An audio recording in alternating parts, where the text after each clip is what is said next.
Watch the Sam Bourquin Show on the AM 1310 Facebook page, the Q92 YouTube page, and on X. This is the Sam Bourquin Show on AM 1310 WDPN.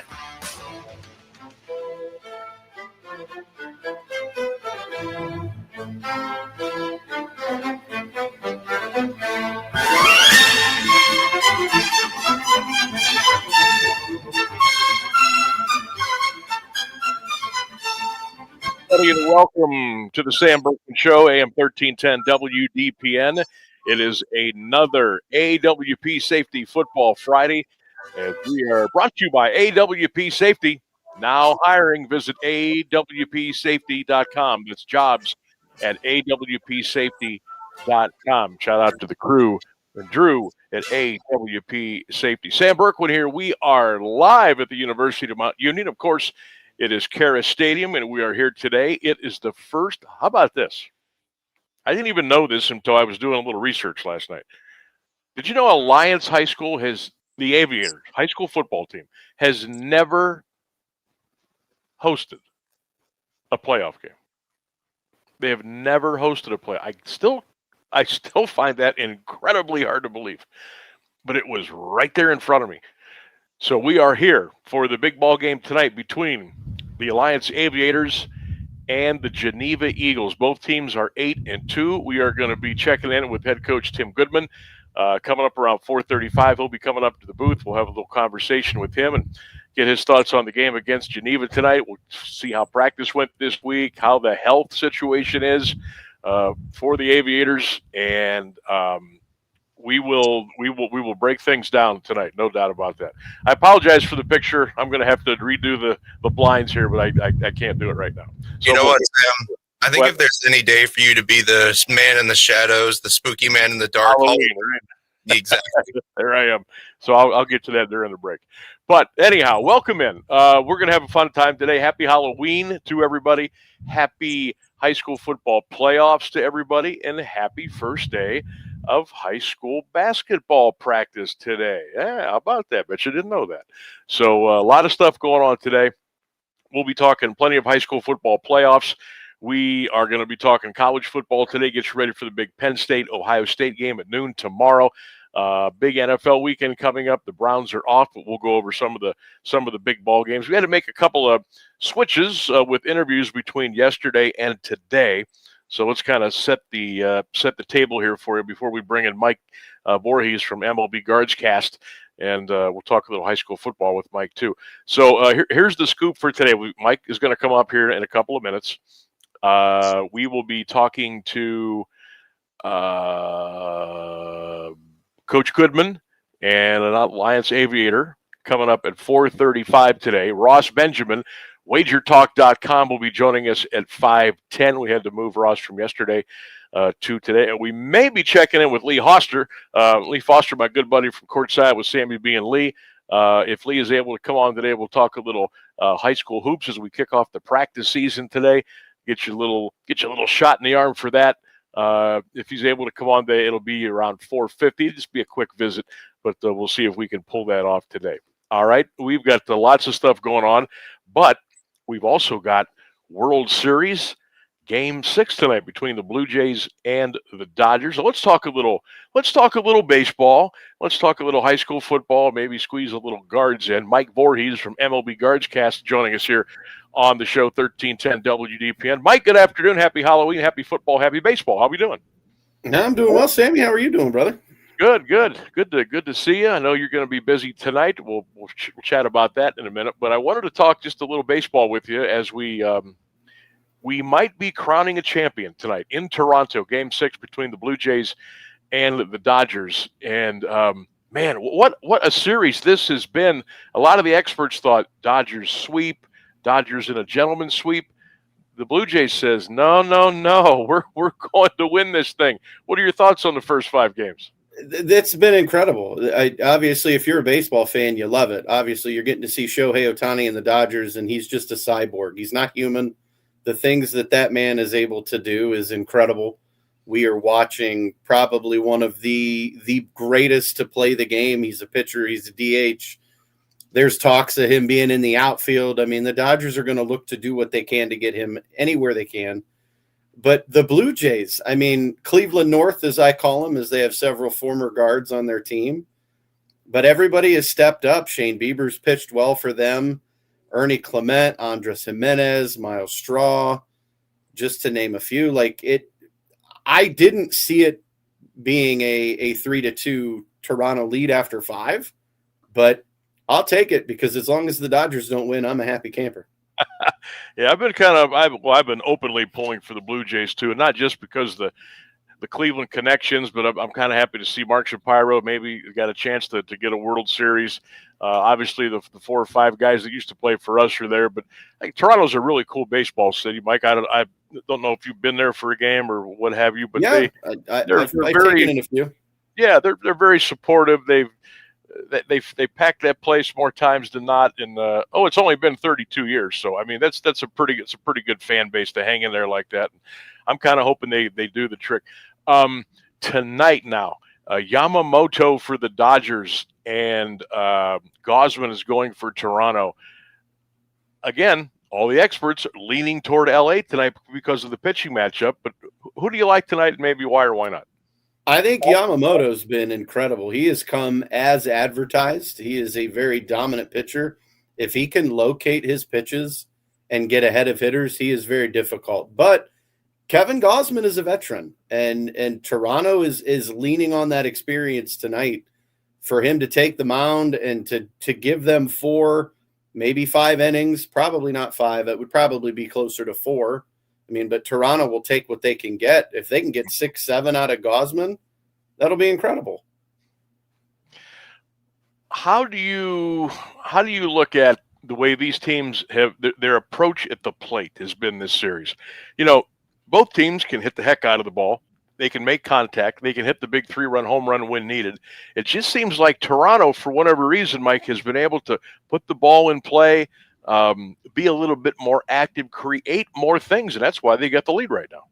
Yeah, they've been very aggressive at the plate. I think they know what they want. The hitters know what they're looking for. They're getting those pitches, and they're not missing those mistakes. I mean, you look at Alejandro Kirk, you look at Vlad Guerrero. I mean, they're hitting the cover off the ball. The entire lineup is doing well. I mean, look at Addison. What is it? Addison Barger. Yeah. That guy who hit the pinch hit grand slam. Yeah. I mean, no one saw that coming.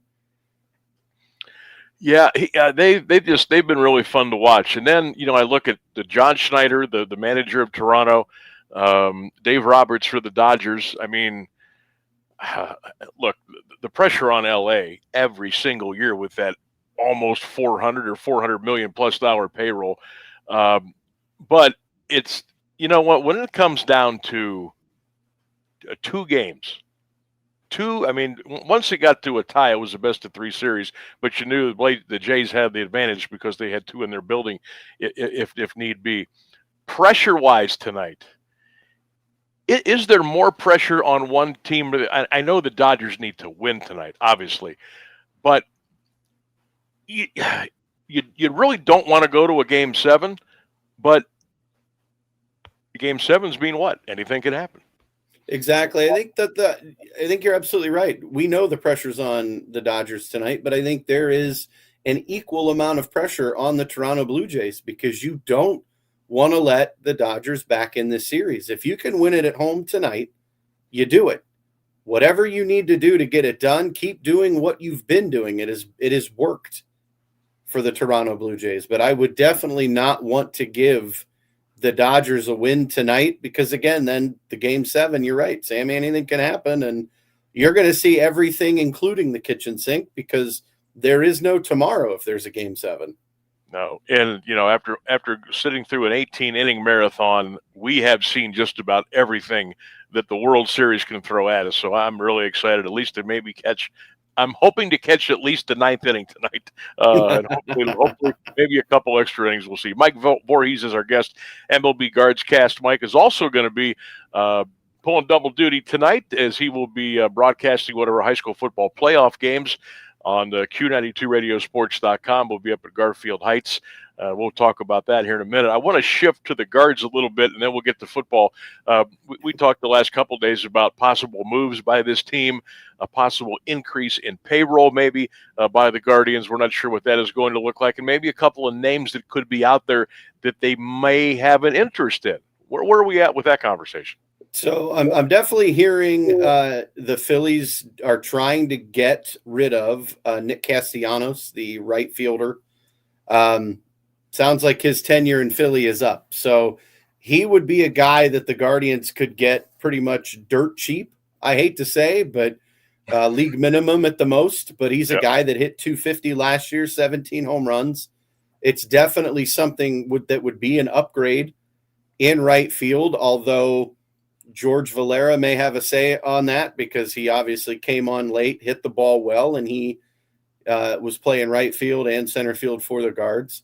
Hearing that the Guardians are looking at Cody Bellinger as a potential first baseman outfielder. Obviously, he had a down season last year with the Yankees, so he could be a guy that they look at. I think he could still be – I think he's going to be out of our price range.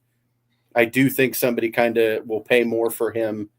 Marcell Ozuna is a name that keeps getting tossed around as a potential DH for the Guardians. And then the big one that kind of shocked me is Alex Bregman, former third baseman of the Astros, third baseman of the Red Sox. But I know you and I were talking at the station the one day, Sam, about where would you play him? Because obviously you got Jose at third. He's not going anywhere, although he is getting up in age. Could you put Bregman at short, which I don't know if that works. Do you put him at second base? But then what do you do with Rocchio, Juan Brito, Travis Bazzana? The list goes on and on. So they're going to go after a bullpen arm or two. They're going to need one because obviously Emmanuel Clase is probably done. I don't see him putting on a Guardians jersey anytime soon, if ever. So they have to spend a little bit of money. They know that in order to – they didn't like the way the season ended this year. They know they needed some power. They know they were missing some pop in that lineup, and that's probably what they're going to do. I'd be shocked if they did anything else first. Mike, what do you think we're looking at as a possible bump in payroll? And I'm talking about millions or hopefully tens of millions. What do you think our cap could go to by the time maybe they've got their plan, their spending plan in place for 26 and maybe beyond? Well, obviously the TV deal is going to be huge. Hearing that potentially ESPN could be the network that broadcasts all of the Guardians games, that would be huge for them. If that's the case, that's a huge influx of some money there. If it's not ESPN, who is it? Is it a local channel? Is it an NBC? Is it ABC? Is it Fox? Is it CBS? I mean, obviously the options are there. Could it be a dark horse like a Channel 43 or, somebody needs to broadcast these games. They did a great job, obviously, with Guardians TV this year. I bought the package. I had it all season. But having like a set network that would have all of your games obviously would help them. That TV deal could give them an increase, 20, 30 mil. Okay. So, right. I mean, that would definitely be helpful over the course of a season if you're trying to get a big bopper in that lineup. That would. You said ESPN now. Would that mean that they would carry all the Guardians games, or they would produce them? How would that work? It looks like all the teams that kind of lost their TV deals, obviously, when Bally Sports kind of went belly up, and then you had FanDuel kind of swoop in and pick up some of the networks. And ESPN has just been the name that's been tossed around as being the leader, I guess, in the clubhouse as a potential landing spot. Obviously, ESPN has how many networks? Several. The ESPN, the mothership, they've got ESPN2, they've got the new ESPN3. They've introduced their ESPN Unlimited, which is their streaming service. So the possibilities, if they were able to pick up a Guardians broadcast, would be huge. Interesting. I'm gonna have to follow that. Mike Vorhies is our guest. MLB Guards Cast. You can check him out on all your social media platforms. Does a great job with the podcast. Mike, let's shift gears and go from hardball to the pigskin. You're going to be calling the 11-6 game tonight. Green 5-5 at number 6 Garfield Heights. They are 9-1. It'll be on Q92radiosports.com with the kickoff at 7 o'clock. I have been hot on Green the last 4 weeks, and there's no reason to get off of them now. I think this is a very, very dangerous football team. I don't care that they're on the road. I don't care that they're probably an underdog. How do you see this one playing out tonight for Green on the road at Garfield Heights? Well, considering I've seen the last 3 straight Green Bulldog football games, their game against, we saw them earlier in the season against Hoover. It was a back-and-forth game that they should have won, but they lost. Hoover escaped with the win there. We saw them defeat Perry. We saw them do a number on Glen Oak the week after that, and then they take on Louisville. They beat Louisville at home, and then the epic game last week with Lake. I mean, probably in my top 5 of greatest high school football games that I've been on the call of. I mean, it was just a back-and-forth overtime game. This Green team is dangerous. Tyson Hunka comes as advertised. He is one of the most talented quarterbacks probably in Stark County. He hurts you with his legs, his arms. His mental fortitude is unbelievable. Seems like he's 3 steps ahead on everybody else. And if he's able to get going, watch out. Evan Reed, their very talented tailback, aka the Bulldozer, runs people over. Kid he had a hamstring injury. He missed the first 4 weeks, and that's funny because Green went 0-4, 1-5 to after their first. That's where the season was for Green. 1-5 at one point. Everybody kind of gave up on them, and then they have rattled off 4 straight. They beat Lake, like I said last week, in overtime. They get into the playoffs. And Sam, I think they're the favorite tonight. I understand Garfield Heights is the 6th seed at 9-1.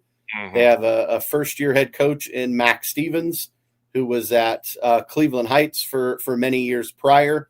They have a very stout defense, but I don't think they have played anybody like this Green team that will spread it out and go 5 wide, and they can still hurt you running the football. Yeah, I like Green here. Again, I like them to make a run. You talked about Tyson Hunka and Evan Reed and the 1-2 punch they have been. And the wild card for me, Mike, is the head coach.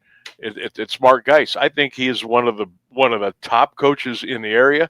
Probably a little underrated because Green technically is in Summit County. Doesn't get a lot of juice. He should.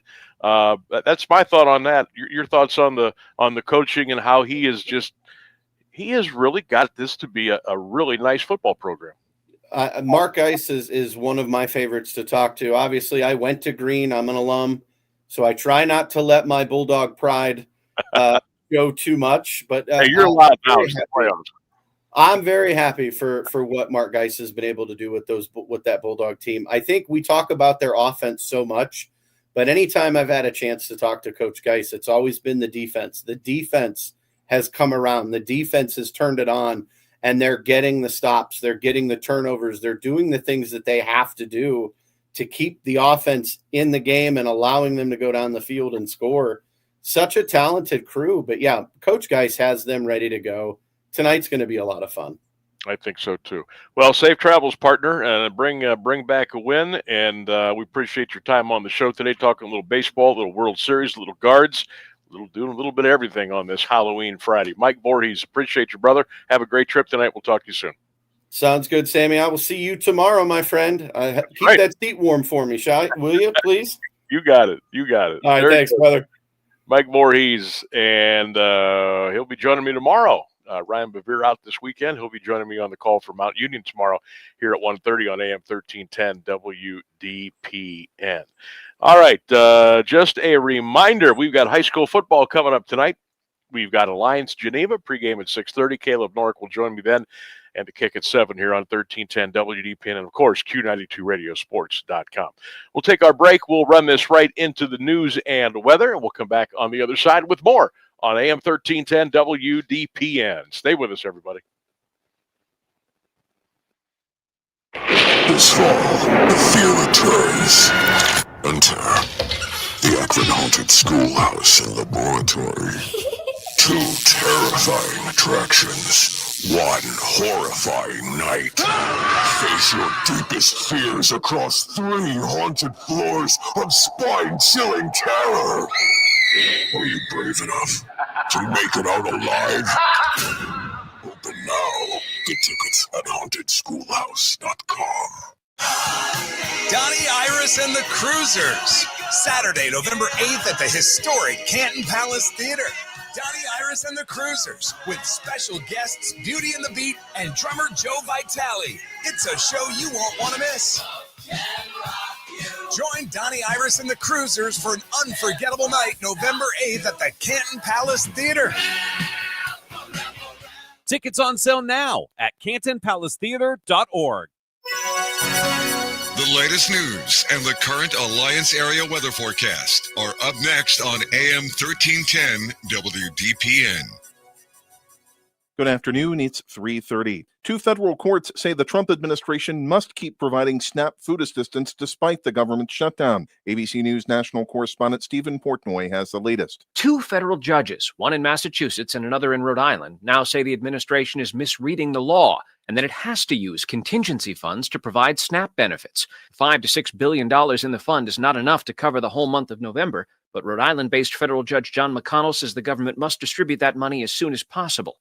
In Massachusetts, Judge Indira Talwani says beyond the contingency fund, the administration might have to look for other available money to provide full SNAP benefits. President Trump Thursday night called for the use of the so-called nuclear option in the Senate, which would do away with the 60-vote filibuster margin and clear the way for a Republican majority vote to end the government shutdown. That 60-vote threshold is cherished by the Republican Senate Majority Leader, as well as House Speaker Mike Johnson. He spoke at a press conference this morning on Capitol Hill. The filibuster has traditionally been viewed as a very important safeguard. If the shoe was on the other foot, I don't think our team would like it. FBI Director Kash Patel says federal officials have arrested multiple people in Michigan who had allegedly been plotting a violent attack over the Halloween weekend. Patel announced the arrests in a social media post saying they took place this morning. FBI and state police were in a neighborhood near Fordson High School in Dearborn and also in the suburb of Inkster. 2 people briefed on the investigation told the Associated Press that authorities believe the plot was inspired by Islamic State extremism. We are learning today about a close call between a Delta Airlines jet and a commuter plane in Boston Thursday. ABC's Alex Stone says the FAA is investigating.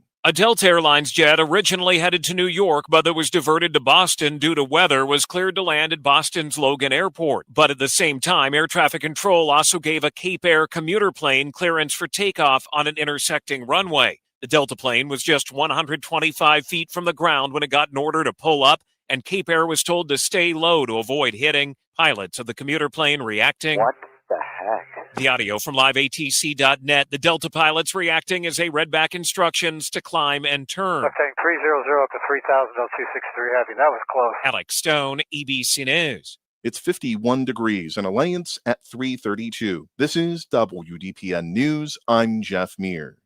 Here's the latest forecast on AM 1310 WDPN.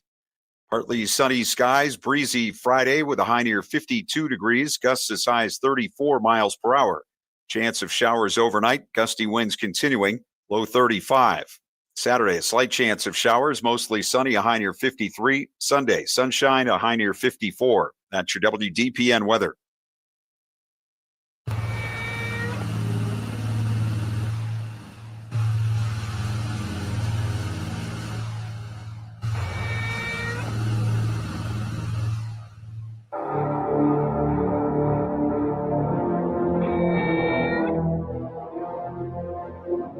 G10 WDPN. Welcome back to the Sam Bourquin Show. Happy Halloween. Happy High School Football Friday playoff day.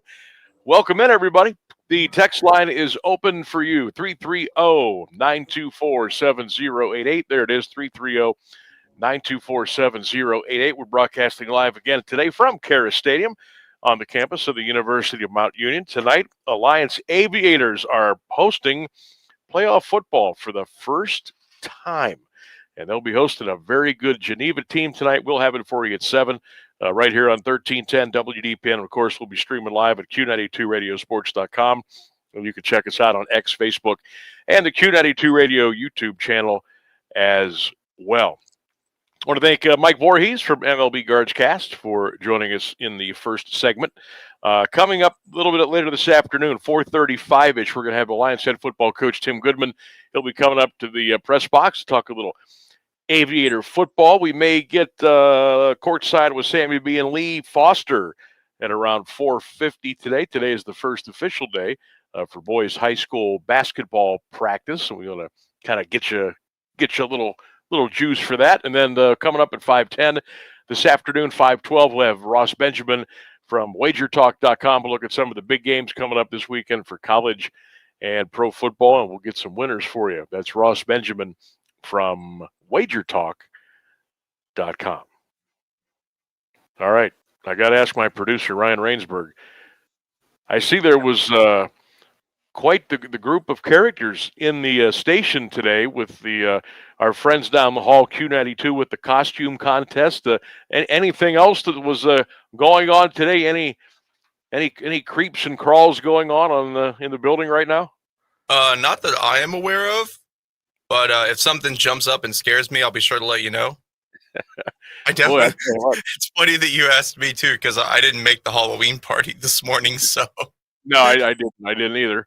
Okay, but I did see some interesting costumes. I thought those were really good, the ones that I saw today. Yeah, I'll have to look at those. I never did. Those were really, really, really good, really, really creative. So shout out to the building for doing good work as far as the Halloween costumes were concerned.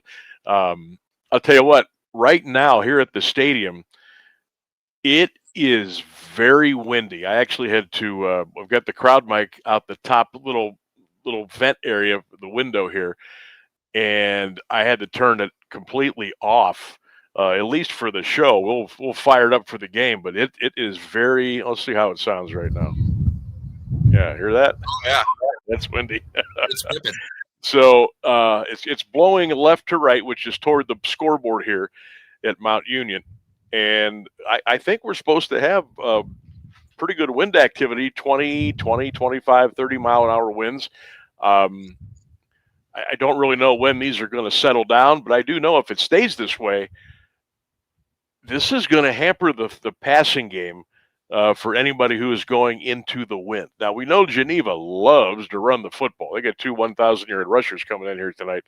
Alliance can run it too, but they also like to throw a little bit. So if this wind keeps up, and we'll talk to Coach Tim Goodman about this when he joins us here in the press box at around 4:35 today. We'll ask him how maybe the game plan is set up for right now, as opposed to maybe at around 7 o'clock tonight. I mean, if this wind is doing what it's doing now, it's going to be very hard to throw the ball going into it. Now, if you got the wind at your back, go back and let it rip. And also, if you're going with the wind tonight, it's going to help the punting game. It's going to help your kickoffs. It's going to help you might want to try a little longer field goal tonight if need be, because on a night like tonight, you're going to get a good push from the wind, and that's certainly going to help set you up. So we will definitely keep our eyes on that. Also, if you are watching on the live stream today, there's a link there. If you can click that, it says "Talk with Sam." We'll get you right into the virtual studio, and we can talk just like that and have a little conversation on this Halloween Friday. High school football tonight. There are a lot of games. I thought we might take this opportunity. Boy, the wind is just wow. I have to move some things around here a little bit. Kind of talk about some of the ball games tonight. Obviously, we've got Alliance and Geneva, which is going to be I hope it's here's what I'm trying to say. I think this is going to be a great game, but I don't want it to be too great of a game, if you know what I'm saying. We want Alliance to win this thing and move on, but they are going to definitely run into a juggernaut tonight that really runs the football and runs it well. And we'll break this one down for you a little bit later on. The number 10 seed tonight, Brunswick, will be at Jackson. Now, the Polar Bears are 5-5. Brunswick is 5-5. And you're saying, well, didn't these two teams play each other last year? Well, they did. Remember last year when it was the top 16 that got in, it was a 4-13 seed. And Jackson won handily by the score of 24-3. This year, both teams come in 5-5, and because of the top four teams getting a bye, Jackson a 7 and Brunswick has a 10. I think Jackson wins this game tonight. They've been a weird team to figure. I was surprised at how the Hoover game went. I was really surprised at how the McKinley game went. I thought they may start to kind of like pull things together a little bit, and it just didn't happen that way. And as far as I know, I think they're pretty healthy. I know they've had to do some different things with the quarterback position due to injuries and different things like that. But I think with Jackson being at home tonight, I kind of like them to get the win. Also, we just talked about here about the wind and the possible situations with the kicking game and the punting. Cooper Miser, who is an outstanding kicker for Jackson, he's one of their big weapons with extra points and field goals if they need him. So that could maybe come into play tonight as well. But I think Jackson wins tonight. But well, I don't know, man. Talk about Halloween, Jekyll and Hyde. You don't know which team's going to show up. But I'm thinking the Bears will win that game at home tonight. But I think it might be a little close. Okay. We talked with Mike Vorhies. He's going to be calling the Green Garfield Heights game tonight. As we mentioned, Green 5-5, Garfield Heights 9-1. Heights will be the home team this evening. I don't think that they have played the schedule. Green has, obviously. And we talked about quarterback Tyson Hunka. Just he when he gets in the playoffs or when he gets into games that are like there's a lot riding on it, the lights are really bright, he seems to really get things rolling and get them done. He's almost 2,400 yards this year in the air. He's thrown for 23 touchdowns. I think this is a very dangerous team right now. And I know Garfield Heights is 9-1. Again, I just think Green has played a little bit more competition. And I think they win tonight. And I think they win by a couple of touchdowns. I know it's never easy to get on the bus and take a ride on a Friday, and you're going into a place I don't think Green's ever played at Garfield Heights before. I could be wrong, but I don't think they have.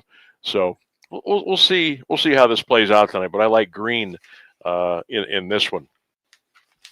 A couple of the other ball games. Columbus Northland will be at North Canton Hoover. You can catch that game tonight on Q92, 92.5 FM. That's Division II, Region 7. Hoover 8-2. Northland comes in at 7-3. Here is another situation where Hoover has played a much, much, much tougher schedule, and I think that they roll tonight. I would not be surprised if this is a running clock. Maybe it doesn't happen early, but I think maybe late third into the fourth, I can see the Vikings kind of pulling away. Hoover, they haven't given up 21 points all season in a game, so their defense is legit. Also, you look at Columbus Northland. They were supposed to play Columbus Beechcroft last week, and the game was canceled. All right, they didn't even play. So I'm thinking Hoover. I'm thinking Hoover big tonight, and I would not be surprised if it is a running clock. Now, this one I kind of been on the fence all week. Number 12 seed Louisville at the number 5 seed Westerville South. The Leopards, roller coaster, right? Injuries have kind of come up at a rough time for them. Since the Hoover game, it seems like they've really been trying to find themselves. Now, I know they had an easy Week 10 win over Worcester. It was 50-0 at halftime. So, I mean, you don't really learn a whole lot there. But I believe if they had Owen Wilson and he was healthy, this is a much more dangerous team. It's still a pretty good football team. Gabe Stouffer, Cody Zaylor, I think DeMarzio's a very good back. Got to watch him play against the Lions here several weeks ago. Westerville South, though, pretty good football program, pretty good tradition down there. It is a long trip for Louisville to make. South is 8-2. The Leopards come in at 6-4. I think if Louisville can score, I'm not worried about Louisville's defense per se, but if they could just get into a rhythm tonight and score, put some points on the board, get some confidence, get in a little bit of a rhythm early, I think that would go a long way for them. I'm gonna take the Louisville Leopards to win this thing, but it could be a battle. Okay, it could be a big battle tonight down in Westerville. Some of the other ball games tonight: Lisbon David Anderson at number 7, East Canton. Lisbon comes in 6-4. The Hornets of Spider Miller are 8-2. And I'm going to tell you what, last week's Malvern East Canton game, 7-6. Malvern had that thing 6-0 pretty much all night. East Canton gets the late score, and they get out of there with the win. East Canton being at home, I think that will help tonight, and I think they get a win tonight. I think East Canton will get a win tonight. Now, playoffs are a whole new deal. When you're talking, division, heck, even Division 5, Division 6, Division 7, you're talking about teams that really normally don't dress a lot of kids. The numbers just aren't there. And once you get to week 11, who knows how that affects everybody? You got a lot of guys, going both ways. I'm going to go East Canton tonight because they're at home, and I think Spider and East Canton has enough juice to win this one tonight. Division 5, Region 17, Richmond Edison at Manchester. I think Manchester rolls in this one. They've played a really nice schedule. Coach Kevin Stacy's done a phenomenal job this year. I like them to win. Now, if the winner here tonight, and I believe it'll be Manchester, then they got to play 10-0 Girard next week at Girard. So things will get really interesting week 12, as they will for a lot of teams. Put it this way, anybody who's playing tonight, you're automatically going to go play a team next week that had the bye week. They earned that top 4 seed. They're going to be at home, and it could be really tough. So just kind of keep that in mind. There is a huge difference in the high school football playoffs now between week 1 and week 2 because of the top 4 seeds getting the bye. But I like Manchester tonight. I just think they're too tough. I think they're really too tough. How are we doing on time here? We're okay. All right. Ashtabula St. John at Malvern.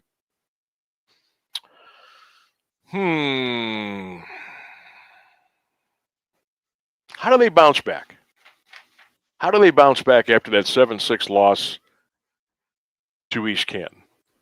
I think Malvern's better than Ashtabula St. John. I think they'll win. St. John's has kind of struggled the last 4 or 5 years. And I mean, not even getting to the 500 mark with their record.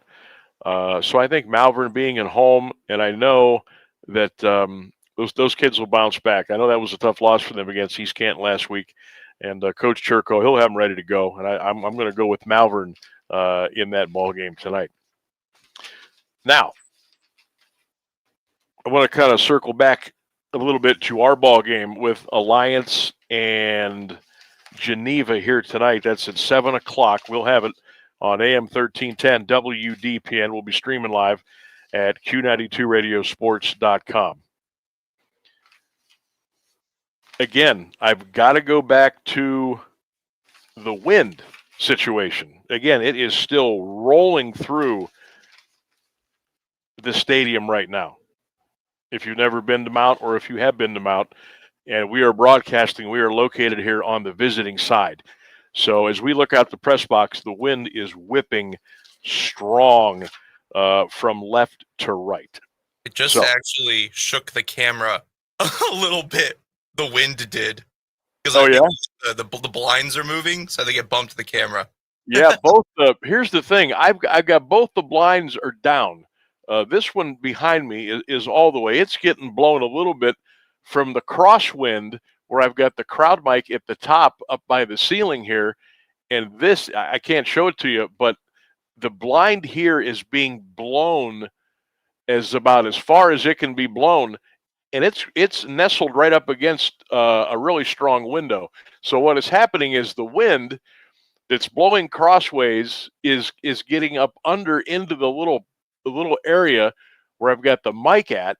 It's hitting the top of that window and cruising down through and then out from under the blind, which is moving everything around. So it's a bizarre wind situation right now, to say the least. Really simply put, if you're going into the wind tonight, you better be able to run the football, because you're probably going to be facing 20, 25, 30 mile an hour winds. If you're with the wind and you're feeling good, you're feeling lucky, let that baby rip tonight and see what can happen. We don't know about the status of Ravon Hawkins. He got injured last week in the game against against Marlington. We'll see if he plays tonight, and if he does, how effective is he going to be on either side of the ball? So that's to me, that's a big thing. If they're without Ravon tonight, things could be maybe a little bit more interesting than Alliance would like to see. But with that being said, J.R. Jackson and Jaron Blair and Nicholson and Brisker, they've got weapons all over this field, and we have seen it time and time again. But again, things get different in the playoffs. You know what I mean? As you're going up against a team that you don't know too much about. You can get all the film you can and break that down and put a game plan together. And usually these playoff games are like a feeling out process, so to speak. Usually the first two, maybe even the first three possessions are like, okay, let's see where we're at. Let's see what's going on. And then you kind of go from there. Heck, it might be up until halftime tonight before both teams kind of figure out, okay, these are the adjustments that we need to make. And if we're going to do these on the fly, let's figure this out in the locker room at halftime and then go out and try to implement these things later on in the game. But I truly believe the wind is going to be a humongous factor in this game tonight. Like we talked about before, too, those uprights out there are the college ones, which are a little more narrow. So Geneva's probably going to have to adjust to that as well. Right. That is a great point. Yeah, with the college goalpost, they're used to the little wider ones. And when you're kicking extra points and field goals, especially the further back you get, you go, hey, wait a minute. These things aren't as wide as they have been the first 10 weeks. So, yeah, you've definitely got to you got to be careful with that as far as the width of the goalpost are here tonight. And I'm sure they know about it. I'm sure their coaches have talked about it. Yeah. So yeah, it's it'll be interesting. I'm looking forward to it. I truly believe this is one of the best games in the playoffs in the state of Ohio tonight, regardless of division. I think the teams are so evenly matched. They're well coached. Geneva runs the ball like crazy. They can throw it too, but they would much prefer to keep it on the ground. And Alliance, they could run it. They can throw it. JR can do both. So I think this is a fantastic matchup tonight. I'm looking forward to it. And we certainly hope you are as well. Caleb Norick will be joining me tonight. The pregame begins at 6:30. We'll kick it off at 7 right here on AM 1310 WDPN. Also, a ton of games tonight on Q92radiosports.com. Don't forget the FM game tonight. It'll be Hoover and Northland, and on Q92radiosports.com, a ton of other ball games tonight, including just had a brain cramp. Including we got Northland Hoover, we got Green Garfield Heights, We got Jackson Brunswick, and we got some other great ball games as well. Make sure you check us out on all of our social media platforms. The schedules are out and released, and you can find out where to listen to the game of your choice tonight, whether it's on AM or the Q92 Radio Sports Network. We are approaching 3:54 here on the Sam Berkwin Show, AM 1310 WDPN. We are going to take a break. We'll come back with more. Don't forget the text line is open, 330-924-7088. We do appreciate you hanging out with us today on this Football Friday, presented by AWP Safety. And, of course, happy Halloween to all listening and watching today. We'll be back. Stay with us, everybody. Hello, this is Vondia Schaefer with a Marlington Voter Alert. Vote to re-elect Humphreys, Krupko, and Ryan to the Marlington Board of Education. On November 4th, Marlington voters have a choice to continue the good work being done by the current Board of Education. Together, Karen Humphreys, Kathy Krupko, and Mark Ryan have moved Marlington forward. They've made $2.6 million in budget cuts, authorized $6.7 million in district improvements at all buildings. They've hired Superintendent Dan Swisher, adopted new math and reading curriculum to improve our test scores, established a new vocational computer program and culinary program in partnership with Alliance City Schools, and restored community support through unity and team leadership. On November 4th, vote Humphreys, Krupko, and Ryan. Humphreys, Krupko, Ryan for Marlington Board of Education. Paid for by Marlington Forward, Julie Hallman, Treasurer. This Sunday, Lon Chaney's legendary Phantom of the Opera returns. Sunday, November 2nd at 3 p.m. at the Canton Palace Theater. Experience the original 1925 film with a live 16-piece orchestra and the majestic Kilgan organ. Tickets are just $18. Buy your tickets now at CantonPalaceTheater.org. Of all the ways to get ahead in life, we're one of them. And we're legal. The John Tesh Radio Show. I'm John Tesh, and we couldn't be happier about bringing you intelligence for your life every day. We have a room full of researchers gathering the information and ideas you need to make your life simpler and better, and to make you the smartest person in the room. You're just trying to be better. We're just trying to help. The John Tesh Radio Show. Join me for music and intelligence for your life, 10 to 3, Monday through Saturday, only on AM 1310 WDPN.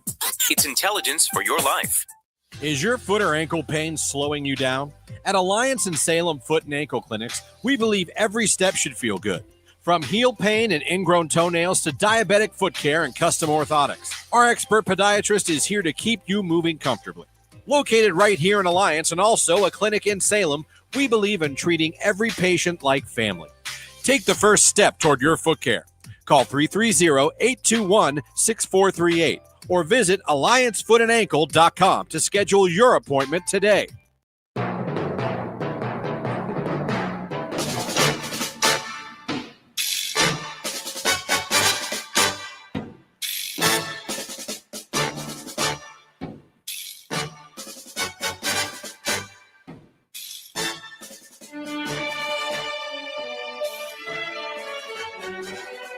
Welcome back, 1310 WDPN. It is the Sam Berkwin Show, presented by AWP Safety, as we come to you live from KEHRES Stadium today.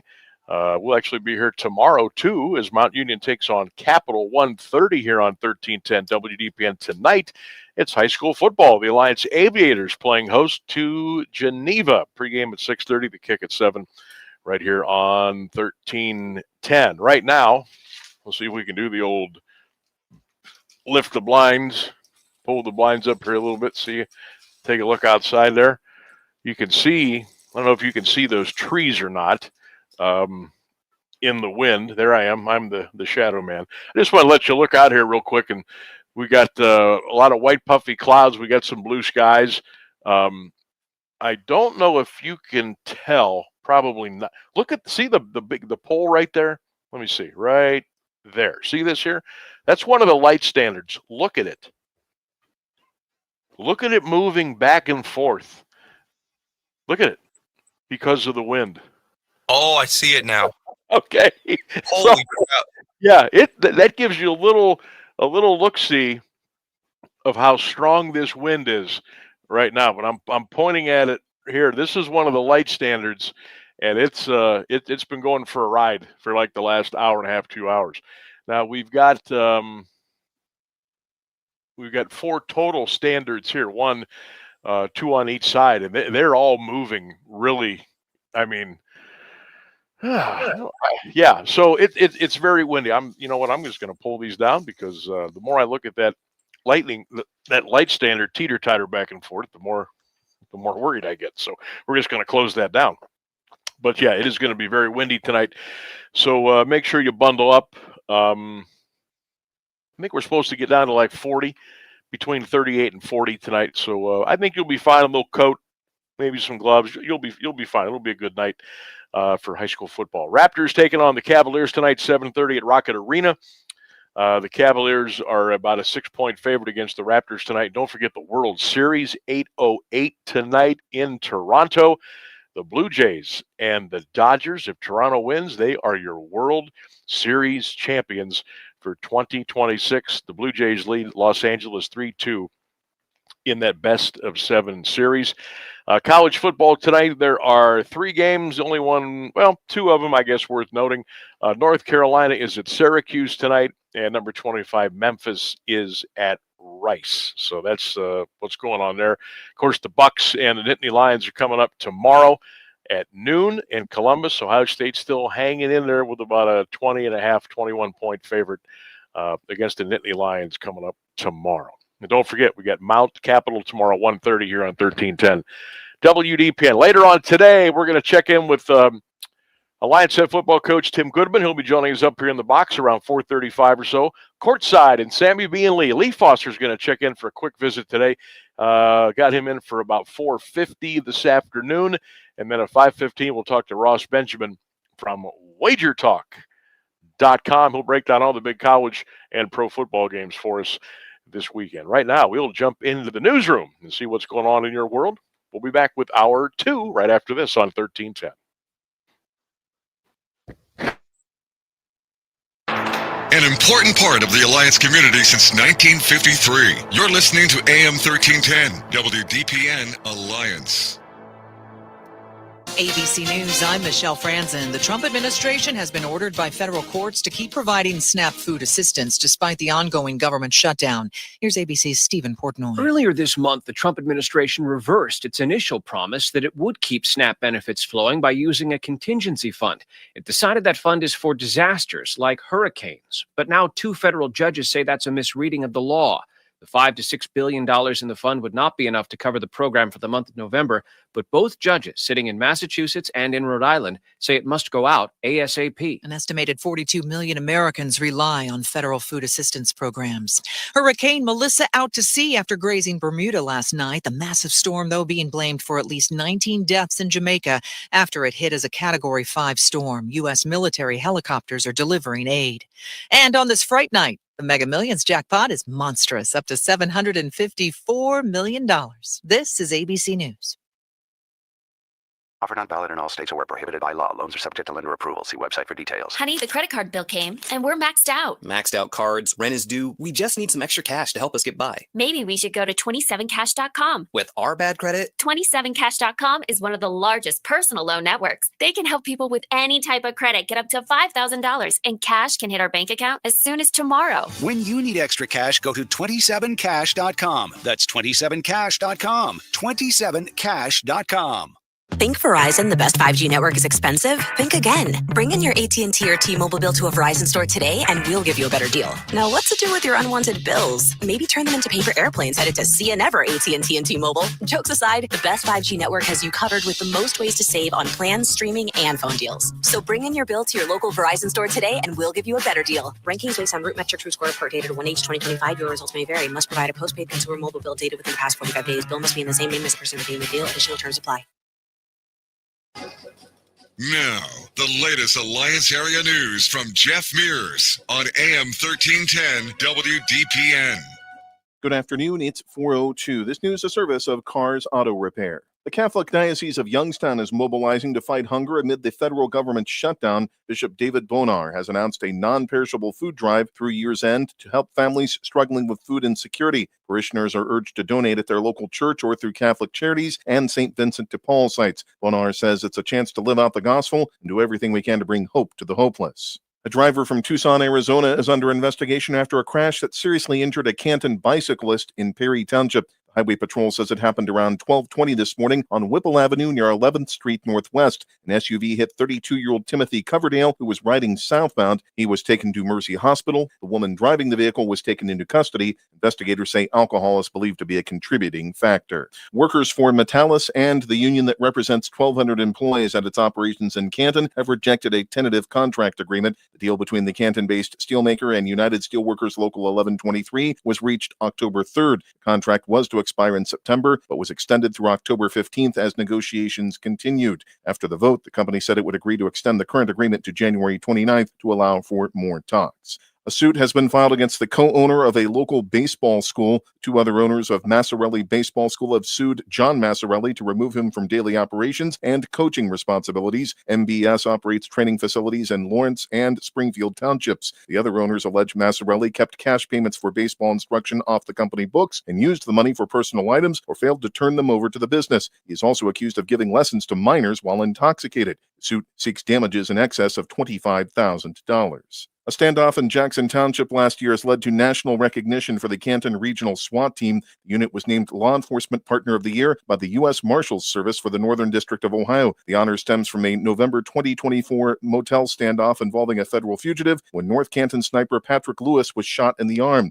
25-member multi-agency team, which serves Stark and Carroll counties, was praised for its professionalism and teamwork in safely resolving the incident. Massillon city leaders are considering a ban on camping in public spaces. The proposal, introduced by Mayor Jamie Slutz, would make it illegal for people to sleep or set up tents on sidewalks, streets, or other public property. The Independent reports violators would have 24 hours to leave before facing a $50 fine. Slutz says the goal is to let police act when camping becomes a hazard, while also connecting homeless individuals with services. The ordinance, modeled after one passed in Canton, will go before City Council Monday. An investigation into a shooting at a Kent bar has led to the arrest of a 19-year-old Akron man. Police say Jack Massey is charged with felonious assault after a gunshot was fired during a fight at Bar Lucci Thursday night. An officer patrolling downtown heard shots around 11:30 and rushed to the North Water Street establishment as patrons fled. No injuries were reported. A delay in the assault trial of a former corrections officer means two inmates who say they were attacked will wait longer for their day in court. 27-year-old David Ferguson Grants of Youngstown is accused of assaulting two inmates in September 2024 inside the Columbiana County Jail. Investigators say the incidents, each caught on camera, show Ferguson Grants throwing one inmate to the floor and later pushing another up steps and pinning him down. The trial has been reset for March 12th after a witness could not testify on the original date. Police are investigating a deadly crash in western Mahoning County. Jackson Township officers were called to Kirk and South Lipke roads just before 7:30 Thursday night after a pickup truck went off the road and struck a tree. The driver was pronounced dead at the scene. The cause of the crash is under investigation by police and the coroner's office. Federal Judge Benita Pearson has ordered Youngstown Ursuline High School to release the names and contact information of 7 students by November 10th in connection with a hazing and sexual misconduct case. Parents must be notified before the information is disclosed. The order comes after 2 lawsuits were filed against school officials, coaches, players, and parents, one claiming a student was hazed and sexually assaulted during a football team trip in June, and another accusing officials of ignoring claims of assault and harassment of a female student over 2 years. A Mahoning County grand jury issued 2 separate indictments Thursday in connection with unrelated Youngstown assault cases. 37-year-old Lenine McCants is accused of using an SUV as a weapon during a September 19th argument, running over another woman before driving away. She's charged with felonious assault and is being held on $50,000 bond. In a separate case, 49-year-old twin brothers Ryan and Brian Moore now face reduced charges stemming from an August 15th downtown fight where a woman was curb stomped. Charges were lowered to third-degree felonies after prosecutors reviewed medical records. Both remain in the county jail on $100,000 bond. All Trumbull County judges have recused themselves from hearing the felonious assault case against Liberty Township trustee Devin Stanley, prompting the Ohio Supreme Court to appoint a visiting judge. Retired appeals court judge Thomas Teodosio will now oversee the case. Stanley, who also serves as a Trumbull County clerk of courts official and Girard assistant prosecutor, is accused of assaulting his wife and remains in jail without bond. The case was recently sent to a grand jury after he waived his preliminary hearing. It's 51 degrees in Alliance at 4:07. This is the local edition of WDPN News, a service of Cars Auto Repair. I'm Jeff Mears. Since 1996, Kale's Auto Repair Service, Cars with a K, has been the trusted auto repair shop in Alliance. With over 80 years of experience in Stark and Mahoning County, their team provides high-quality auto care and customer service. They offer a range of services from preventative maintenance to engine repair, AC service, and more. The shop features 10 bays, state-of-the-art diagnostic tools, and mechanics ready to get your car on the road again. They accept all makes and models, ensuring top-notch service for every vehicle. Open Monday through Thursday, 8 to 5 p.m., and Friday from 8 to 11 a.m. Schedule your appointment today by calling 330-821-3100. This WDPN weather is brought to you by Canterbury Villa of Alliance, where your loved ones become family. Schedule a free visit today by calling 330-821-4000. Partly sunny this afternoon, breezy, a high near 52 degrees, gusts as high as 34 miles per hour. Chance of showers overnight, still gusty winds with a low near 35. For Saturday, a slight chance of showers, mostly sunny, a high 53. Partly sunny Sunday, a high near 54. That's your WDPN weather. Send your loved ones to a place that cares and a place that they can trust. They'll find a place that feels like home at Canterbury Villa in Alliance. They will provide the highest level of care to their residents when it comes to skilled nursing, rehabilitation, long-term care, and Alzheimer's care. At Canterbury Villa, your loved ones become family. Located on Freshley Avenue, schedule a free visit today by calling 330-821-4000 and ask for Samantha Nutter. At Canterbury Villa, they walk the talk. Live from the AM 1310 WDPN studio, it's time for live and local sports talk. It's the Sam Bourquin Show. I'm ready. Give the show a call at 330-821-1310. Good call, meatball. Watch the Sam Bourquin Show on the AM 1310 Facebook page, the Q92 YouTube page, and on X. This is the Sam Bourquin Show on AM 1310 WDPN.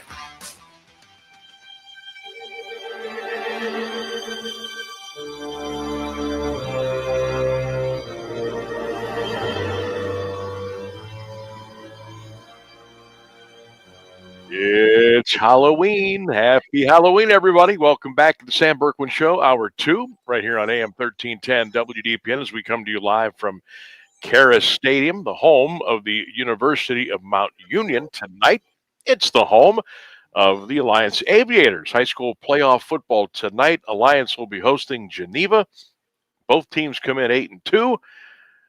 Could be a high-scoring game, depending on how teams do with the wind, which is still whipping really good right now. Let me take a quick peek out here. Yeah, it's the wind is very healthy. Very healthy. I'm going to say 20, 25 miles an hour now. You could see gusts up to 35 here in the next couple of hours. I don't know if the wind is going to be in play throughout the game. Once we get going at 7 o'clock tonight, kind of hard to gauge that. I know precipitation, we are in the clear. There's none of that. But there is going to be wind tonight, and both these teams are going to have to absolutely, positively put up with that. So we have got a great night of football planned for you. We hope that you enjoy our coverage here on 1310 on Q92 and Q92radiosports.com. Let's kind of set the scene here for you. Oh, by the way, going to shout out AWP Safety, proud sponsors of the Sam Bourquin Show, each and every Friday during the regular season and on board through the entire postseason. And folks, they are hiring. If you want to give yourself a new challenge, you know somebody that is looking for a new job, just make maybe a different path. We all want to go down different paths at spit it out, a certain point in our life. And AWP Safety is hiring. They're hiring right now. And they're looking for great people just like you, or great people that you might know. Real simple. All you got to do is get online. Jobs at awpsafety.com. That's jobs at awpsafety.com. And tell them SammyB told you all about it, and they'll get you hooked up if you're looking for a new gig. AWP Safety is there for you. Okay, so here we go. Geneva Alliance tonight, 13:10. Pregame 6:30. All pregame 6:30 tonight. All games kick at 7. On Q92 FM tonight, Columbus Northland at Hoover. And then on Q92radiosports.com, we've got Green at Garfield Heights. We've got Lisbon at East Canton. We have Brunswick at Jackson. We have Salem at Northwest. And we have Ashtabula St. John's at Malvern. All those games on Q92radiosports.com. So make sure you check in and check often and just pick the game you want to listen to. And you're in good shape. Plus, we'll have updates on the Louisville game tonight as they're down at Westerville, and we'll check in on Manchester and Richmond Edison during our coverage tonight of high school football. Man alive, it's week 11, or you know what? I don't like that. I think we should go. I think we're just going to go. It's week 1. It's the first round of the high school football playoffs. The road to Canton begins today, all over the state of Ohio. Remember, the top 4 teams in the regions have byes this week, so you'll be getting your 5 versus your 12, your 6-11, your 7-10 matchups, your 8-9 matchups, and there's going to be some good ball games tonight. And who knows? With this new way of doing things now, I gotta believe there will be a lot less of 50 to 10 games of running clocks in the second half because you don't have 1 versus 16 and 2 versus 15 and all that nonsense like we've had the last several years. So hopefully, with this new way of doing things, we'll have some better games, we'll have some better matchups, and the folks that come out and support and show up and get their money's worth and maybe a little bit more. So we're looking forward to it tonight. There's something special about high school playoffs. I mean, the regular season is very special. It's near and dear to us. But now you're not playing for a league championship. You're not playing for pride. You're not playing for bragging rights. You're playing to get a chance to go win the whole thing. And when I say whole thing, I mean the state championship. And that's the goal for everybody right now. May not have even been the goal at the beginning of the year. Some teams may have said, hey, if we can go 500, this year is going to be a really good step for us. Or if we can win 8 games this year, maybe if we just win our league this year. And then things happen. The light goes on. And before you know it, you're about 6 or 7 games in. You're thinking, we might have something here. And then 8 weeks are in. Oh, we're 7-1. Okay. We've got a lot of computer points. Maybe we may be looking at a playoff berth. Week 9 and week 10 rolls around. You start saying, hey, why not us? Why not get a bye? Why not us? Let's try to play as many home games as we possibly can and make it just a little bit more easier as we start that path to Tom Benson Hall of Fame Stadium. So tonight's the night. We all start over. We all start fresh. We've got a lot of our area teams in action. A pretty good mix of teams that are home, a pretty good mix of teams that are away. Remember, we've got Lake, McKinley, Massillon, West Branch kind of sitting on the sidelines this weekend because they earned those byes for tonight. The 1, 2, 3, 4 seeds. They'll be back in action next week, hosting the winners of the ball games being played tonight in their respective region, in their respective division. So Tigers, Bulldogs, Warriors, and Blue Streaks is kind of relaxing tonight a little bit. I'm sure they'll be,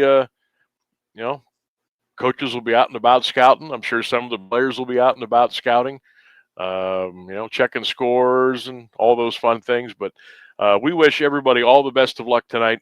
Be safe, be healthy, put your best foot forward, represent your school, represent your community to the best of your ability, and go out there and give it your all. Go out and give it your all, because tonight, if you come up on the short end, that's it. That's the other thing about the playoffs. It's the finality. It's the winner go home, the survive and advance mentality. There is, sports cliche term, there's no tomorrow. You gotta win tonight. You gotta win tonight if you want to play next week. the cool thing is there you get another week to spend with your friends, your teammates, your coaches. You get to carry that banner of the school, you know what I mean, for another week. And it's really cool. And once you get – look, I think everybody just takes a big sigh of relief, a big deep breath after the first round is over. If you survive the first round, you're like, okay, now let's zero in here. And then the further you go, the more excitement there is, the more energy there is, the more passion. As we always say, the community bandwagon gets a little bit heavier. More people come out and start watching the games because let's go check them out. I've heard about this team all year, haven't been to a game. Let's go see what they've got. Let's put our school colors on and let's go root them on. And I think that's a cool thing as well as the playoffs build. The crowds get a little bit bigger. They get a little bit louder. They get a little bit more passionate. And of course, by the time you get to the regionals or this, regional championship or the state semis, they get kicked up several notches, and that's really fun to see. And I don't know if anybody's going to make it to the state championship around Stark County. I don't know. I would think we have a couple of teams I think can make some very far runs. I think if Alliance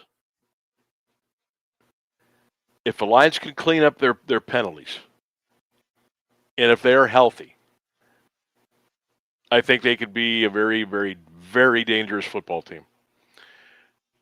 If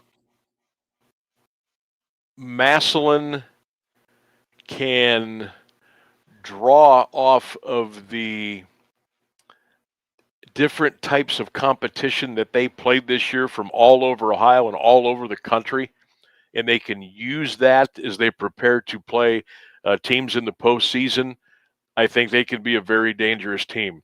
Xavier Owens is one of the best I've seen, and we all know the pedigree of Massillon and what Nate Moore has done there and that football program. And when they see the playoff lights, they get excited, they get fired up. So I think they could do some damage. I think Canton McKinley could have a nice run. I can see McKinley getting to the third round. I can see that. They came up short against their rival, and I get that. I thought they really played hard. I thought they played tough. This is the most disciplined McKinley team I've seen in a while, and it seems like they're just starting to come together. And I know last week was tough, but they will learn from that, and I think they'll be ready for their playoff push. I can see them winning 2, maybe 3. We'll see how the pairings fall. Hoover, I think, could be a little bit dangerous. I think West Branch could be very dangerous. Sooner or later, if things go the way we think they are, you may see West Branch and Cleveland Glenville again facing off against each other in the postseason. Last year, 13-0 Glenville at West Branch. It was a tug of war. I think you may see those teams going at it again this year. I don't know. We'll see. I think Salem and Northwest, I would think that they could. Of course, they play each other tonight. I think the winner here maybe wins another round. Green, I think, is very dangerous. I think they could make some noise. It's going to be interesting to see how this go. I'm so happy that it's just 12 teams making it now as opposed to 16. And I think this first round is going to be so much more competitive, so much more. And it made the regular, to me, I don't know about you, it made the regular season so much more meaningful than it has been in the past. I mean, we've had this discussion a million times. You had teams winning 1 game, getting in the playoffs. You had teams barely winning 2 games, getting in the postseason. That's not how it's supposed to be. This isn't football is not an invitational. All right, you should have to earn your way in, and the teams that are in have earned their way in. And congratulations to them. And those that are on the bye, good luck tonight. Get some rest. And those that are going to go at it tonight, again, just give it all you got, put it on the line, and let those chips fall where they may. Don't forget, coming up here around 4:35 or so, we're going to be expected to be joined by Tim Goodman, the head football coach at Alliance. We'll talk about the Aviators in Geneva coming up a little bit later on tonight here on 1310 WDPN. 4:50, we're going to bring in my man Lee Foster, courtside with SammyB and Lee. Did you know that today, the first official day for boys high school basketball practice? So we're going to get into a little hoops. Lee will be joining us today coming up around 4:50. And Ross Benjamin from Wager Talk will be joining us coming up here at about 5:15, 5:20.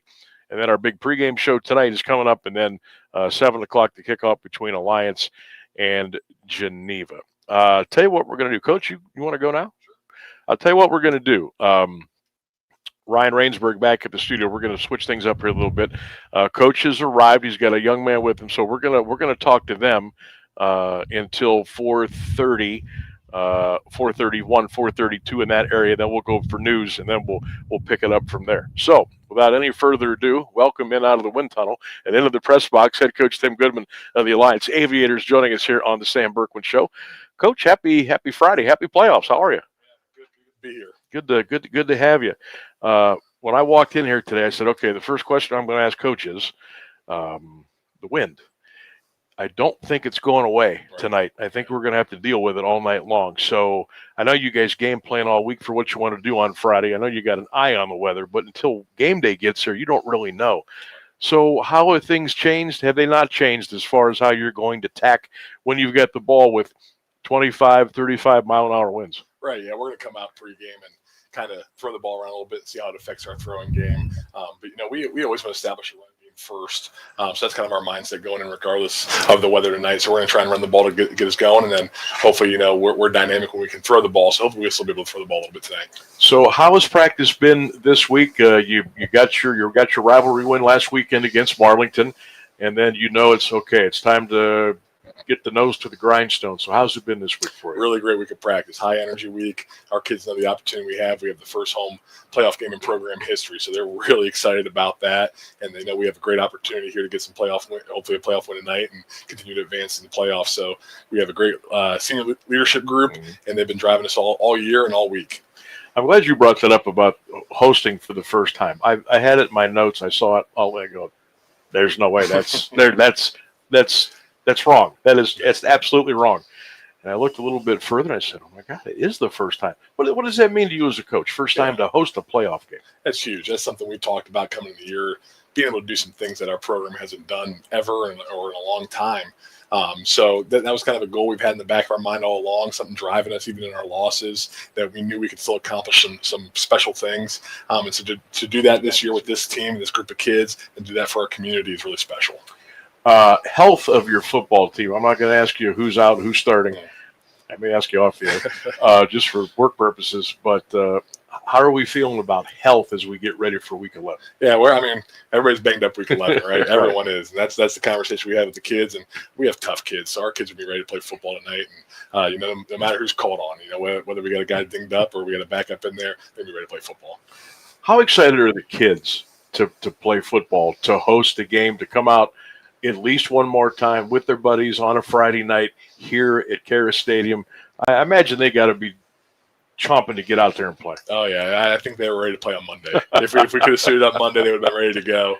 But, yeah, they're having a blast this week. They don't want it to end. That's the cool part. When you have a team that doesn't want things to end, they have a little bit more ammunition going into a game like tonight. What were you most happy about with your win last Friday? Our defense, really. I think our offense was a little sloppy to start the game. We had a couple turnovers, kind of not playing our best football, and our defense stepped up, had a pick six to get us going, held Marlington, to 6 points total. I think we forced 4 turnovers and 2 defensive touchdowns. So to see those guys flying around making plays was really exciting to watch. Yeah. How fun is it for you to watch these guys get excited out there? You got the best seat in the house. You can see everything that's going on in front of you. You can hear and see stuff that's going on around the sidelines. What kind of energy do you draw off these young guys? Oh yeah, that's why you coach, to see those guys have success and get excited, and that's something we tell our kids too. I mean, you work really, really hard starting in the weight room in the off season, then all the way through 2 days, and really hard throughout the week. So when you make a play, you better get excited about it.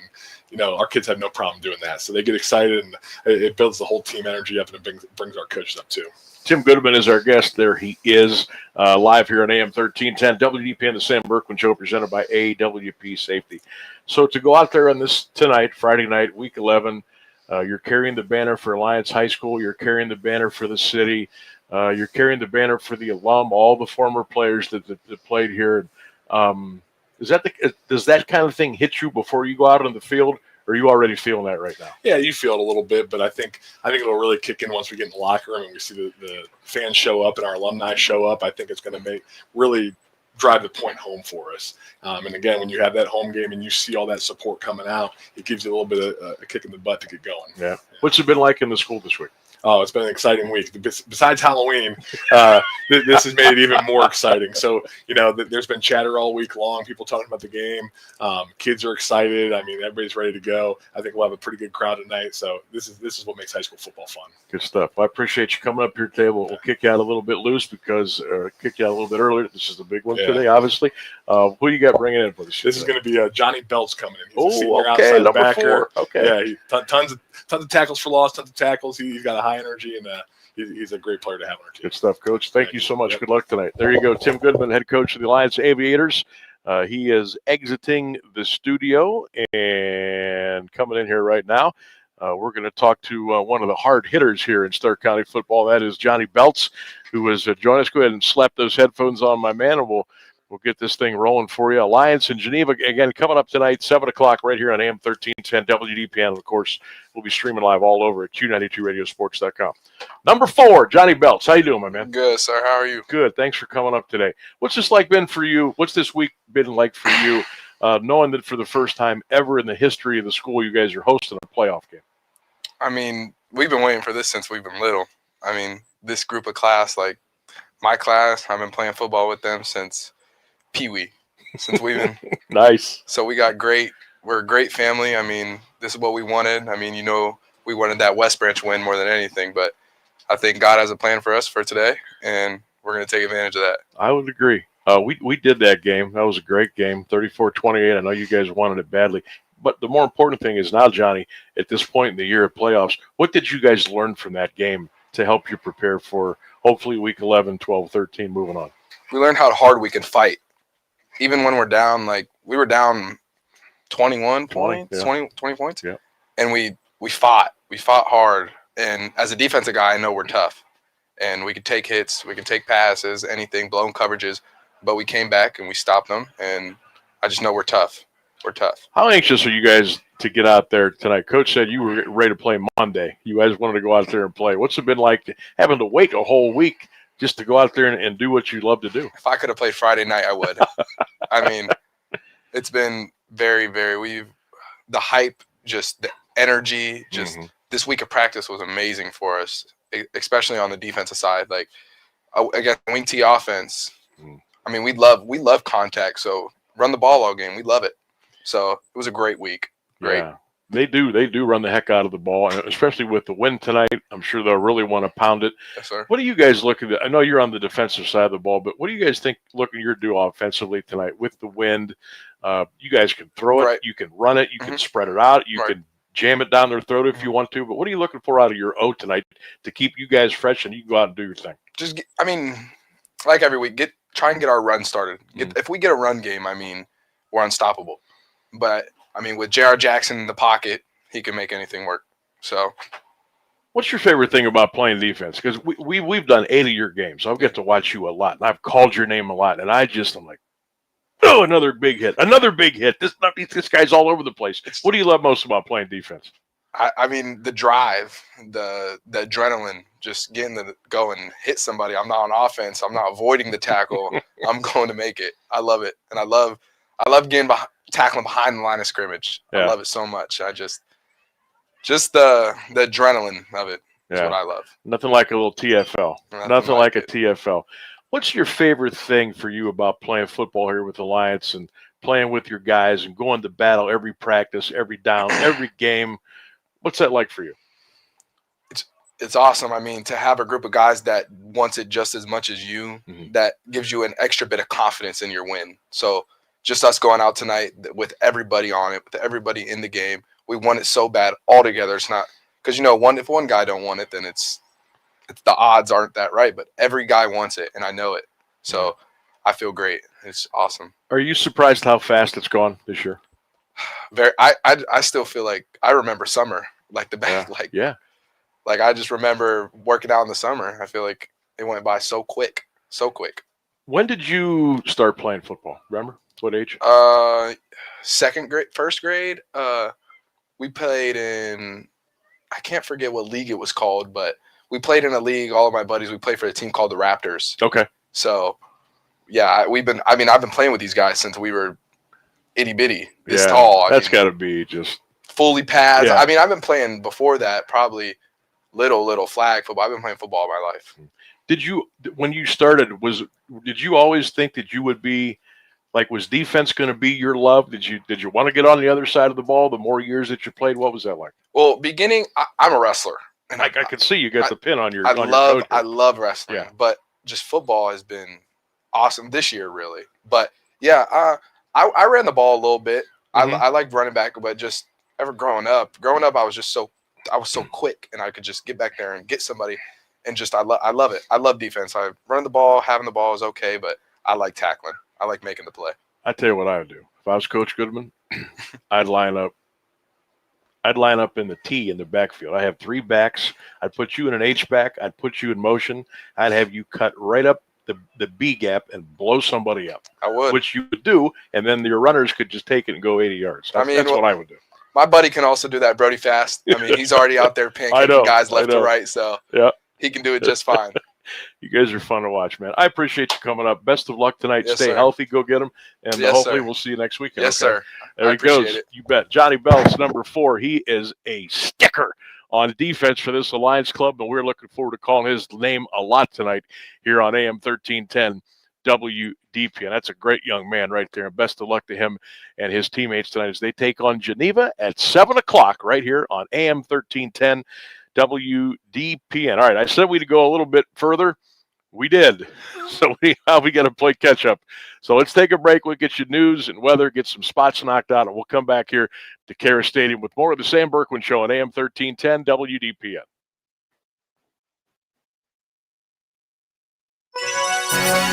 Here's the latest news on AM 1310 WDPN. Good afternoon. It's 4:30. 2 federal judges have ruled that the Trump administration must continue to fund the SNAP food aid program using contingency funds during the government shutdown. Today's rulings came a day before the payments were due to be halted. SNAP is used by 1 in 8 Americans to buy groceries and is a major piece of the nation's social safety net. The administration has said it can't fund SNAP with the government closed. Democrat state officials challenged the plan to freeze SNAP payments starting tomorrow, saying there's a legal obligation to keep providing the assistance for low-income people. Judges agreed, but gave the administration some leeway on the details. Trump administration officials say agents thwarted an alleged terror plot in Michigan, though they've provided few details. ABC News Justice Department reporter Luke Barr reports from Washington. Early this morning, we got word from FBI Director Kash Patel that they thwarted that potential terrorism plot. And now you're hearing from a White House counterterrorism director who said it was a, quote, jihadist terrorist plot. But the Justice Department has still not charged anybody or, brought these allegations to bear in court records. But we did see federal agents searching some homes in Dearborn, Michigan. The FBI confirming to us that there's no active threat. Patel said there were multiple arrests. The death toll in Jamaica from Hurricane Melissa now stands at 19 and is expected to rise. Rescue workers are still finding more bodies as they clear rubble in devastated towns and villages, especially in the western portion of the island nation. Jamaica's main airport in Kingston is up and running, and more aid is arriving. Jamaica's Minister for Energy, Science, Telecommunication, and Transport, Daryl Vaz, spoke at a press conference today in Kingston. Several helicopters on the way. Between 8 and 10 from the U.S. government. And those are the big helicopters. The World Health Organization reports that gunmen who reportedly killed at least 460 people at a hospital in Sudan's Darfur region returned 3 times to the facility during their assault. The attack happened Tuesday, the same day the Rapid Support Forces, a paramilitary group, captured the provincial capital after a long siege. Witnesses described waves of violence, including house-to-house assaults and summary executions. The Rapid Support Forces deny the hospital killings, claiming they are caring for patients. Since the capture of the city, humanitarian access has been blocked and many residents have fled. The UN Migration Agency estimates over 62,000 people have fled the area amid high insecurity. It's 51 degrees on Alliance at 432. This is WDPN News. I'm Jeff Mears. Here's the Alliance Area Weather Forecast on AM 1310 WDPN. Partly sunny skies this afternoon, breezy. Winds up to 21 miles per hour, gusts as high as 34, a high near 52. Friday night, chance of showers, mostly cloudy, a low near 35. Saturday, a slight chance of showers, mostly sunny, a high near 53. For Sunday, partly sunny, a high 54. That's your WDPN weather. This Friday night at KEHRES Stadium on the campus of the University of Mount Union, OHSAA high school football. It's the Alliance Aviators taking on Geneva. Pregame at 6:30, the kickoff at 7. You can join myself, Sam Berkman, along with Caleb Norick for all the action here on AM 1310 WDPN as a pair of 8-2 teams go at it in the first round of the playoffs. Pregame at 6:30, the kick at 7. It's Alliance, it's Geneva for the right to move on AM 1310 WDPN and streaming at Q92radiosports.com. This Sunday, Lon Chaney's legendary Phantom of the Opera returns. Sunday, November 2nd at 3 p.m. at the Canton Palace Theater. Experience the original 1925 film with a live 16-piece orchestra and the majestic Kilgan organ. Tickets are just $18. Buy your tickets now at CantonPalaceTheater.org. This is Marlington School Board member Jonathan Swift. I urge you to vote Humphreys Krupko Ryan for Marlington Board of Education. You have been repeatedly lied to by their opponents about taxes and the deficit. Thanks to Karen Humphreys, Kathy Krupko, and Mark Ryan, Marlington now has the lowest effective tax millage rate of any school in Starr County. Marlington will end the fiscal year 2026 with a budget surplus of $349,000, and Marlington has cut $2.6 million from the budget.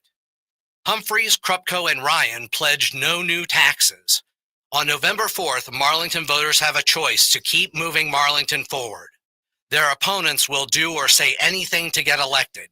Say no to their divisive tactics. Vote Humphreys, Krupko, and Ryan.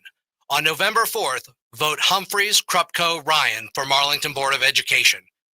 Paid for by Marlington Forward.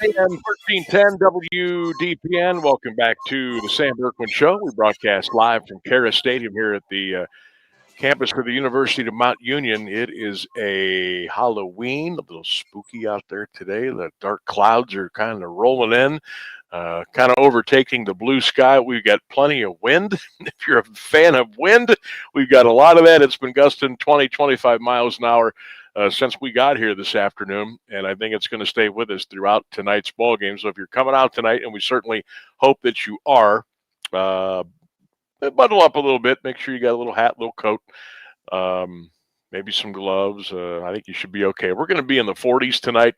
It's if we didn't have the wind, this would be fantastic.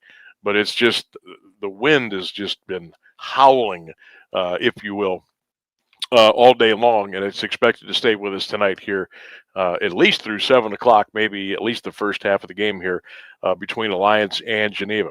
Got a couple of thank yous I want to get out there today. Thanks to Mike Vorhies from MLB Guards Cast for joining us. Mike, great job following baseball. We talked a little World Series. He's also going to be calling the high school football game tonight with Green and Garfield Heights on Q92radiosports.com. He will have that ball game for you beginning at 7 o'clock tonight. Also, want to thank head coach Tim Goodman from the Alliance Aviators for coming up, and he brought his outstanding defensive player, Johnny Belts. Appreciate Johnny coming in and spending some time with us. Great kid, just a great kid. So we appreciate those guys coming on. Lee Foster at Courtside with SammyB, and Lee will be joining us here, 4:45, 4:50. Today is the first official day for boys high school basketball practice. So, yeah, as we get ready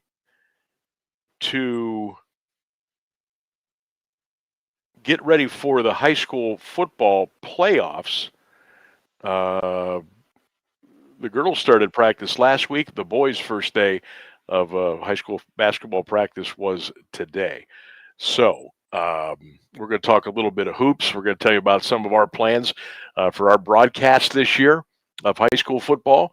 I think you're going to be excited to hear about that. So we'll do that. And we'll talk a little high school football playoffs with him as well. And then 5:15, probably about 5:12, 5:13 today, we will be talking with our good friend Ross Benjamin. He will, break down the college and pro games this weekend, as he'll handicap some games for us. That'll be coming up. Ross Benjamin from wagertalk.com.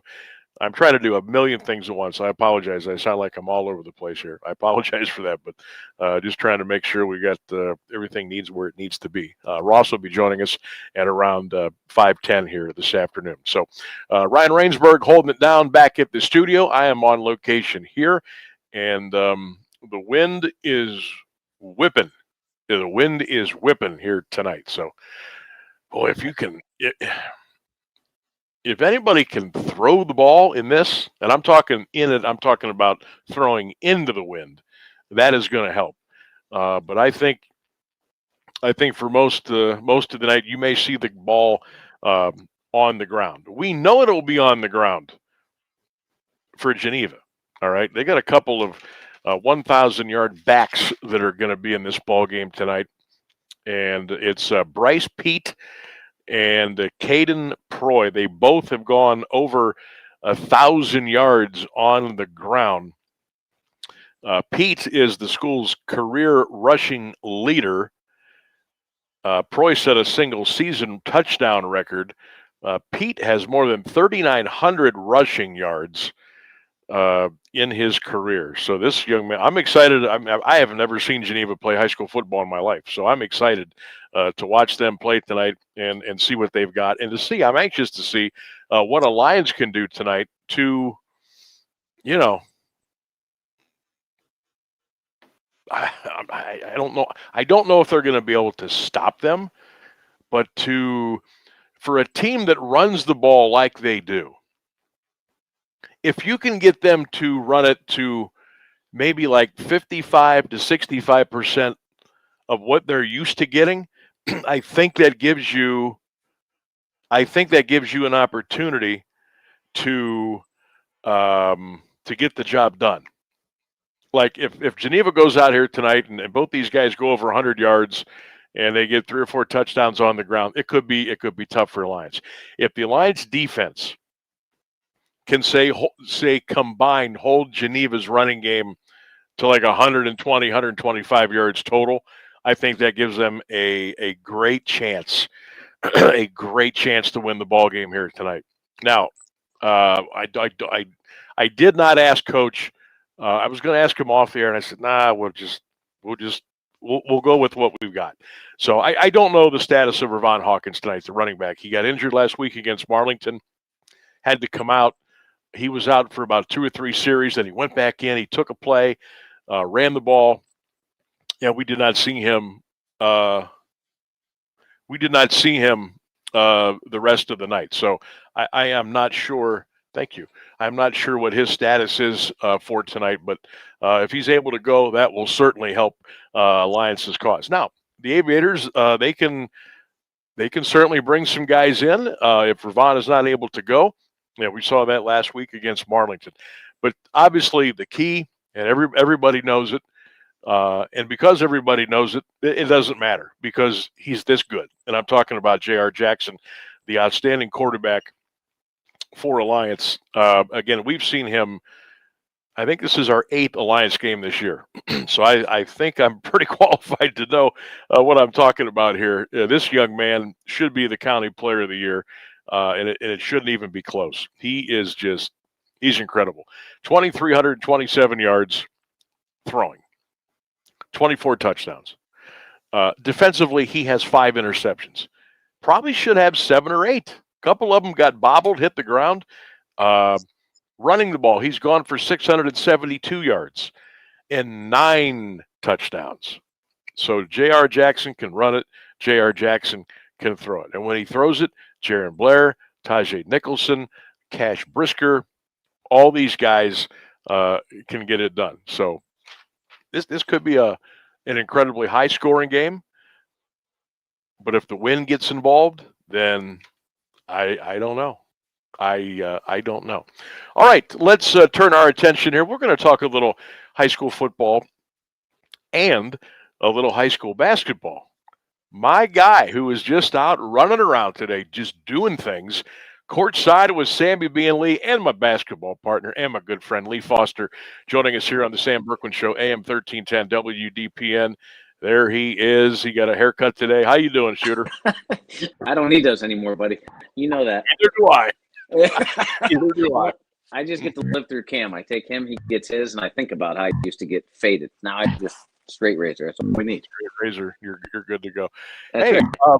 I want to talk a little high school football with you, and then we'll get into hoops and the big stuff we've got going on with Courtside this year on Q92.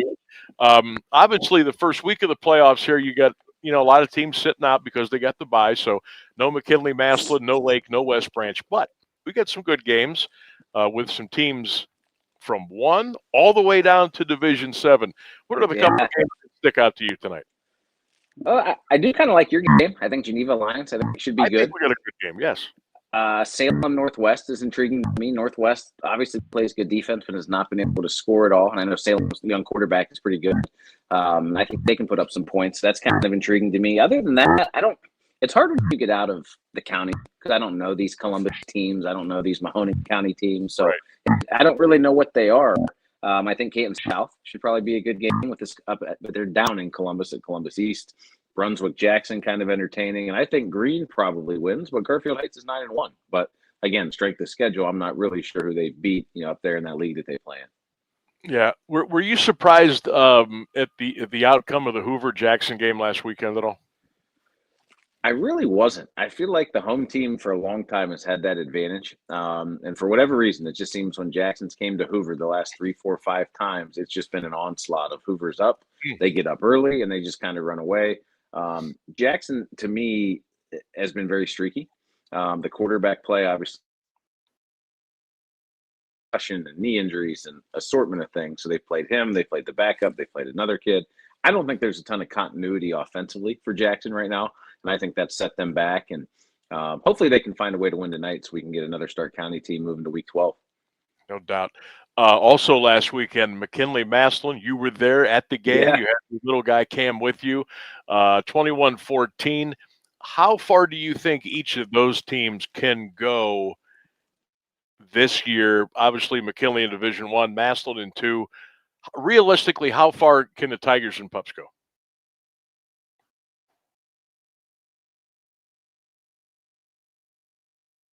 It works out. Who McKinley would play in that regional final. I'm not sure who that would be. But on the Maslin side, I think they've got a fairly easy ride because they were in Region 7 or Region 7, yeah. They're 7 and had all the heavy hitters, the Avons, the Hobans, the Walsh Jesuits are in Region 5. So I do think Maslin will win 2 games and then they'll run into one of those guys and then we'll kind of see what happens. But I would presume that Maslin will go farther than anybody. Just on paper, that's what it appears to me. Does it surprise you that why Maslin is not in with Division II, Region 5? Is there a method to the madness there with the OHSAA? Or, when you break the regions down within the division, the teams geographically, I mean, I would just assume that those teams would all be. Are they just trying to spread it up a little bit, because that would be murderer's row up there. It already is. Yeah, I mean, obviously you're coming from the top end Northeast Ohio, so maybe just the bottom end of Stark County kind of got sucked down to go with the Sunbury, Big Walnuts, and that group from down in Central Ohio. So that would be my guess. I don't know why, but hey, it's awfully good for them to not have to play, like you said, those three teams we just mentioned, week 12 or 13. Are you happy with the with it being the top 12 now as opposed to 16? And would you like to see it go back to 8 at some point if that would happen? So yeah, I'd be okay with 8. I don't like the bye week. I think we're too late in the season for kids to be like, okay, we're going to play Friday. We'll play 2 weeks from now. I guess McKinley and Massillon, it's one less day. It's 13 days versus 14. But I don't like the bye week. You're just sitting and waiting. And then that gives a huge disadvantage to the teams that are playing tonight that now have to come back and play a top 4 seed that's got a week, 2 weeks to recover, to rest up, to get healthy. Who knows? Injuries happen this time of year. It's going to be cold and windy tonight. I would like to just see 8, and let's play 1-8, 2-7, 3-6, 4-5. And let's go at it from week 11 and not waste all this time and make this 16, 17 weeks versus 15 like it should be. Yeah, I agree. I agree 100%. Lee Foster, our guest, courtside with SammyB and Lee, talking a little football here. Now we're going to talk a little round ball. Girls high school basketball practice began last week. Today, the first official day that the boys can get out there on the hardwood. And you're a big hoops. We're both big hoops fans. And man, it is not that far away from opening night. I mean, we got a lot of playoff football to go, but man, high school hoops, and boy, what a year we had a year ago, and hoping we can do that again with some runs to the title. How excited are you for another season of hoops coming up? I can't wait. I always say this time of year I start tell my wife I'm getting the shakes because I haven't thrown a headset on and since March, right? Since we were in Dayton. So I'm ready to go. I'm ready to fire it up. I started looking and peeling our schedule, together a little bit last night. Max Preps has got most of the county schools updated on there. So I started trying to piece that together, figure out when our first date will be. But obviously super excited for our new partnership here, obviously with you guys in Q92. Signal strength is going to be fantastic. We're going to reach such a mass amount of people from where we're at. And I think there's going to be some really good teams in the county this year. I think McKinley's going to be very good. North Canton Hoover's going to be good. I think Alliance is going to be good where you're sitting at now. I mean, you said you could have the county player of the year in football. It's not far off to think he could win it in both sports. Wouldn't that be unbelievable? And it's funny because I've been watching the Allen Iverson documentary on Prime the last few nights. One of my favorite player growing up, other than Jordan, obviously. And it's kind of a similar type of deal to what J.R. Jackson's doing in Alliance this year, right? I mean, he's 1,000-point scorer already as a junior. His stats in football this year are video game like. It wouldn't surprise me at all if he swept the whole thing. That would be awesome. I don't know if that's ever happened. I doubt that's ever happened here in Stark County. If it has, congratulations to whoever pulled that off. Yeah, I don't remember anybody. Yeah, I think JR's got a heck of a chance. So we do want to remind everybody that this year we will be doing what we've always done. This is our 3rd year together now. But this year we are going to be doing our games on Q92, the 50,000-watt blowtorch. We're going to be on Q92radiosports.com. Our games will be broadcast on X, on Facebook, on YouTube. Again, audio, of course. We're going to be with you every Tuesday, every Friday throughout the high school basketball season. We'll be having a lot of fun with you on social media. We want you to give us a follow as well at Courtside Sam Lee on our X page. And partner, I'm excited because it's a whole new, bigger world for us now to get these games out to everybody. And I'm looking forward to it. No, I agree. I mean, obviously the stuff you just hit on, having the YouTube, the Facebook, everything I've been following with, your guys' football at Q92 this year at 1310 has been fantastic. The multiple ways to catch a stream, to listen, to engage. It's going to be awesome. And it's better for our sponsors. It's better for our listeners. It's better for everybody included. And, we take pride in, as you know, trying to give Stark County the best possible basketball coverage we can give them. And I think the feedback the last 2 years has been tremendous. And I just think it's just going to continue on this upward trajectory. And obviously having your show now, like the football stadium you're in, live from a gym, the ability to have coaches interviews and player interviews, just different things we can do this year that is going to make our broadcast that much better.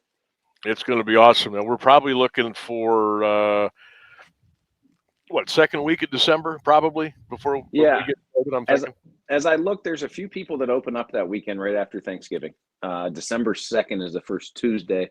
There's a lot of games on that day. We'll just kind of tailor it to what you're going to be doing with football and how early we can get started. And obviously, the earlier the better. Like I said, I sent a tweet and an Instagram post out today, just wishing all the coaches and players good luck on their first day.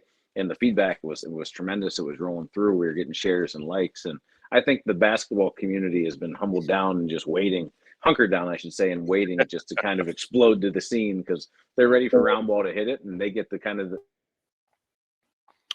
I know you've been looking at some schedules. I've been looking at some schedules. I looked at a couple this morning just because they popped up in my feed. Canton Central Catholic and Canton McKinley. What in the world is Coach Creamer and Coach Spoon doing? Their schedules are like, what do they do? Are they getting ready to play in March Madness for college? I mean, what are they doing?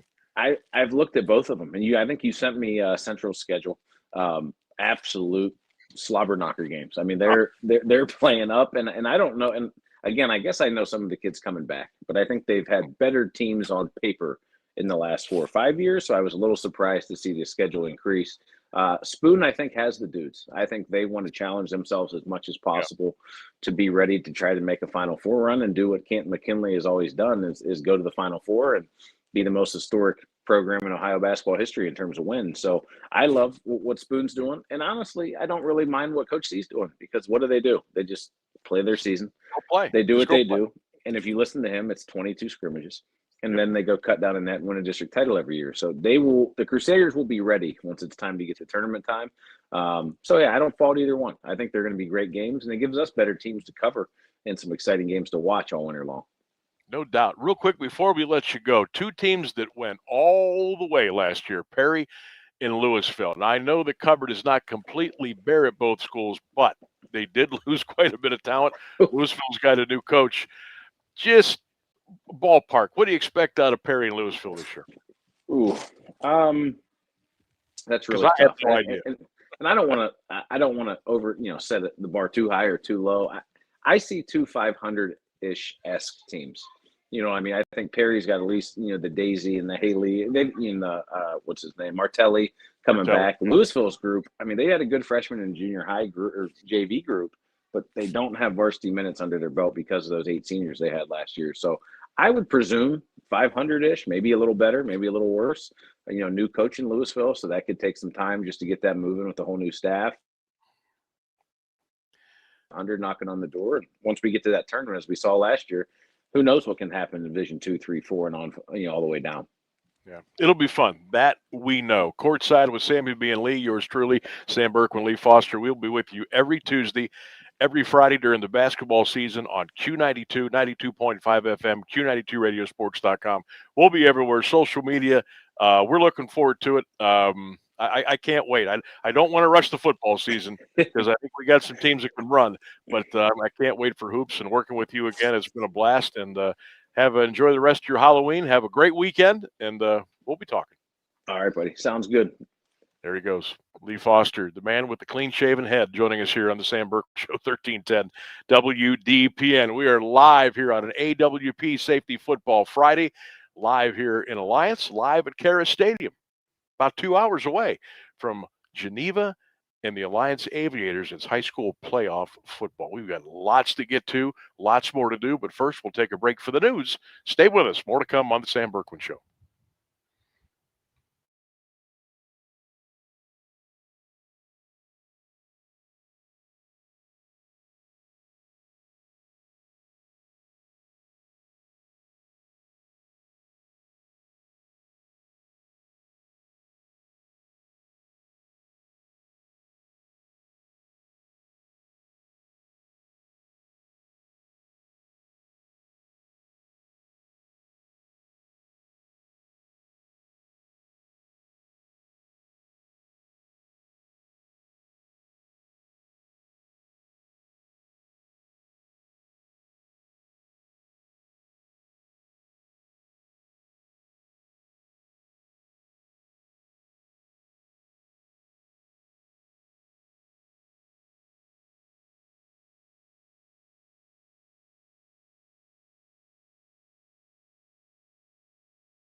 security across the region, Bishop David Bonar is calling on parishioners to help feed those in need. The Catholic Diocese of Youngstown has launched a non-perishable food drive running through the end of the year across 6 counties. Donations can be made at local parish pantries or at Catholic Charities and St. Vincent de Paul locations. The State Highway Patrol is investigating a crash that left a bicyclist seriously hurt in Perry Township. Troopers say 32-year-old Timothy Coverdale of Canton was southbound on Whipple Avenue near 11th Street Northwest around 12:20 this morning when he was hit by an SUV. Coverdale was taken to Mercy Hospital. The driver, a 32-year-old woman from Tucson, Arizona, was taken into custody. Troopers believe alcohol may have been a factor. The contract between Metallus and United Steelworkers Local 1123 will be extended a second time. The agreement will now expire January 29th to allow time for more contract talks. Workers last week rejected a tentative agreement announced by negotiators October 3rd. The union represents 1,200 employees at the steelmakers' Canton operations. The contract was to expire in September, but was extended to October 15th so negotiations could continue. The co-founder of a local baseball academy has been sued to remove him from operations of the company. Massarelli Baseball School alleges John Massarelli kept cash payments for baseball instruction off the company books and used the money for personal items or failed to turn them over to the business. He is also accused of giving lessons to minors while intoxicated. The school seeks damages in excess of $25,000 and to remove him from daily operations and coaching responsibilities. MBS operates baseball training facilities in Lawrence and Springfield Townships. Massarelli and 2 other men each own a third of the business. The Canton Regional SWAT Team is being honored by the U.S. Marshals Service as its Law Enforcement Partner of the Year. The 25-officer unit, made up of members from 6 police departments, serves Stark and Carroll counties under Canton Police Command. The team was recognized for its role in a Jackson Township motel standoff last November when North Canton sniper Patrick Lewis was shot in the arm. The Marshals praised the team's professionalism and dedication during the incident, which ended safely. Massillon could soon join other Ohio cities in banning camping on public property. Proposed ordinance before City Council would prohibit people from sleeping or setting up tents on sidewalks, streets, or near buildings. Council is expected to take up the issue Monday. According to The Independent, Mayor Jamie Slutz says the move is meant to address public safety and cleanup issues while also helping connect homeless individuals with local services. Those found camping would have 24 hours to move before facing a $50 fine. An Akron man is facing felonious assault charges in connection with a shooting near Kent State University. Police say 19-year-old Jack Massey was arrested after an investigation into a Thursday night incident at Bar Lucci on North Water Street. An officer patrolling the area heard gunfire around 11:30 and rushed to the scene, where a fight had broken out as the bar was being cleared. There were no reports of injuries. A former Columbiana County Corrections officer accused of assaulting 2 inmates will stand trial next year. 27-year-old David Ferguson Grants of Youngstown is facing 2 counts of assault for separate incidents in September 2024 at the county jail, both caught on camera. He allegedly threw a handcuffed inmate to the floor and days later pushed another up a set of steps before pinning him down. Both inmates were treated at Salem Regional Medical Center. The trial, originally set for next week, was postponed after a key witness became unavailable and is now scheduled for March 12th. A driver is dead after a pickup truck slammed into a tree Thursday night in Mahoning County's Jackson Township. Police were called just before 7:30 to Kirk and South Lipkey roads, where they found the truck off the roadway with heavy front-end damage. Officers confirmed the driver died at the scene. The Mahoning County coroner and Jackson Township police are investigating what caused the wreck. A federal judge has ordered Youngstown Ursuline High School to release the names of 7 students connected to a hazing and sexual misconduct lawsuit. Judge Benita Pearson says the names and contact information must be turned over to attorneys by November 10th, with parents notified first. One lawsuit claims a student was hazed and sexually assaulted during a football team trip in June. Another alleges school officials failed to act on reports that a player harassed and stalked a female student for 2 years. 2 separate grand jury indictments were issued in Mahoning County Thursday in connection with violent assault cases in Youngstown.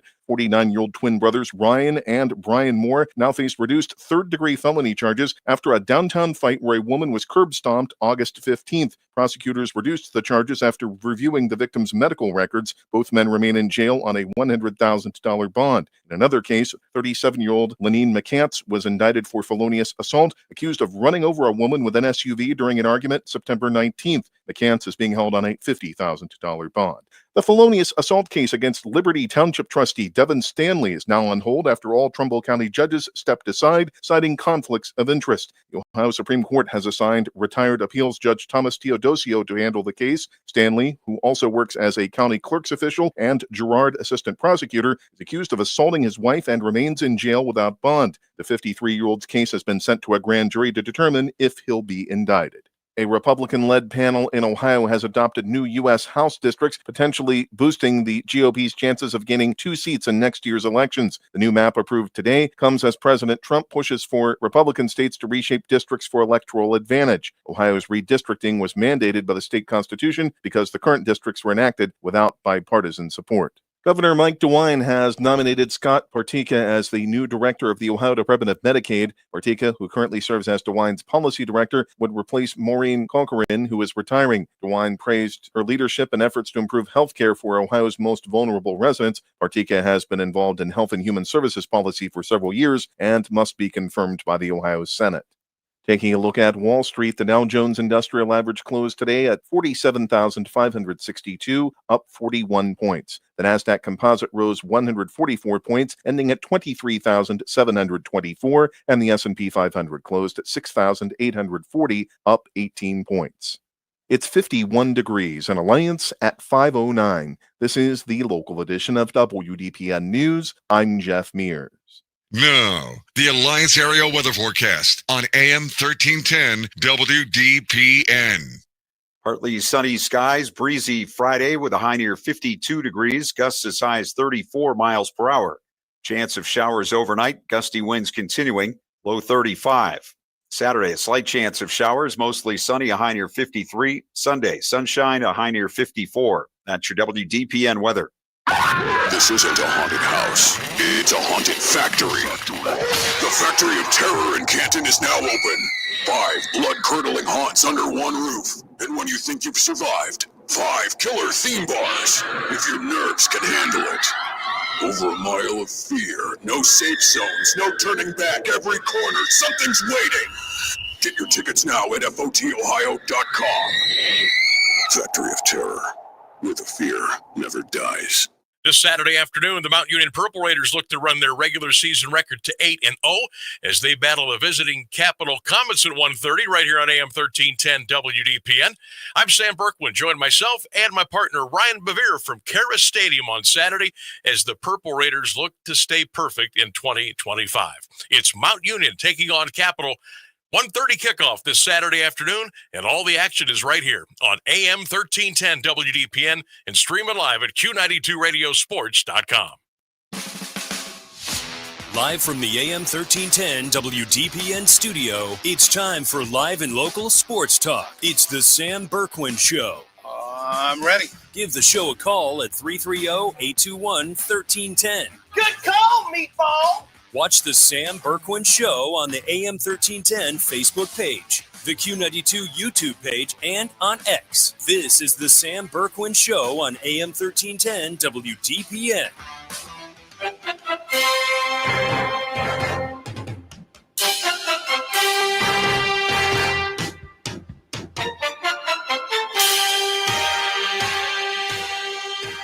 And welcome back to the Sam Bourquin Show. It is AM 1310 WDPN, and we are broadcasting live on this AWP Safety Football Friday. Shout out to Drew and the crew at AWP Safety. Been riding with us all high school football season long today. It is week 1 of the high school football playoffs, and today we are back at KEHRES Stadium at the University of Mount Union. We've been here since 3 o'clock today. We'll take you up until 6, so we'll come back to the pregame at 6:30. And then the Alliance Aviators, the home of the great Hall of Famer Lenny Dawson, will take on Geneva tonight. You can join me and Caleb Norick with the play-by-play at 7 o'clock here on 1310 WDPN and streaming live all over at Q92radiosports.com. I want to thank my guests today, Lee Foster, Courtside with SammyB and Lee, head football coach of the Alliance Aviators, Tim Goodman, and his outstanding defensive stalwart, Johnny Belts. And a shout out to Mike Vorhies from MLB Guards cast for joining us. And Mike's got some football tonight, too, as well. We'll be doing the Green Garfield Heights game tonight on Q92radiosports.com. All right, I've been telling you all day long, it has been very windy. It was very sunny earlier. Now it's a little bit overcast. Some clouds have come in. They've actually turned the lights on already here at Mount Union, and I've got the blinds still down here in the booth. I'm gonna attempt to pull this one up behind me again, so I can kind of give you a little look-see at how crazy this wind is right now. So I know I've gone back to being the shadow man, but bear with me. But right here, this is one of the lights. Look at that thing. Look at that light standard. It has been swaying and moving all day long here at the stadium. The wind has been about 25 miles per hour. It's gusted as high as 35, and they think it's going to be that way throughout the night. So you can see there's the big light standard, and then you look in the back here, you got the fall foliage, you've got the chapel, some of the dorm rooms, some of the places where the students take class here at Mount Union. So it's going to be windy tonight, so make sure you bundle up, but more importantly, come out and support the Aviators tonight. And we'll see you tomorrow for Mount Union football as they take on Capital at 1:30 here on WDPN. World Series tonight. Come on, Blue Jays. I'm pulling for you. Game 6, Toronto and LA, a little bit after 8 o'clock. Tons of college football tomorrow. Lots of pro football on Sunday. And there's just a lot of stuff going on. Before we go any further, I want to wish everybody a happy Halloween and hope you are having a great day. And whether you got a Halloween party, you're getting ready for trick or treat a little bit later on tonight, enjoy. I think it's one of the great days of the year. So happy Halloween from all of us to you, 1310 WDPN. All right, without any further ado, let's get him in. Ross Benjamin at wagertalk.com. Kind enough to join us here on this Football Friday. We had to move Ross to today, but we want to get those selections for college and pro football, and there he is ready to go. Ross, good afternoon. How you doing, my friend? Good afternoon, Sam. It's windy conditions. Take the under, the way it sounds. Right, absolutely. I'm telling you, this light post over here, I'm glad I'm indoors. Is Division III Mount Union? Yes, Division III, and they are. I'm a little biased. I've been calling their games for the last 10 years. Yeah. I think they're the best. I think they're the best college football program in the country. Didn't they have a long winning streak at one point? Yes, they have got. They're going for, I believe they're going for their 13th or 14th national championship this year. They had the great Larry KEHRES, who coached here. His son Vince KEHRES coached here. Now, of course, Jeff Dart, who is Larry's son-in-law, is the head football coach here. They are an incredible program. It's KEHRES Stadium. They named the stadium after him. It holds around 6,000 people. The press, Dom Capers pretty much paid for this press box here. He was a Mount Union grad, of course, the great assistant football coach in the NFL for many years. It's a crown jewel, Ross. If you ever get a chance, come over here to Alliance. Is it a playoff game too? Is it a playoff game? No, we actually still have 3 weeks left in the regular season, and then the Division III will start the postseason. So yeah, we got a couple more to go. Mounts 7-0. Pretty safe to say they're going to run the table and go 10-0, and we'll get ready for playoffs. But it's great place to be, and I'm lucky enough. I've been laughing all season long. I should be paying rent here. I've been here Friday night 8 times, and I'll be here 6 or 7 times for college football on Saturday. So I just need a cot. I've got a fridge downstairs. I've got a microwave. I've got a restroom. I don't need anything else here. I'm good to go. Good for you. I'll tell you what I do need. We all need some winners, and that's why we've got Ross Benjamin here, our guy, our handicapper, college and pro football. Let me read a couple of quick stats here for you. Ross's hot streaks right now, he's like a flaming Cheeto right now. He's 175 and 116. That's 60%. Folks, if you're hitting 51 or 52%, you're doing really well. Ross is knocking it out at 60%. College, NFL. I assume we get the Weekend Warrior package again this weekend. We'll tell you about that. But Ross is doing really well, and I can't wait to talk a little football here, my friend. I'm excited. Yeah, it's 175 and 116 since May 13th in all sports. And it's incredible. Yeah. That really is. Yeah, and pretty on a great college football NFL run right now. Combined 38 and 17 since September 11th. That's 69%. So the Weekend Warrior people have been making a lot of money, Sam. $49. You can't beat that. Last week, 5% best bet winners. And folks, my best bet, 5% best bets are $35 a piece if you buy them individually. And that doesn't include anything else. It's $70 right there. And the whole Weekend Warrior package is $49. So take advantage of this offer. My records are all documented, Sam, by wagertalk.com, one of the most trustworthy and honorable sports betting sites on the internet today. You better believe it. Ross Benjamin, wagertalk.com. There's that big graphic there for the Weekend Warrior package. $49 gets you Saturday, Sunday, gets you Monday's action, and hopefully you can cash in. And with the way Ross has been banging them out, you're going to cash in. All right, so Saturday, I'm going to start with Ohio State. I know it's a big line. A lot of factors here. New head coach, the quarterback's out. Ohio State coming off of a bye. The latest number I see now, Ross, is Ohio State minus 18.5. The total is 45 and a hook. How do you think this plays out of the shoe tomorrow afternoon? Yeah, I mean, I'm hesitant to lay the points with Ohio State because it's opened at 20, and I feel like I'm missing something because Penn State's catching money. It's down to 18.5. I know one thing. Penn State's offense has been anemic against quality opposition this year.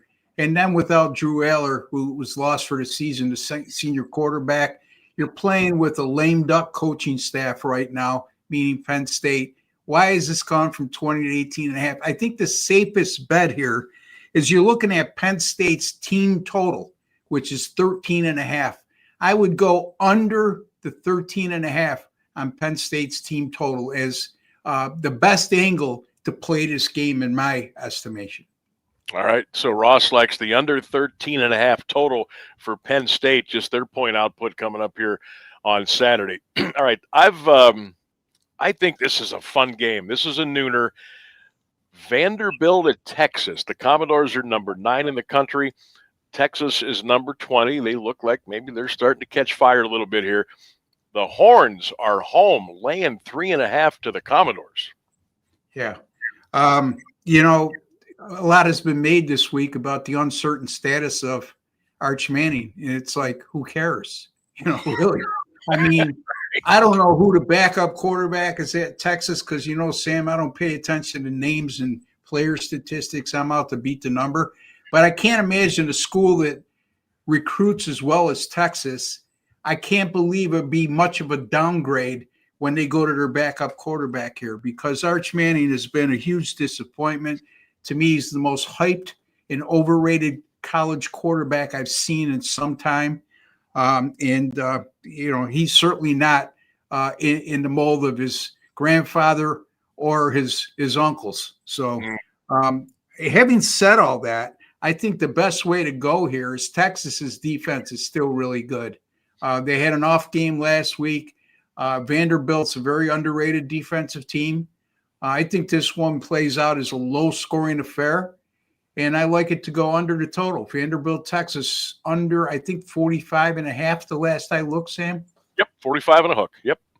All right, so we like that one under. Ross Benjamin, our guest, wagertalk.com. That's wagertalk.com, and we'll be putting some other graphics up there for you to let you know how you can get in touch with Ross right away and get those great picks for the upcoming weekend. Number 13, Texas Tech is at Kansas State.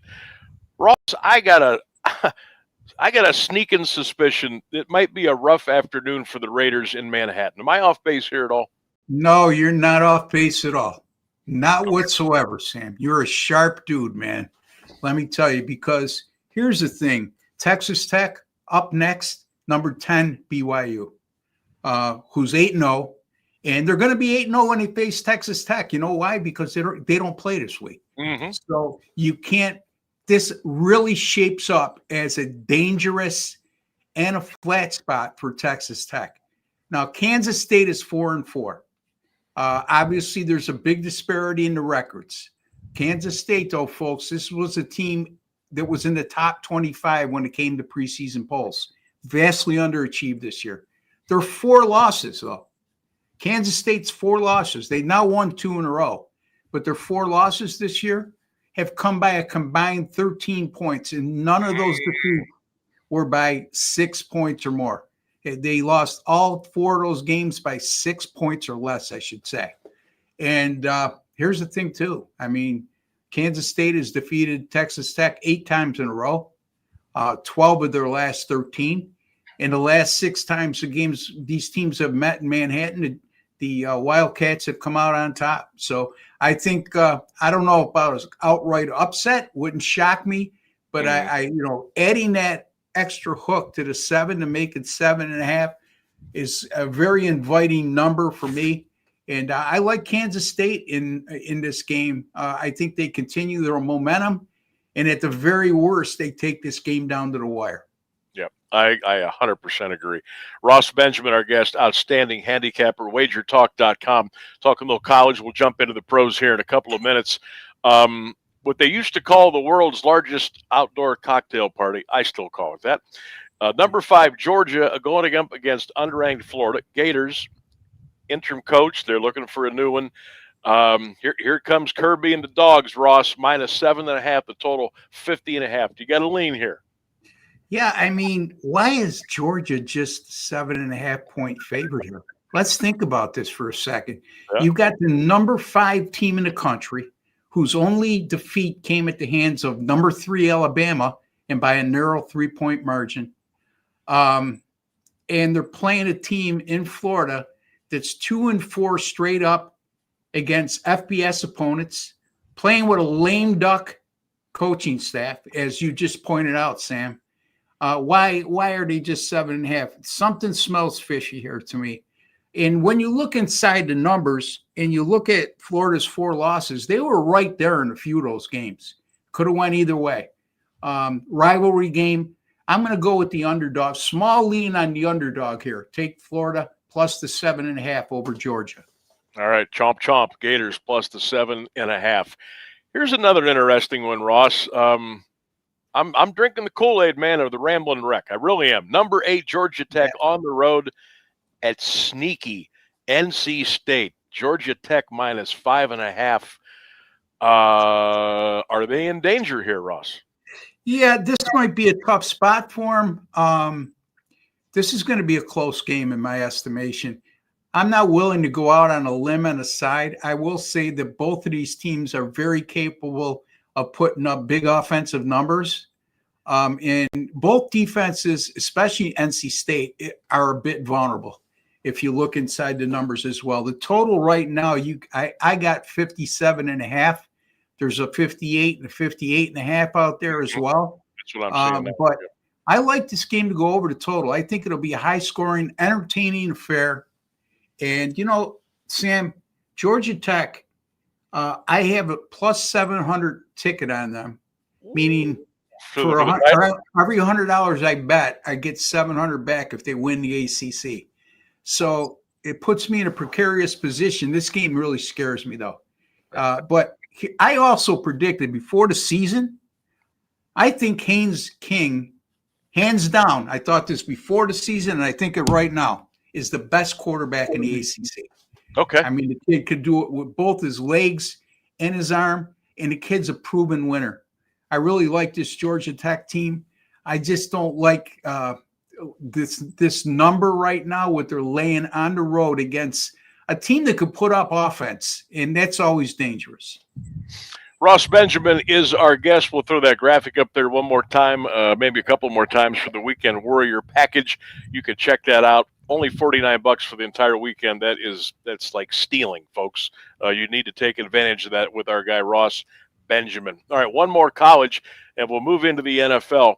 Number 18, Oklahoma, is at number 14, Tennessee. The Vols are laying 2.5 to Boomer Sooner down in Knoxville. What do you say, Ross? Yeah, Oklahoma's defense was so good, right, all year long. But Ole Miss opened up a Pandora's box and really exposed them. And when you look at the numbers and you compare Ole Miss's offense, which is very good, to Tennessee's offense, the Vols averaging 45 points per game and over 500 yards per contest. I just don't know. And Tennessee's defense has been a big disappointment. I think we talked about this, Sam, on one of the segments a couple weeks ago. However, I just don't know if Oklahoma can keep up the offensive pace with Tennessee, matching them score for score. I mean, Oklahoma got torched last week. They're at home against Ole Miss, their defense I'm speaking about specifically. So small lean here for me on the Vols at home, minus the 3. I think that they are desperate for a win, and Oklahoma right now is also desperate. But I just can't see Oklahoma. You're going to have to score to beat Tennessee, and Tennessee's just too good offensively. Yep, I would agree. Ross Benjamin is our guest. Let's go quickly to the NFL. 49ers at the Giants this weekend, Ross. San Fran only laying 2.5 at the Meadowlands. This one looks a little bizarre, but I know there's maybe some injury situations going on with both sides of both these teams. But any lean here, Niners, Giants in Jersey? Well, Mac Jones will get the start in this game. Okay. Because the other guy's not ready yet. But look, this is a textbook example to me of thinking like an odds maker. Something stinks here. You got a 2-6 Giants team that just went through an emotional week after losing their star rookie running back Cam Scatterbo for the season. And they're playing a 5-3 49ers team coming off a loss. You would think they would bounce back strong from that. And yet the 49ers are just a 2.5-point dog. I can't help myself with my contrarian mindset here. I'm going to take the Giants here plus the 2.5. Yep. I like the Giants as well. 2 more in the NFL, and we will be on our way. Of course, the Browns are off this week, and they'll be at the Jets next Sunday, so they're on the bye. Not a real sexy schedule this weekend, Ross, but a game I want to take a look at here is the Bears in Cincinnati, because Cincinnati, Flacco, and then he had to go out, and then I'm not sure if he's going to play this Sunday or not. The Bears have been kind of up and down. Chicago's a small favorite at Cincinnati. They're laying 2.5. Yeah, I mean, how does Cincinnati recover from that disaster last week where they lost to the winless Jets and they seemingly had the game in hand and they lose 39-38? The Bears coming off a disappointing performance last week in a 10-point road loss. Both teams, look, Flacco will be available to play according to my injury reports I get at the site that I go to. So I'm banking on him playing. And since he's become the starting quarterback the last 2 games, Cincinnati's offense is fired on all cylinders. Chicago, if you look at their offensive numbers, pretty damn good as well. Chicago's given up 32 points per game on the road this year. They played 3-1 to the over on the road. Cincinnati's played 4-0 to the over at home. In those 4 home games, averaged somewhere around 65 points combined scored per contest. I think the safest play here is to go over the total, and it's 51.5. It did come down from the opening number, but don't be alarmed. I think that had a lot to do with the uncertain status of Joe Flacco. And one other thing is, in the 2 games, Flacco started no turnovers. And we remember Jake Browning was a turnover machine. So big difference, And let's not forget, Cincinnati might be terrible defensively, and their record is 3-5. But that's still a wide open AFC North right now, so I wouldn't count them out yet. Although I think that Baltimore will come on and win that division before it's all said and done, if Lamar stays healthy. But the Cincinnati defense is just horrible. But they still have great offensive weapons at the skill position. So I'm going to go over the total in this game, Sam. Over the total, Bengals and Bears. One last one, and this is the biggie this weekend. A lot of people looking forward to it. The Chiefs and the Bills in Orchard Park, Kansas City, -1.5. The total has been flickering between 52 and 52.5. Without question, this is the best game of the entire weekend. Ross, what do you say? Buffalo, KC, and who knows? This could be another preview for another AFC championship. Who knows? Yeah, I'm a little uncomfortable talking about this game because I've been a lifelong Buffalo fan. But everything to me, I don't let my heart get in the way when I'm talking professionally on the air. And to me, this is a Kansas City pick here. You look, Buffalo won 40-9 last week, but a lot of that had to do with the running game. James Cook went for over 200 yards last week. they still haven't solved a lot of their defensive problems. They played Carolina last week with Andy Dalton. The way he performed, any team would have held them below 10 points. The Bills' defense, to me, is a concern. Also for the Bills, concern to me is their wide receiver position. Shakira, is a very good slot receiver, but he's not going to stretch the field. He's great with yards after the catch. I believe he was number 1 in the NFL, but they don't have anybody to stretch the field. And that's a problem. And I'd be shocked if you don't see Buffalo do something at the wide receiver position before the trade deadline. But, Kansas City's coming on right now. They stumbled out of the block, but now they're healthy, especially offensively. And I don't see how Kansas City's not to play in this game. There you go. Ross Benjamin going to go with the Chiefs against the Bills Sunday. That's the 425. Breaks my heart, Sam, to make that pick. You know what? Just for fun, just for the heck of it. I got to be honest with you. Something is whispering to me, take Buffalo plus the 1.5. Yeah, I hope you're right. We'll see. That way I'll be right. I'm wrong. I really sincerely hope I'm wrong. Here's the Sam will be right. Ross will be happy with. You can't go wrong. Here's my heart speaking before it was my mind speaking. So. All right, we got the Weekend Warrior package, $49 for all the plays, Saturday and Sunday. You get Monday as well. There it is up on the screen. Ross Benjamin does a great job handicapping all of our football action for us on Saturdays and Sundays. The college and pro games, you catch Ross he's on today, Friday, but usually it's a Thursday at 4:35. We'll get back to that next week here on AM 1310 WDPN. Ross, always a pleasure. I'll be pulling for your picks. I'll be pulling for your Bills, and we'll see you next Thursday. Thank you for having me, Sam. I appreciate it. You bet. Ross Benjamin, wagertalk.com. He is the best in the business. All right, we got to catch up here. We got to get the news. We got to get the weather. We'll get some spots in there. When we come back, we'll get back into high school football mode. Caleb Norick will be joining us as we break down week 1 of the high school football playoffs, talk a little Alliance Geneva, talk a little World Series, and we'll have some fun here on the Sam Berkman Show, presented by AWP Safety on 1310 WDPN.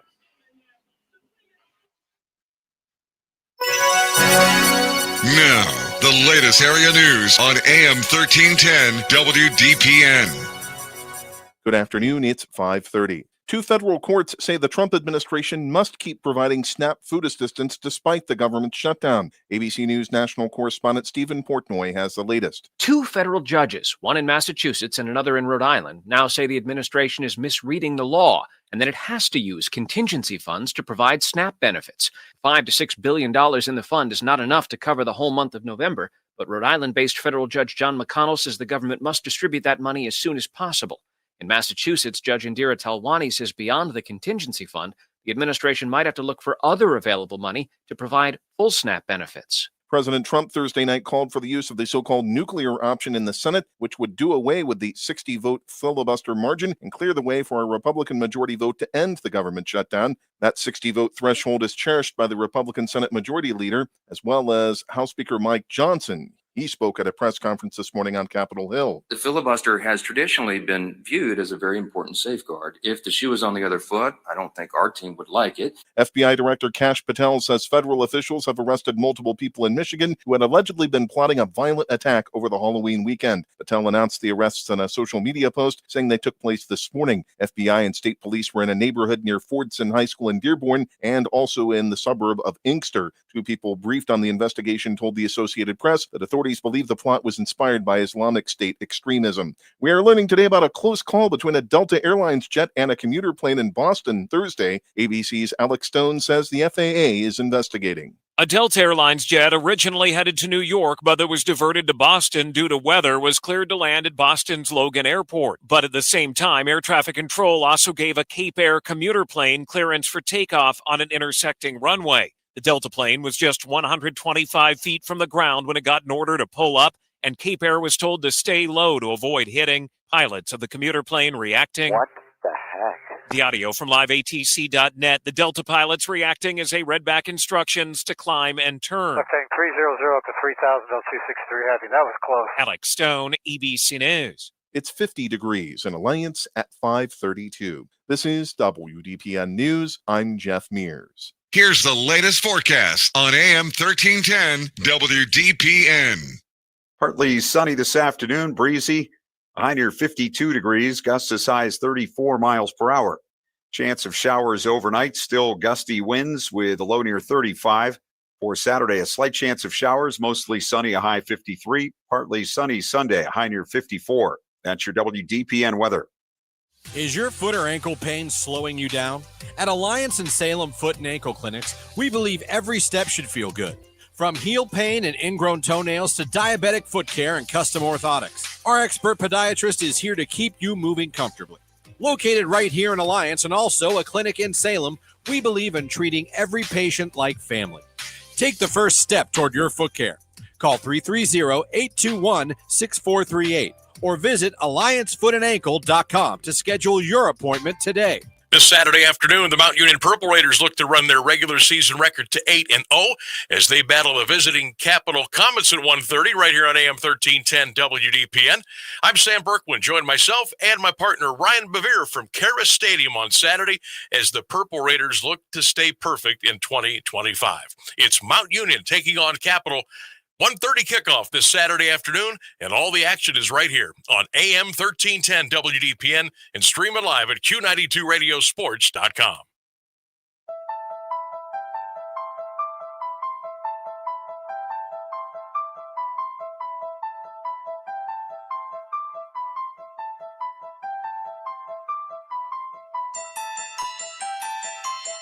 Halloween, everybody. It's a little spooky out there right now. Clouds are kind of rolling in. The sun's going to be setting here before you know it. Don't forget to, if you still need to, manually turn your clocks back late Saturday night into early Sunday morning, as we'll gain an hour of sleep. But boy, we're going to lose a little daylight on Sunday. It's going to be a little weird at 5:25 when it's going to be dark out and you start wishing it was summer again. Welcome back here, everybody. It's the Sam Berkwin Show, live from KEHRES Stadium. Coming up a little bit later on tonight, myself, Caleb Norick, will bring you the call. 8-2 Alliance, 8-2 Geneva is round one of the OHSAA high school football playoffs. Get rolling. Tom from Salem checking in. Says, hey, guys, we might be at the game tonight. If not, we will be tuned in to 1310 WDPN. By the way, Ohio State will shut out Penn State tomorrow. That would be nice. We got a lot of great games coming up here tonight. 1310, of course, and of course Q92 Radio Sports and the Q Sports Network. It's going to be busy back at the ranch tonight. I want to shout out the crew there, and thanks to all of you that will be tuned in tonight on radio, on stream, wherever you pick us up. Big shout out and a thank you to you for spending your Friday night with us. Okay, Caleb Norick has joined us in studio, and I've been on camera all day. We don't need any more of that. Caleb is here, and he's bundled up, and he's ready to go for playoff football. How you doing, man? Week 11, and here we go. Good. Yeah, here we go. World Series, before we go any further, what do you think tonight? Ooh. Do the Jays win it? Do the Dodgers extend? What happens?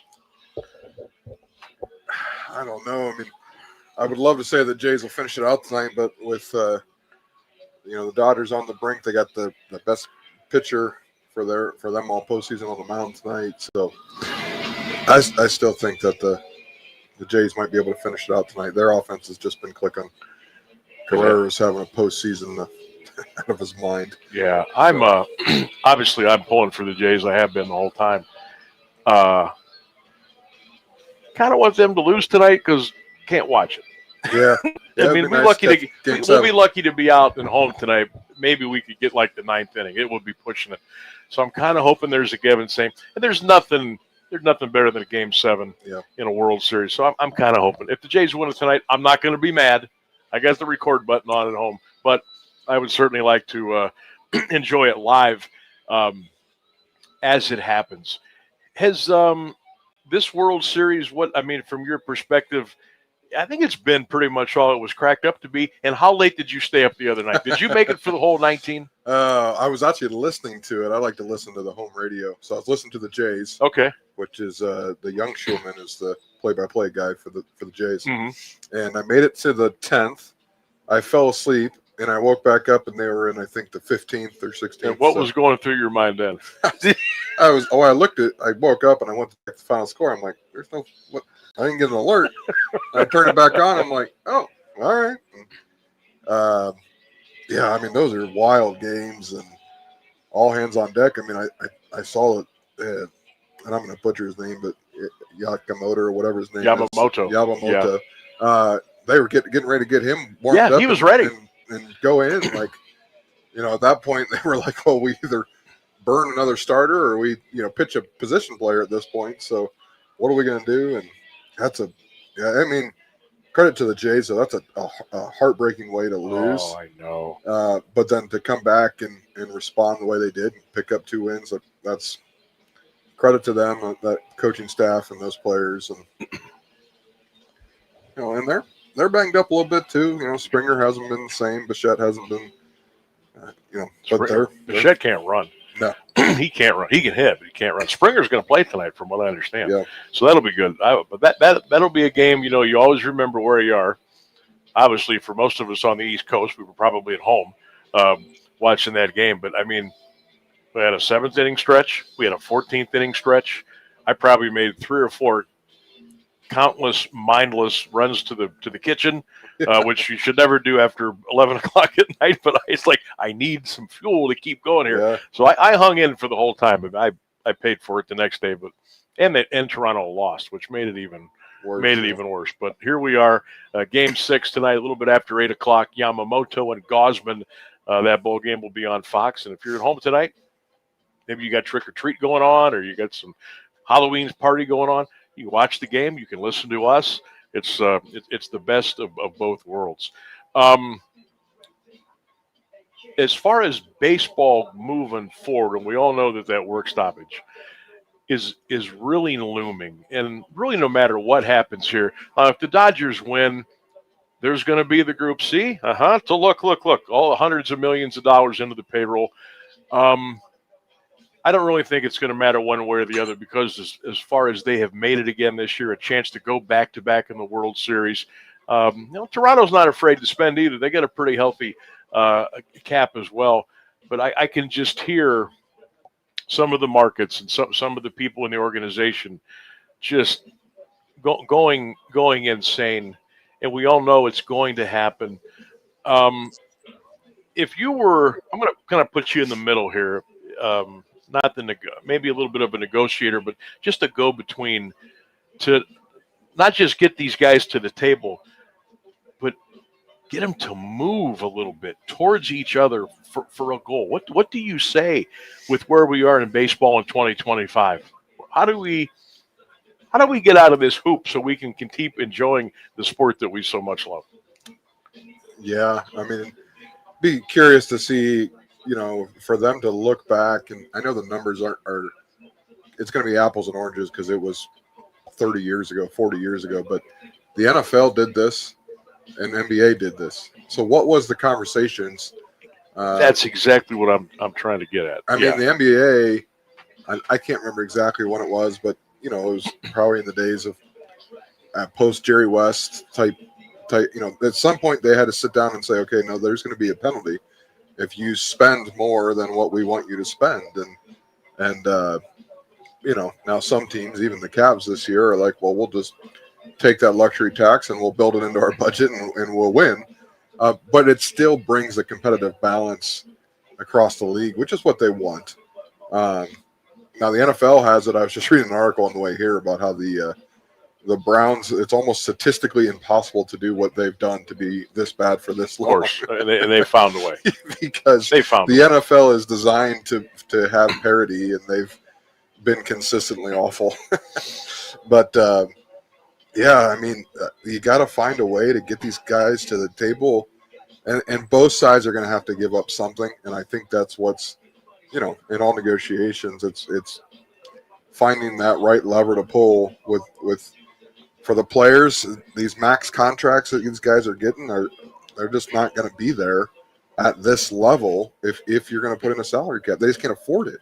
And that's the thing that worries me, Caleb, is there really only is one lever to pull here. That's the sticking point, is the biggest part of this. You can talk about 2 or 3 other little things that they may budge on or may not. But at the end of the day, if you don't get this cap, and I don't know how you portray to the Players Association, look, this has been healthy for the NBA. It's been healthy. It's been really healthy for the National Football League. You know, when you got little towns like Green Bay and Detroit and, you know, some of the other teams over the years, even like a Jacksonville who's been competitive, and they haven't won a Super Bowl yet, but they were close years ago. It eventually it's all going to work out for everybody. And then you got the start of the season. Everybody, at least some way, believes in their head we have a chance. I think it's really unhealthy that in the 30-team league, there's probably 12 to 14 teams, I can tell you right now, have no chance. Yeah. No chance to do anything next year at all. And this is it's October, and I'm already telling you, forget about next year. Nobody wants to be a part of that. Yeah. Yeah, it's I don't know how they do it, but they're going to have to do something. It's kind of weird for us here in Northeast Ohio because you have the Guardians who are in the bottom third, really bottom 5 of payroll, and are competitive. You know, so they're the anomaly, and they're the ones that everyone looks at and says, see, it can work, but it's not sustainable, and they haven't won a pennant or a championship. I mean, and what? 1948. Yeah. It's been a long time. I didn't want to do the math. It's been a long time. We'll put it that way.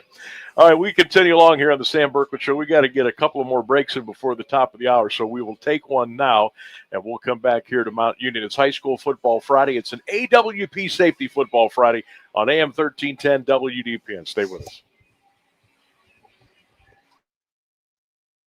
This Sunday, Lon Chaney's legendary Phantom of the Opera returns. Sunday, November 2nd at 3 p.m. at the Canton Palace Theater. Experience the original 1925 film with a live 16-piece orchestra and the majestic Kilgan organ. Tickets are just $18. Buy your tickets now at CantonPalaceTheater.org. Donnie Iris and the Cruisers. Saturday, November 8th at the historic Canton Palace Theater. Donnie Iris and the Cruisers with special guests Beauty and the Beat and drummer Joe Vitale. It's a show you won't want to miss. Join Donnie Iris and the Cruisers for an unforgettable night November 8th at the Canton Palace Theater. Tickets on sale now at CantonPalaceTheater.org. Do you have trouble getting in and out of the bathtub? Are you afraid you'll slip and fall entering or exiting a tub? Safe Step walk-in tubs can transform your bathtub from an area of concern to a calming refuge. Call them today at 1-800-498-2098 and save $1,600. Safe Step walk-in tubs and showers are proudly made in Tennessee and offer an ultra-low step-in, avoiding that difficult climb over a traditional bathtub wall. They also offer a variety of therapeutic benefits that may help soothe your aching muscles and joints, increasing your mobility, boosting your energy, and improving your sleep. Safe Step walk-in tubs are designed to easily fit your existing tub space and are often installed in as little as 1 day. Just dial 1-800-498-2098 today to save $1,600 and receive a free shower package. That's 1-800-498-2098 for a free no-obligation consultation and to save $1,600. Safe Step walk-in tubs. Safety never felt so good. This Friday night at KEHRES Stadium on the campus of the University of Mount Union, OHSAA high school football. It's the Alliance Aviators taking on Geneva. Pregame at 6:30, the kickoff at 7. You can join myself, Sam Berkman, along with Caleb Norick for all the action here on AM 1310 WDPN as a pair of 8-2 teams go at it in the first round of the playoffs. Pregame at 6:30, the kick at 7. It's Alliance, it's Geneva for the right to move on AM 1310 WDPN and streaming at Q92radiosports.com.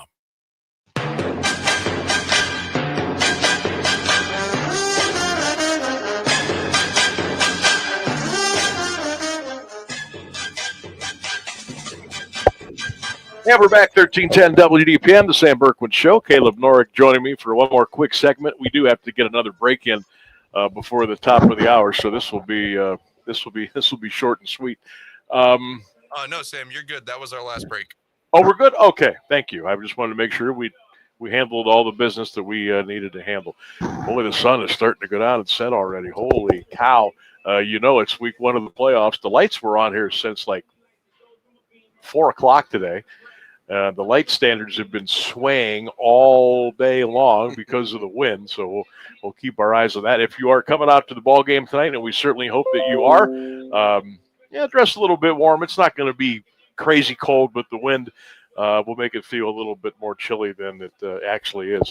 So this will be our 9th Alliance game this year. We have seen it all: home, road, first string, second string. Dynamite plays, great defense. We've seen a lot of penalties. We've seen some mistakes. We might have our first repeat of uniforms. I think they have to be they have out, to be right? out, unless they went to the store and they bought some new Every ones. set of uniforms possible we've seen. So. Where are you sitting with the Lions right now? I don't think there's any more qualified than us to tell people what we think could happen and how things have happened. But how do you feel here week one with this team and the talent that they have as they try to go through the minefields of the playoffs? Yeah, we are supposedly the experts of the EBC, I guess. We should be, right? And the other teams that we've seen this year, they have the best player that we've seen all year, and they're the most undisciplined team we've seen all year. And so now it's playoff time, and we've talked about it game in and game out that they got to clean up the penalties. And Coach Goodman, every pregame and every postgame, it seems like when I talk with him, that's the message. Mm-hmm. And now the rubber is going to meet the road. And against this team, 8-2, their 2 losses are against 2 really good football teams that are both they're lost to Hawken and Perry, Lake County Perry, who are is both in the first round bye tonight. So, they're a good football team. They can run the ball really well. I know you talked about that today. 2,000-yard rushers. If Alliance has more than 50 yards of penalties, they're going to lose this game.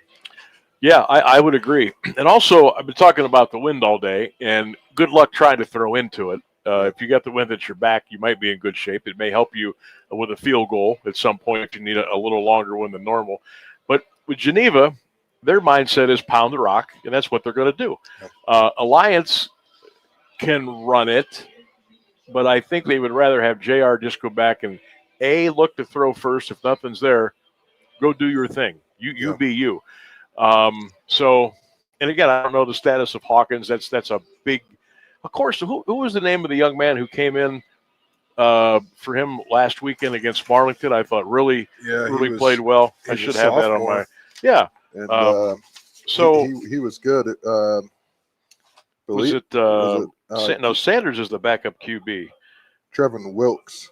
Wilkes, that's right. It was Wilkes. So I mean. Yeah, there's a little fall off there, but I mean. No, I didn't. We have seen with this Alliance offense, though, they do have a short passing game set that they've used that could help them tonight, where they run, a slant, bubble, curl, connection, combo or whatever with Nicholson and Blair and Burton, so they have it's really an extended running game. We saw probably 10 times this year where they would run like a bubble screen, or they would run a quick little hook route. They're essentially running the ball on the outside, quickly. So they could do that tonight in the wind, and that would help them.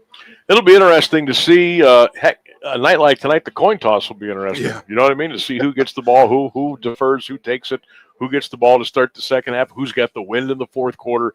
That could all play into tonight. But we're obviously hoping Alliance wins and moves on. And their prize is a trip to CVCA next Friday against Cuyahoga Valley Christian Academy, who's very good, and they have been there, done that. So we'll see what happens here tonight. good luck to Alliance. Good luck to all of our area teams, and hopefully they can make it into the next round. And we got 4 fresh ones to look at next week with McKinley, Massillon, West Branch, and Lake. We welcome them to the postseason part of Week 11 and see what they can go from there. Tough loss for your Bulldogs last Saturday. Yeah. But I think that they're making up ground. I believe that. I thought they played hard. I thought they played to the whistle. I thought they were disciplined. Massillon just still a little bit better and just has a little more talent. They made a big special teams play.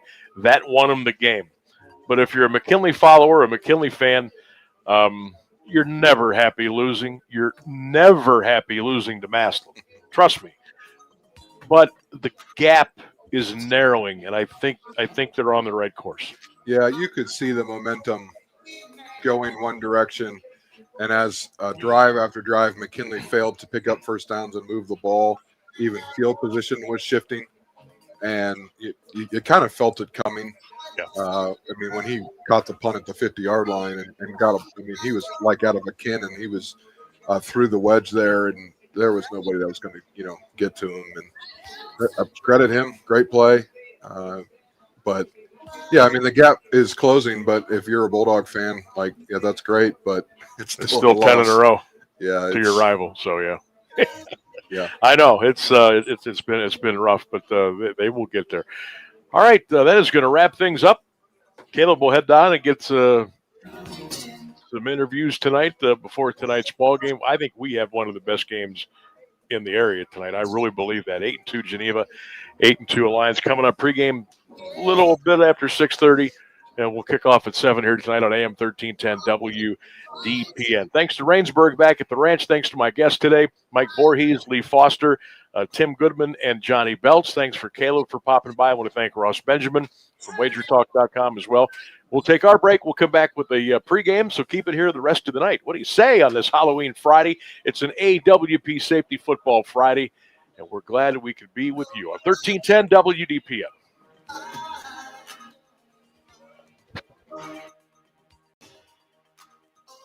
An Alliance tradition for over half a century. You can all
It's time for high school football on AM 1310 WDPN and streaming on the AM 1310 WDPN Facebook page, X, and the Q92 YouTube channel. The best Stark County football is heard right here all season long. Whether you're in a car, at home, or on the go, the action is live on AM 1310 WDPN. This is high school football on AM 1310 WDPN and streaming live on Facebook, X, and YouTube. Here they go. Touchdown.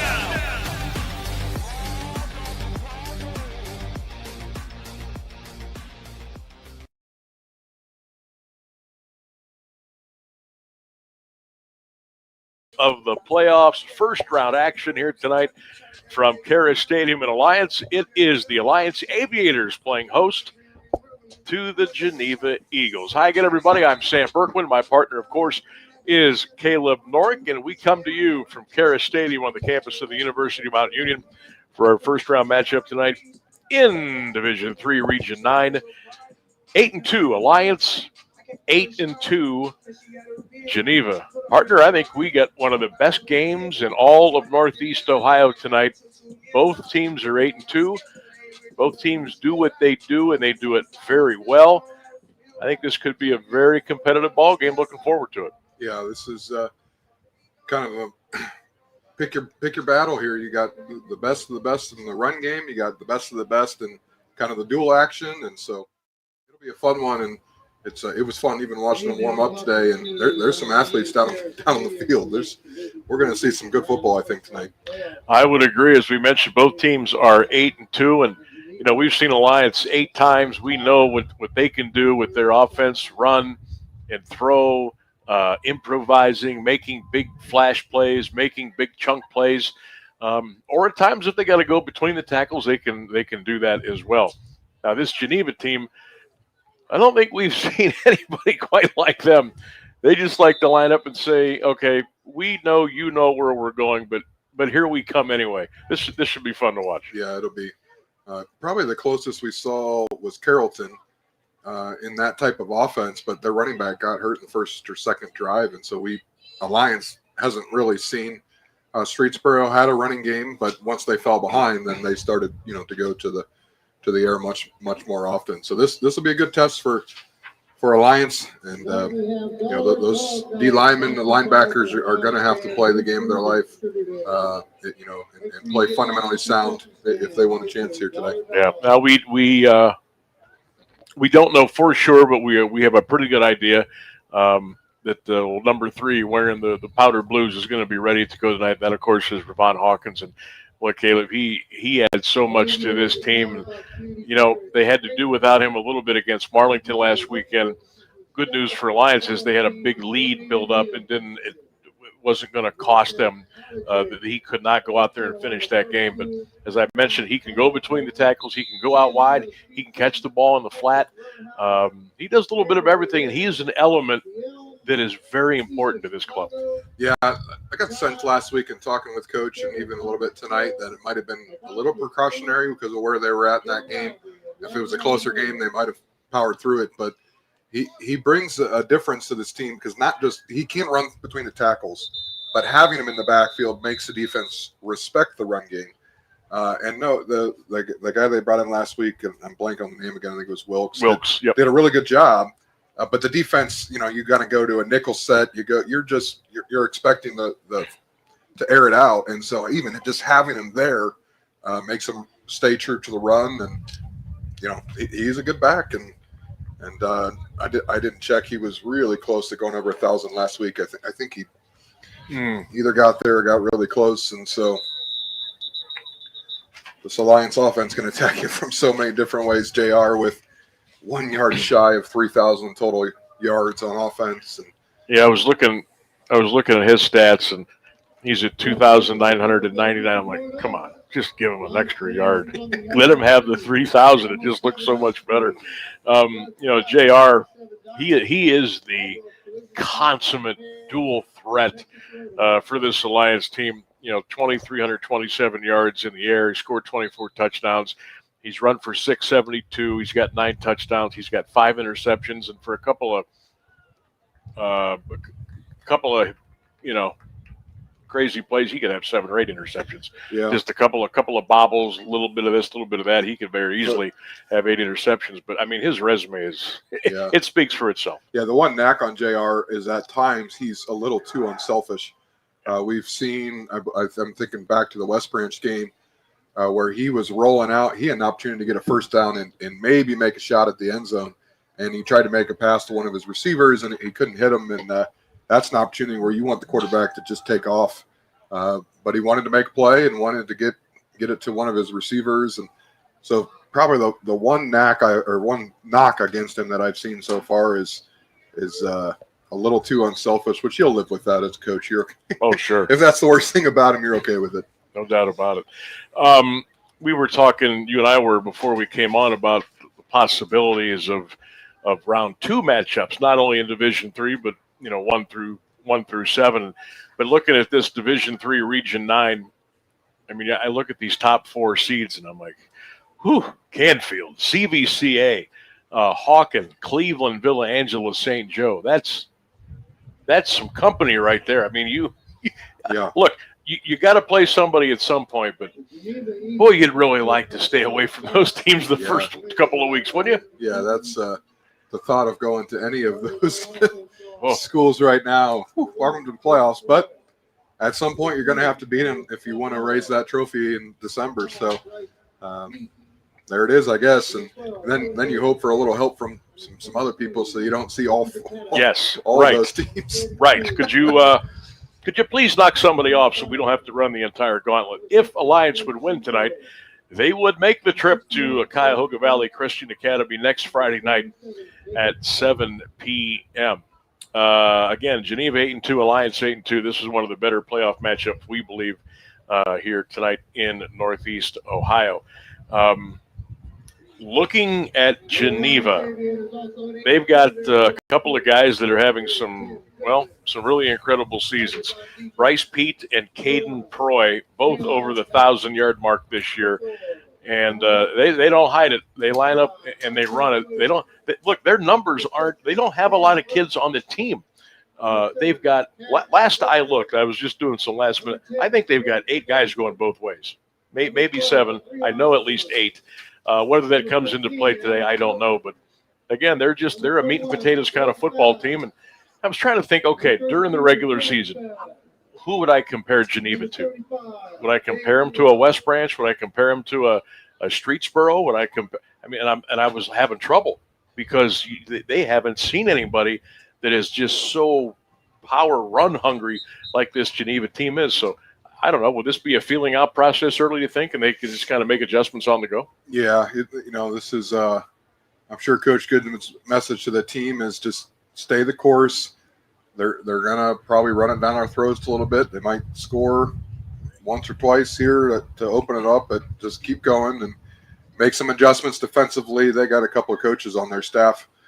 One of the nice things about seeing some of my Alliance games is you got to talk with some of the coaches throughout the weeks, and I got some guys that have been doing this for a long time and have lots of experience. So I think they'll be able to make some adjustments. And but I really do think, especially defensively, the penalties, the offsides, the late hits, if they get a handful of those, they're just not going to have a shot tonight.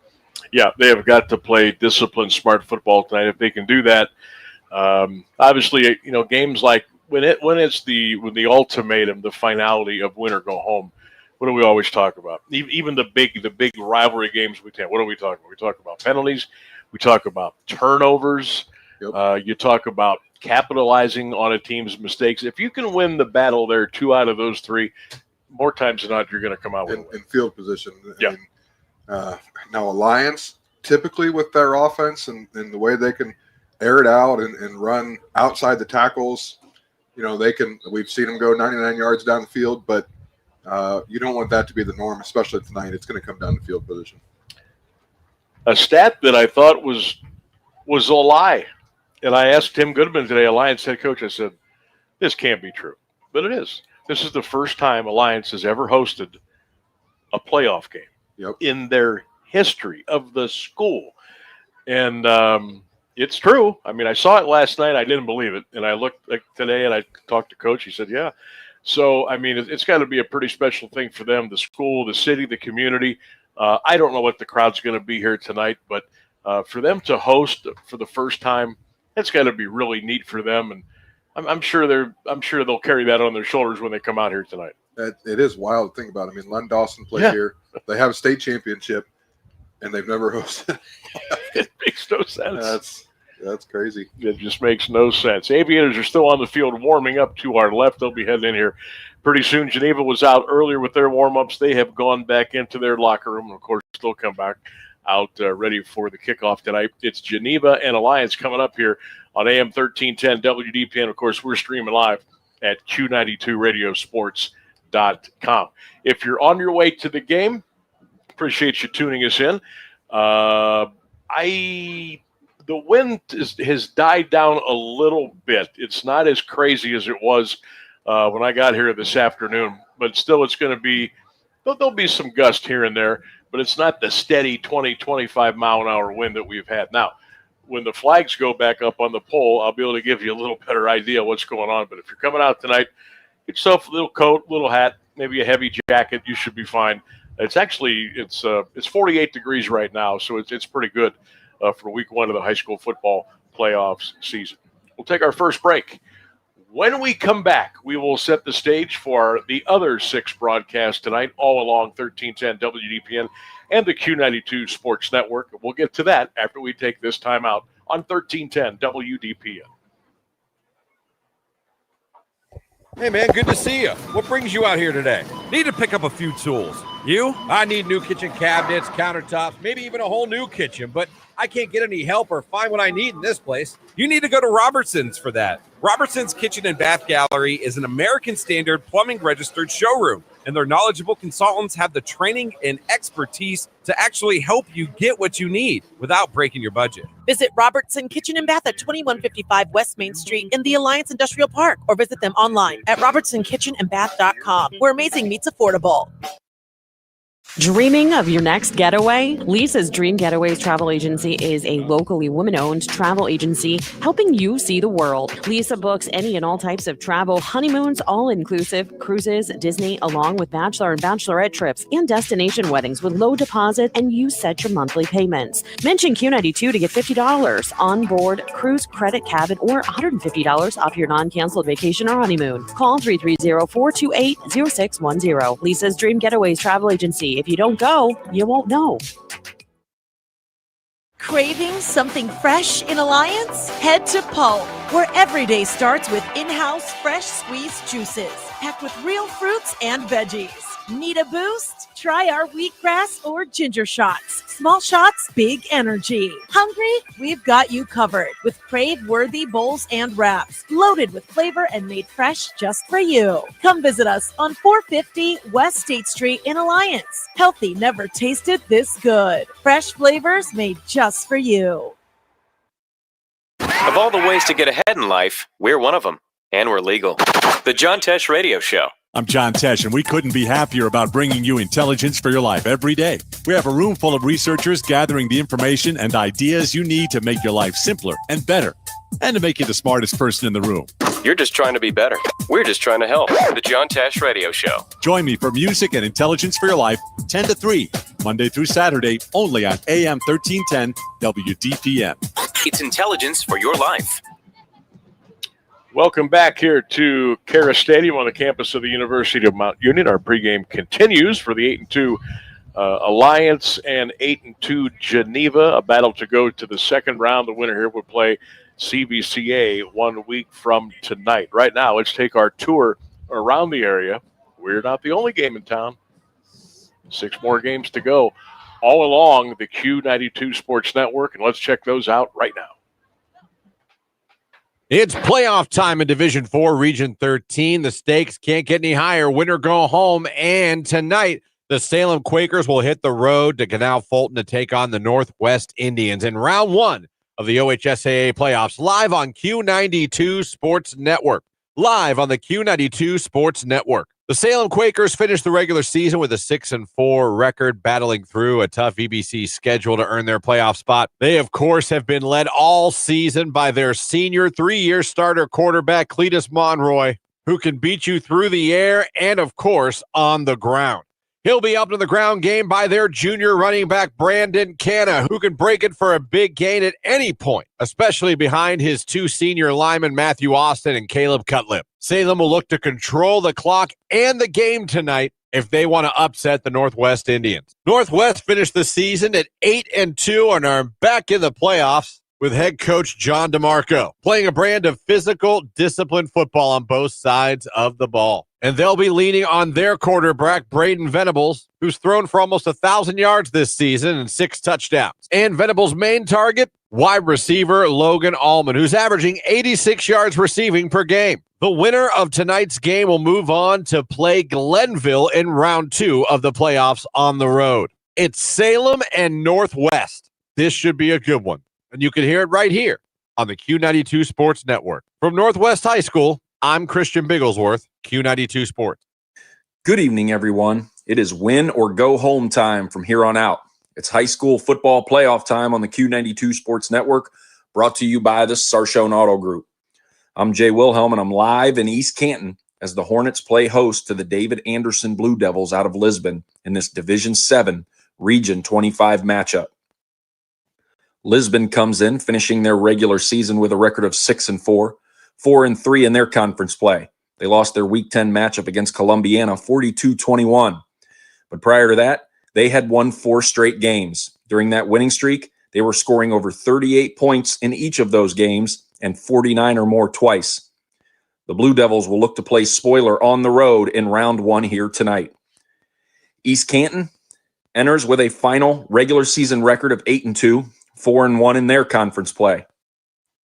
The Hornets, led by legendary coach John Spider Miller, are on a 4-game winning streak, as their season was bookended by winning streaks. They opened the season by going 4-0 for the first time in over 20 years, lost back-to-back games mid-season, and then popped off the streak they are on now after surviving in Week 10 against rival Malvern 7-6. Tonight, we find out who goes home and who gets to move on to face 2-seed Fairport Harding next week. It should be a good one to start the postseason. Join me here tonight as kickoff is scheduled for 7 p.m. Hornets vs. Blue Devils, live from East Canton. I'm Jay Wilhelm with the Q92 Sports Network. Good evening, everyone, and happy Halloween. Tonight starts round 1 of the Ohio High School Athletic Association football playoffs, and I am live at Charles A. Blundgren Field in Garfield Heights for tonight's Battle of the Bulldogs. Garfield Heights is the 6th seed and finished the regular season with a record of 9-1, including going undefeated in conference play. Winners of 6 straight, their defense has been stout, posting 3 shutouts in their last 4 games and only giving up a total of 41 points in their last 7. Their opponent, the Green Bulldogs, they're the 11th seed. They finished the season 5-5 after firing off 4 straight wins, including last week's thrilling 34-27 win over crosstown rival Lake in the Battle of 619. The Bulldogs are led by seniors Tyson Hunka and Evan Reed. They are finally healthy, firing on all cylinders, and looking to be a team ready to make some noise in these playoffs. It's the Battle of the Bulldogs tonight, and you can hear it live on the Q92 Sports Network, brought to you by the Sarchone Auto Group. Join myself and my broadcast partner, Robert Coleman, for all the action with kickoff scheduled for 7 p.m. With Q92 Sports, I'm Mike Vorhies.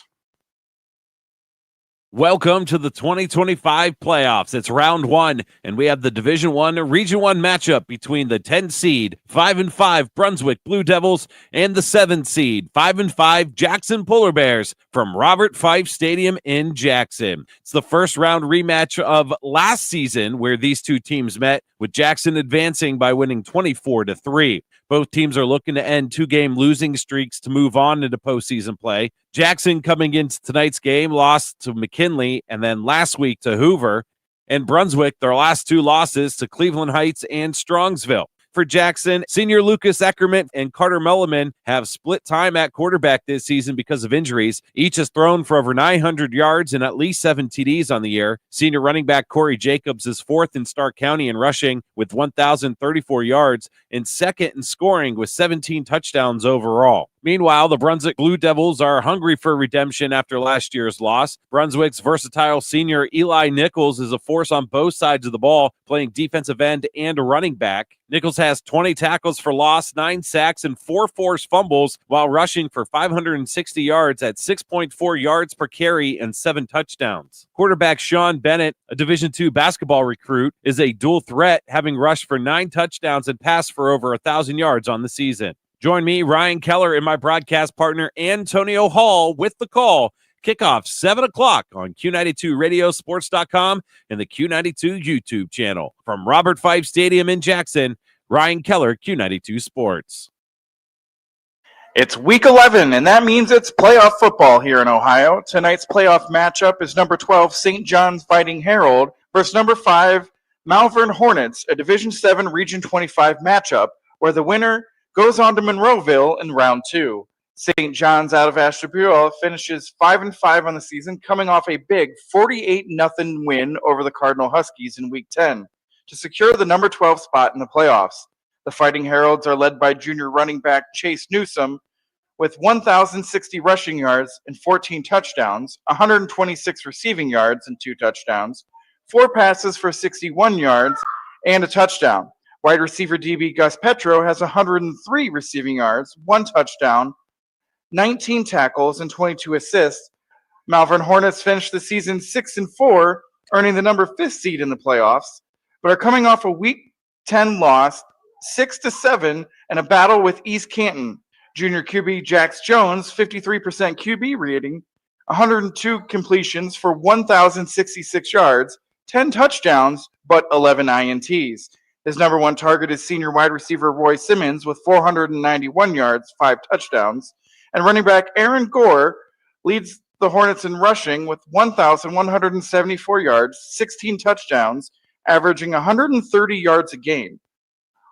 Also, watch out for senior linebacker Owen Ball, who has 92 tackles on the season and 1 recovered fumble. The Fighting Heralds and the Hornets of Malvern are set to take round 1, 7 p.m. kickoff here on Q92 Sports Network. I'm Mike Dixon and Ryan Rowland. Tune in for tonight's coverage. The Hoover Vikings host the Columbus Northland Vikings in round 1 of the OHSAA playoffs. Hoover capped an 8-2 season with a 35-13 whipping of Jackson last week. Senior Jack Andes had 140 yards rushing and 1 touchdown, along with 9 catches for 107 and another score. He needs 3 yards for 1,300 all-purpose yards this year. He has 19 touchdowns. Senior signal caller John Collins has compiled 1,434 yards passing with 14 TDs. He's also carried for 9 scores. The Hoover defense has 2 shutouts and has allowed between 13 and 21 points in every other game. Linebacker Carter Lukens ran back an interception for the last score last week. He has a team-high 146 tackles, 20 for loss. D-lineman David Tully also has 20 TFLs and 7 sacks. The secondary led by senior Carson Morris and his 5 interceptions. Northland was the beneficiary of a forfeit last week. Columbus Beechcroft canceled the game after a shooting near the school a week earlier.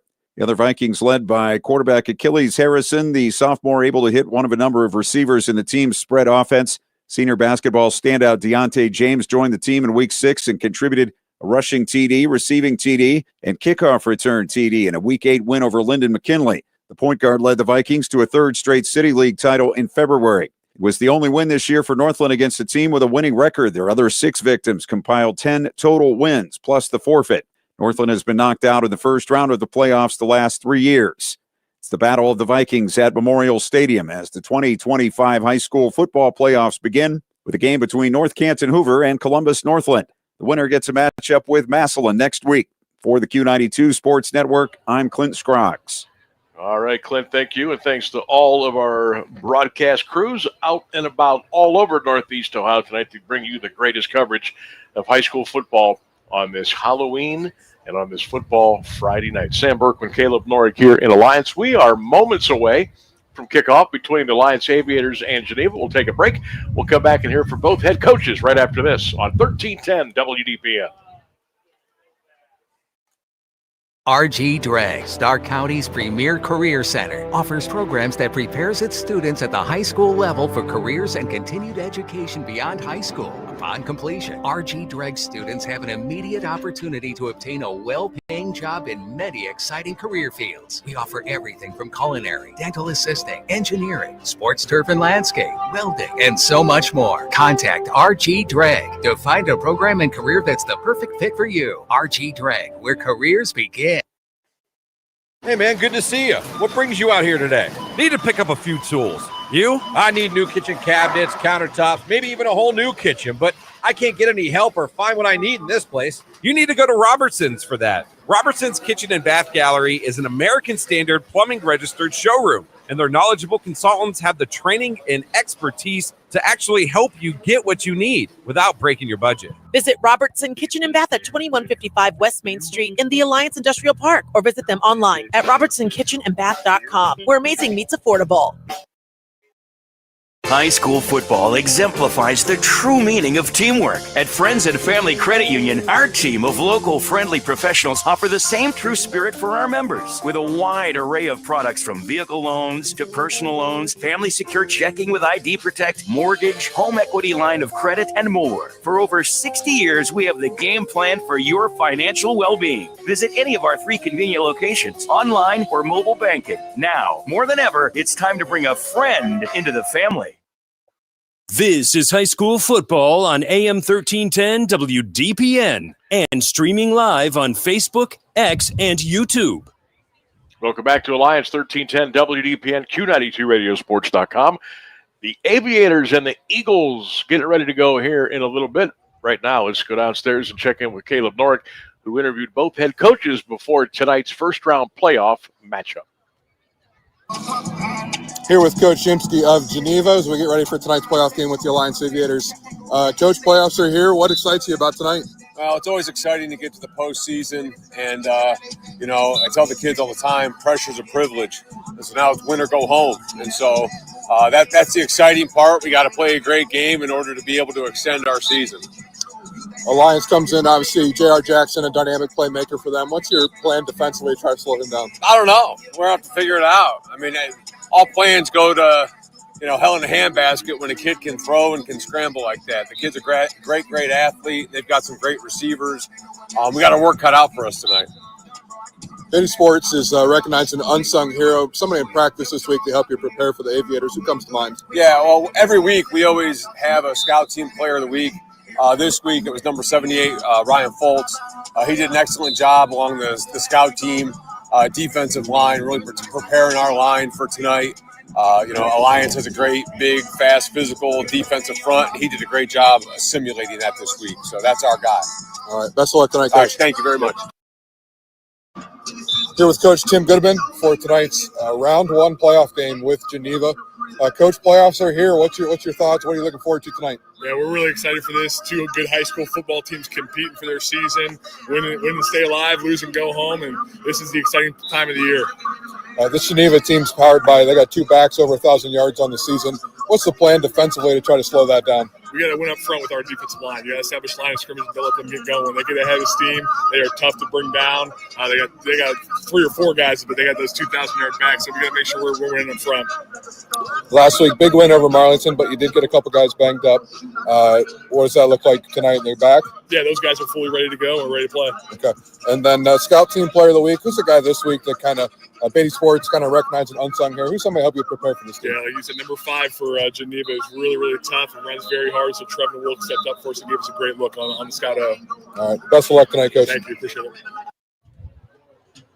There's both head coaches before kickoff here tonight as the crowd continues to file in. The players are ready to roll. Alliance on the field.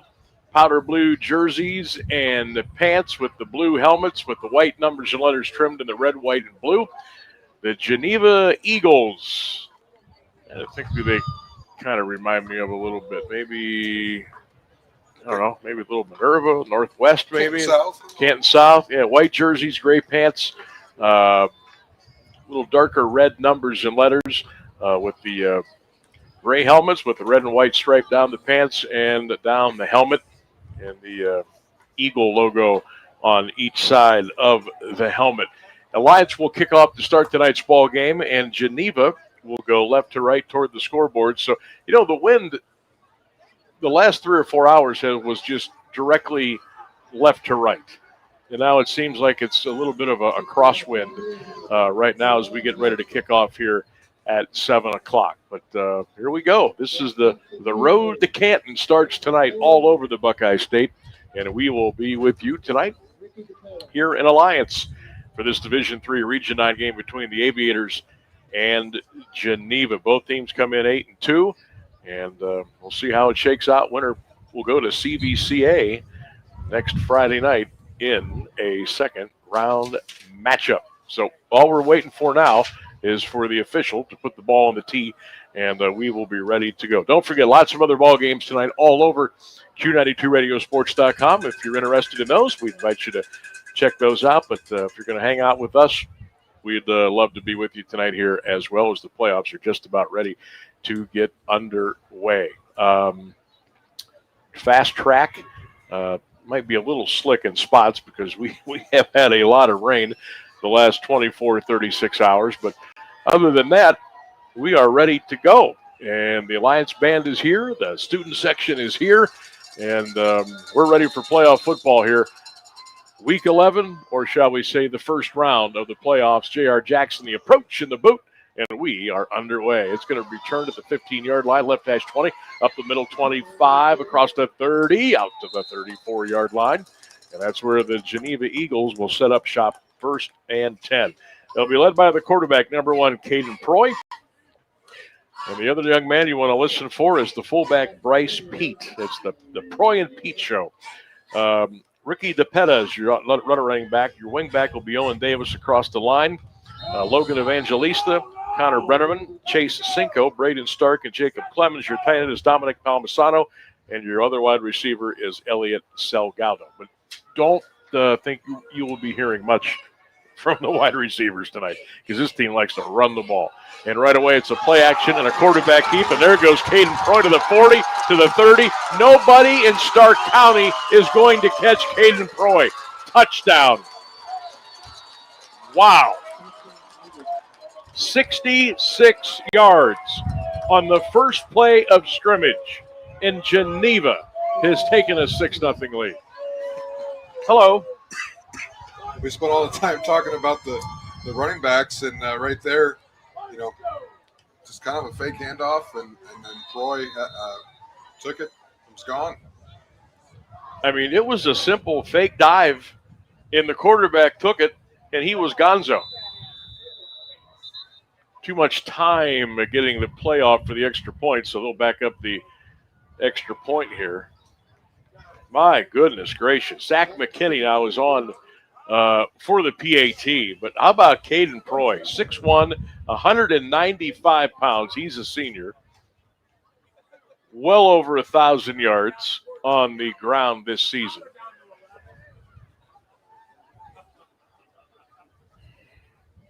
And oh, by the way, nobody was within 20 yards of him, even the Alliance DBs that once we got to go catch this guy, it was way too late. Yeah, the corner got sealed off by the receiver in this. Boy, McKinney's extra point is nowhere near. Got blocked, so the Aviators kind of saved themselves a little bit there with 11:44 to go in the first quarter. It's Geneva 6 and Alliance nothing with that extra point. I mean, I don't know if that's going to be a big deal tonight. I think there's going to be so many points scored it might not matter. But you never know. So Geneva grabs the early 6-0 lead, and right away, Alliance is on defense. They better be saying, okay, let's do a little quick film study here, review, read our keys, get where we need to be, keep our eyes on the ball and not all the traffic, because that was too easy. Yeah, that was they had all the flow going left, and then the quarterback just came back right and was off. And there was even the safety was probably 10 yards the wrong direction, and he was not making up the speed. on that one. So Geneva is set to kick off. Zachary McKinney, number 9, will handle the kickoff chores, the punting chores, the extra point. He'll be doing it all tonight for this Geneva team. They don't dress a whole lot of kids. I'm going to say they're probably, 32, 33 maybe total. Alliance dresses a few more than that, but you only need 11 on each side at the end of the day. Now the Aviators will receive the kickoff and go right to left opposite the scoreboard here. There's the kickoff. It is high, fairly deep. It'll be taken at the 7-yard line. Coming over the left side is Burton across the 15, and he's going to be slung down at the 17-yard line. Good downfield tackle by Owen Davis, number 12, leading the charge for Geneva, and the Aviators will set up shop 1st and 10. J.R. Jackson, the outstanding quarterback for Alliance. My vote for County Player of the Year. We'll see how that goes here over the next several weeks. Let me see here. Let's make sure. Yep, here he comes. Ravon Hawkins, number 3, is out there ready to go. And, of course, the usual wide receiver gang, and we're ready to roll here. 1st and 10 Aviators at their own 18-yard line. Back to throw in the flat. Caught out there at the 15 to the 20, across the 25, spinning to the 30. Hurdling out to the 33 is Jaron Blair, and that's a first down for the Aviators. A big chunk play in the first play, 1st and 10. Yeah, really good. We talked a little bit pregame about getting the ball to the outside, and that's exactly what they did there. And Blair got a couple of nice blocks and got a gain 12. Here comes Brisker wide to the left. Well, he almost didn't get set. Jackson throws it right side, caught, and a quick whistle and down at the 46-yard line. Brisker tried to line up down here as a slot. He asked the official, am I good? The official never even said anything. Didn't we see that last weekend, too? Yep, they called a false start on him. So, here we go. Gain of 6, 2nd down and 4. Aviators on the far right hash. JR gives it to Hawkins. Hawkins 30, 40, 44. Give him to the 45-yard line. Hawkins picked up a first down. Scoreboard said the ball was on the 18, a little bit behind there. First down Aviators, and good to see Ravon Hawkins. He looks pretty good on that. Yeah, that was a good physical run there. First down for the Aviators. 47 degrees, your game time temperature, with the wind blowing left to right toward the scoreboard here at KEHRES Stadium. I'd say about 12, maybe 15-mile-an-hour wind. Hand off to Hawkins, coming back over the left side, a little trap, and Hawkins is going to be taken down right at the 45-yard line. Bryce Pete was in there leading the charge, and he got a little bit of help from number 42, Dominic Palmisano. Yeah, it'll be interesting to see, how often Alliance goes to the run. It really might tip us a little bit of how healthy Hawkins is, but. Mm-hmm.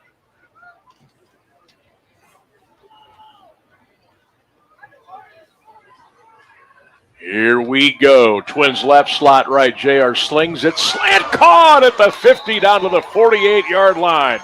Tajay Nicholson. Boy, did he go up in some traffic. He pulled it down. Now, they're going to be short of the first down by 4 yards, but anxious moments there when JR let that baby fly. And the pass was a little bit too far ahead, but he was able to close the gap, and the defender was kind of waiting for it, and Nicholson just took it from him, said, nope, that's ours. Gets him a third manageable. Aviators third and a short 4, long 3. Hawkins over the right side, and Ravon's going to be about a yard short. He was peeled down at the 46-yard line. Let's see there. I believe first hit was by Jacob Clemens, number 77, junior, 5'11", 270 pounds. Now, if you're Coach Goodman, do you think about this at all, or I imagine you're going to go here. The play call on third down kind of tipped the hand that they're going to try and go for here on fourth. All right, you got plenty of time. Play clock at 14, game at 8:43. JR's going to keep it himself. That's a really good option, by the way. And JR got to the 45-yard line. That's a first down for the Alliance Aviators, 1st and 10. Yeah, good play call there. You got two really good options. Do you want JR or do you want Hawkins to move it forward? And JR took it himself. Got just enough. He's right at the 45, but it's enough for a first down. We got some scores rolling in already. get to those here in a minute. 1st and 10. Aviators really buttoning up here. Double tights each side, trying to go wide with Blair. And Geneva says, we're going to string that out. Thank you very much. And Blair goes down at the 49. That's a loss of 4 yards on the play. Yeah, Geneva's done a really good job on these outside runs, the things outside the tackles of maintaining the point of attack. And so it's been hard for the Aviators to kind of turn the corner, so to speak. So we'll see how that plays out throughout this game. 6-0 Geneva. They scored on the first play of the game. 7:43 to go. Jackson, comeback slant, caught it the 50 down to the 45 and down immediately. Ricky DePetta with the tackle, number 22 for the Geneva Eagles, who are 8-2, just like Alliance. And if we go back to look at their schedule, we talked about it. Hawken and Lake County Perry. That's no shame when losing to those two. Yeah. Those are really good football programs right there. Both those teams are sitting home tonight, and That's right. Not because they're not in the playoffs. That's right. Jackson back to throw, a little comeback right side, caught inside the 35, little shake and bake to the 33, and a first down for the Aviators. Nicholson on the grab. Jackson put it right there. First down, Alliance. A really nice route by Nicholson. They've been setting that up on the last 2 routes where Nicholson's been running a post. And so that one, he's sprinting like he's doing a post and just stopped on a dime. The DB kept going. There was no one within 5 or 6 yards of him. East Canton 7, Lisbon nothing. Malvern leads Ashtabula St. John 8-0. Salem over Northwest 7-0. Ravon trying to get the corner. It does a little bit inside the 28, down close to the 26-yard line. So Hawkins was able to get 5, almost 6 yards on that play. 6:28, clock running in the opening quarter. 6-0 Geneva. Sam Berkwin and Caleb Norick with you on AM 1310 WDPN and streaming live at Q92radiosports.com. You can check us out on X, Twitter, on Facebook, and the Q92 radio page as well on YouTube. JR in the gun. Hands it to Hawkins. Up the middle. Ravon to the 20. Ravon Hawkins inside the 15. Hawkins to the 13-yard line. 13 yards and a first down. He looks good, doesn't he? Looks healthy. He was banging the turf. I was hoping he wasn't hurt, but I think he was frustrated that he got caught by the shoelaces there. He broke free and probably had a foot race to the end zone, but the linebacker just got a hold of the ankle and pulled him down. So the Aviators trying to match the opening touchdown by Geneva. Hawkins. Oh, he got hammered at about the 12-yard line. So no gain for Hawkins. He tried to go between the center and guard. There was no room to be had. Well, this is what you had on your bingo card, right? A quick scoring for Right. Geneva and a long, methodical drive by Alliance. So the Aviators, right to left, Nicholson to the left. JR's going to keep it right. Got some blockers out there. He'll do the rest. Jackson inside the 5 to the 4. JR is going to get down to close to the 2, and that should be first and goal. Took a shot on that. He sure did. Oof.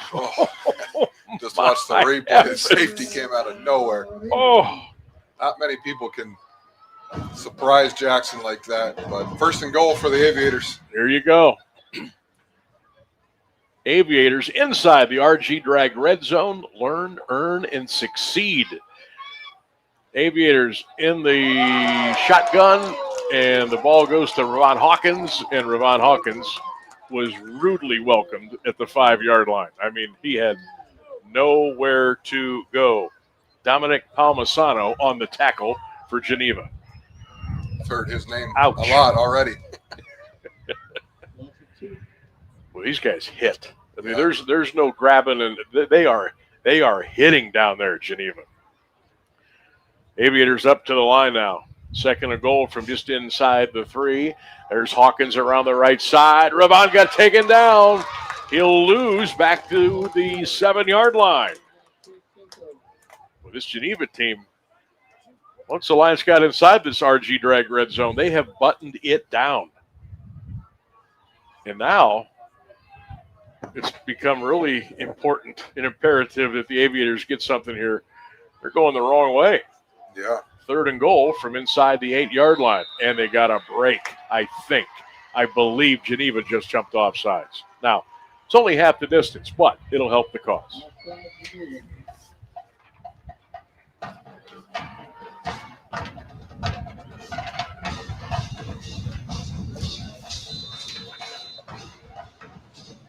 Six 0 Geneva, 3:33 to go in the first quarter of play. Sam Berkman, Caleb Norick with you tonight.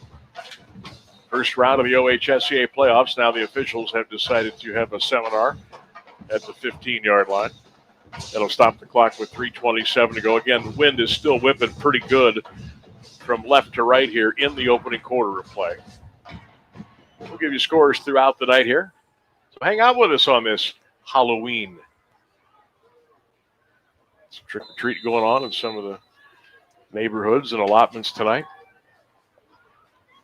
And ours is going on as we speak. Tonight's a perfect night for trick-or-treat. Just enough of a chill. It's got that eerie feeling to it. Perfect. Anybody would like to drop some candy off here, we would certainly appreciate it. J.R. Jackson back to throw, stop, starts again. Now he's going to run. Now he's going to throw. It's in the back of the end zone, and it's incomplete. Very close to a touchdown, but the Aviators could not pull it in. I believe that was Big 32. Grady Fast. He was in the back, almost on the white part of the end zone where the purple turns to black in the back there, and he could not come up with it. And now it's a 4th and goal. Aviators at the Geneva 3-yard line. If you're Coach Goodman here, you're going to go for the 6. I don't think anybody wants to kick into this wind, even though it would be a relatively short field goal. Aviators are going to line up and go. JR in the gun. Hawkins to his right, wideouts both sides, H back to the left. And now Coach Goodman says, let's talk it over.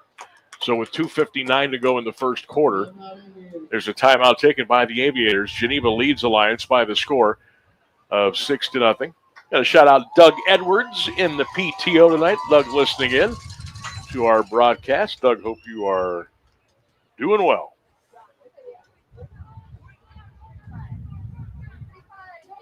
Let's see what else is going on here. World Series doesn't go for about an hour. We'll give you updates on that as they get rolling. Hoover leads Northland 7-0. East Canton now 14-zip over Lisbon. Northwest 8, Salem 7. All those games available on the Q92 Sports Network. Caleb and I have got you covered here with Alliance and Geneva. Been a pretty good ball game so far. Yeah. And you know what? Well, I think that was we've only had one penalty, right? Yep. In the whole game. So far, Alliance is. Geneva flinched on that before they called the timeout. Yep. But I saw the camera was right down the line. The official was saying, no, not enough. And then Alliance called timeout. Here we go. Aviators 4th and goal. It's going to be a direct snap. Sanders got it. And on the Wildcat, he didn't get in. They snapped it to Caden Sanders, who was the backup quarterback. And he got stopped just inside the 1-yard line. So a little bit of a wrinkle there. They lined J.R. Jackson as a wideout to the far right side. They snapped it to Sanders. He tried to barrel his way in, got stopped, and Geneva will take over 1st and 10. That is a huge stop by that Eagle defense. Yeah, we've seen that formation a couple times this year, especially down on the goal line. And he got 6 on it, but he needed 7. And so, he got 3, but he needed 4. And so Geneva's going to start with their back against their goal line. Well, last time they had the ball, they took one play to go 60-plus yards and a touchdown. Here comes Geneva. Handoff right up the middle. And, boy, they ground that thing all the way out across the 5 to the 7-yard line. This team loves to run. We told you about it during my show this afternoon. We told you about it during the pregame show. Bryce, Pete, Caden Proy, one of the best 1-2 punches you're going to find. Yeah, that was just to put your head down and get as many as you can get. And he got 6 on that. This Geneva team looking for their 9th win of the season. Handoff around the left side. 10, 15, 16-yard line. First down. That time, they slipped it in to Ricky DePetta, number 22. He is 5'9", $160, senior, and a first down for Geneva. Wow. I mean, they don't They don't even like mess around with like trying to formation you to death or do a bunch of silly stuff. They just get up and they snap it and they go. Yeah. Elliot Salgado is checked in the split end. He'll bring the play in for Geneva. Under 2 minutes to go in the first quarter. Eagles 6, Aviators nothing. First and 10 for Geneva. And off coming around the right side. That's Bryce Pete. He'll ramble out to the 21-yard line for a gain of 5. Even the real simple stuff, they're getting 4, 5 yards at a crack. Yeah, I mean, it just like in that particular play, it didn't look like they had any, blocks downfield or anything, but they just kind of fell forward, and you look up and they got 5 on it. It's a good song, by the way. You ever hear it? 1:15 to go in the first quarter. Geneva 6-0. The Eagle Band has made the trip. They're down playing to our right. A few students for Geneva here, not too many. That's a pretty good drive down here, by the way. Coming around the right side to 25 to the 26, 27, 28-yard line. That's Owen Davis, 6'1", 175. Here's one thing that I'm picking up on Alliance now. Geneva's got them thinking, okay, who's going to carry the ball? Is it going to be Proy? Is it going to be Pete? Is it going to be DePetta? Is it going to be Davis? Like, they're not afraid to give it to any of those 4 guys. Yeah, they're lining up pretty much the same formation. It's just, right. Who are they going to hand it to? Caden Proy is your de facto quarterback, but, man, he can run it, and here he goes again, right up the right guard, and he'll bounce his way out to the 35, and that will set up a second down at around 4. They're getting chunk runs almost every single snap. Yeah, he got hit in the backfield and still got 5 yards on it. How about this? 13 seconds left in the quarter. They said, you kidding me? We're going to the sidelines. We're done here. 12 minutes in the books at Mount Union. It's Geneva 6 and Alliance nothing. High school playoff football continues on AM 1310 WDPN. Dreaming of your next getaway? Lisa's Dream Getaways Travel Agency is a locally women-owned travel agency helping you see the world. Lisa books any and all types of travel, honeymoons, all-inclusive, cruises, Disney, along with bachelor and bachelorette trips and destination weddings with low deposit, and you set your monthly payments. Mention Q92 to get $50 on board cruise credit cabin or $150 off your non-canceled vacation or honeymoon. Call 330-428-0610. Lisa's Dream Getaways Travel Agency. If you don't go, you won't know.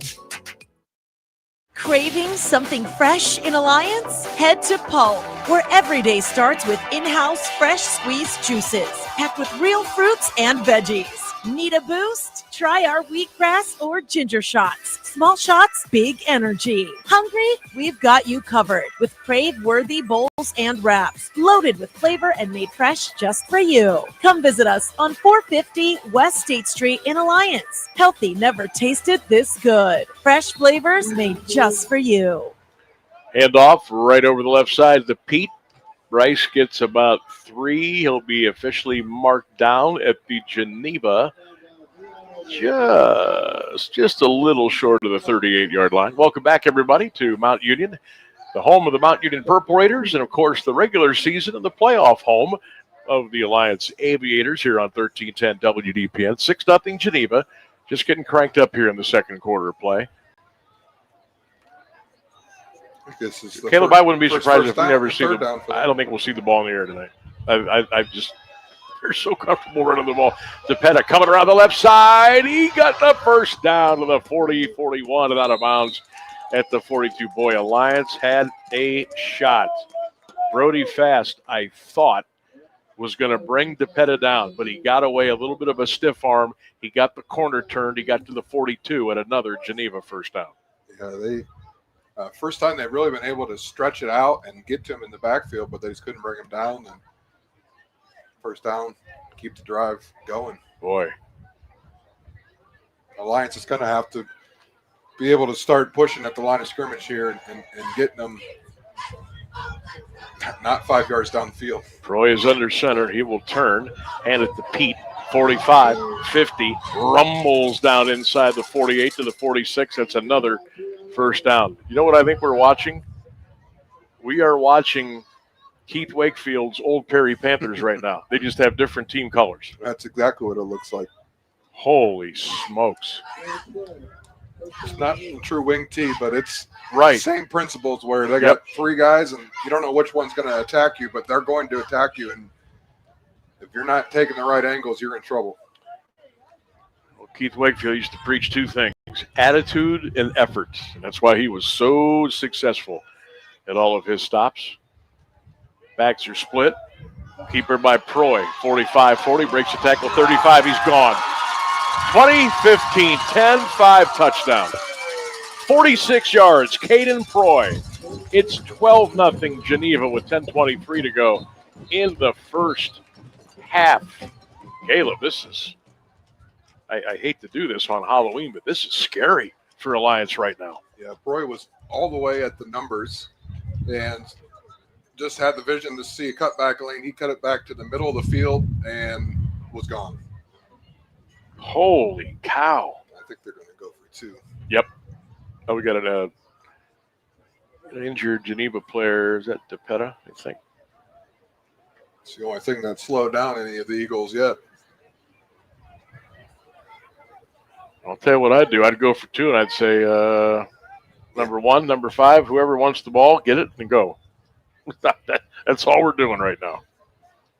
This team is very impressive. I mean, we haven't seen anybody do this to Alliance all year. They're just taking it to them. 165 yards rushing already for the Eagles. Kind of easy to do the stats when it's only rushing yards. But that drive was 99 yards. Yeah, oh, by the way.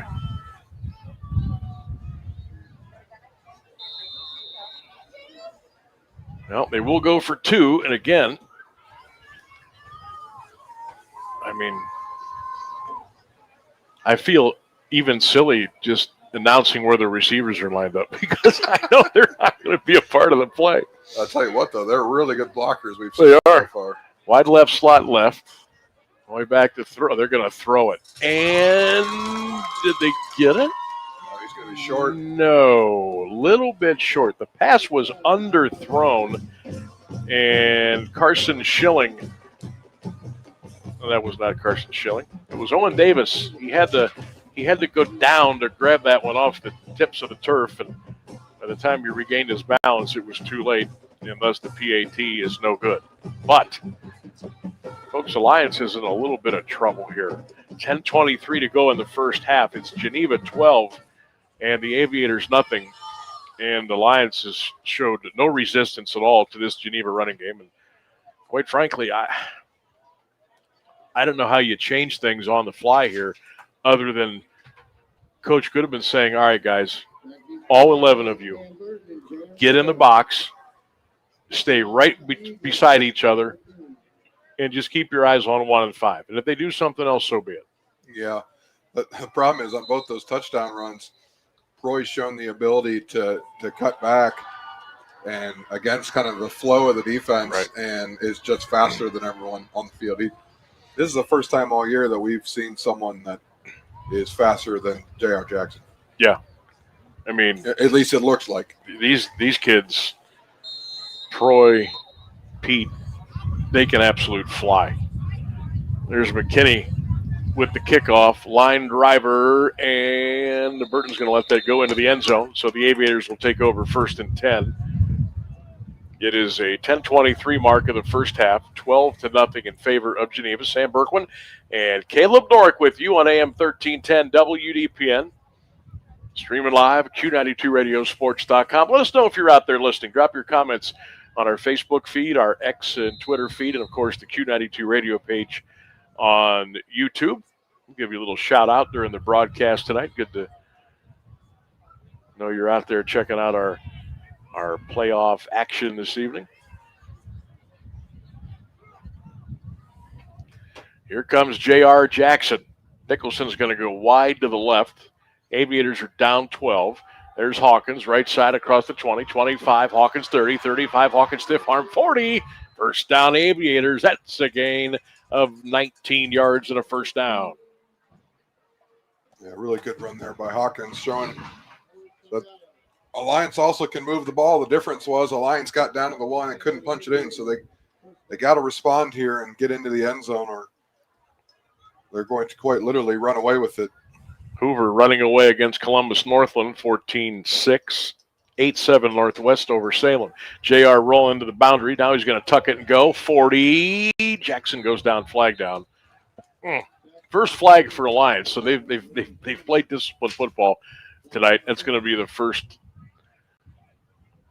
oops for them, and that's going to be a 10-yard penalty and going to move them back the other way. Jackson was able to get out to around the 43, but again, won't matter. Jackson 7-0 over Brunswick in the second quarter of play.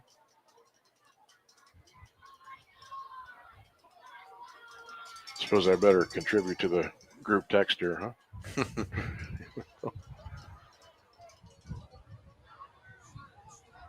Big penalty there. Right. Puts you at 1st and 20, not where you want to be.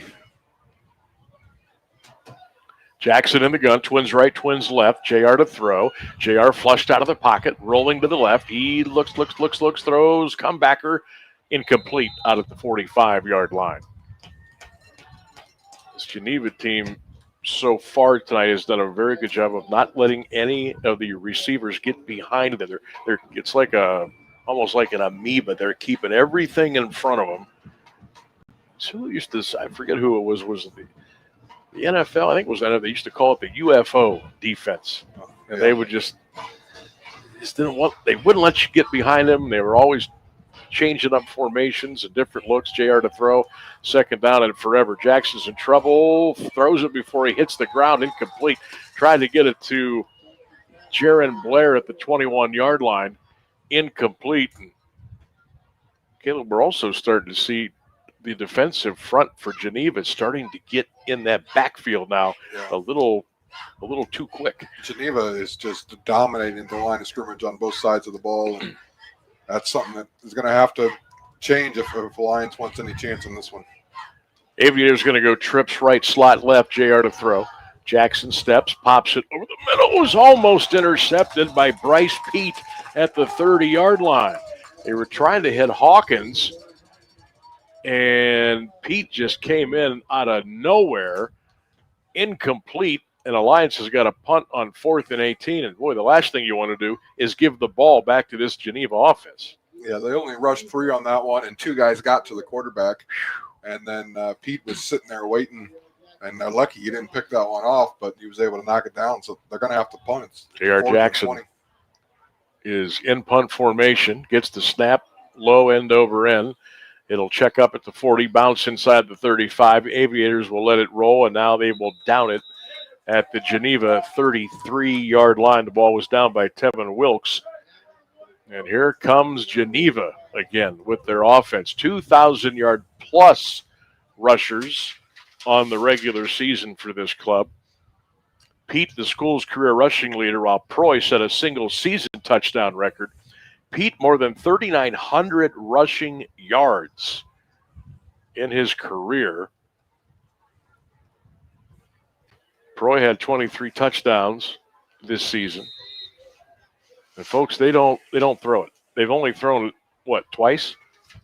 And once was on a 2-point conversion. That might have been the only throw of the night. Here we go.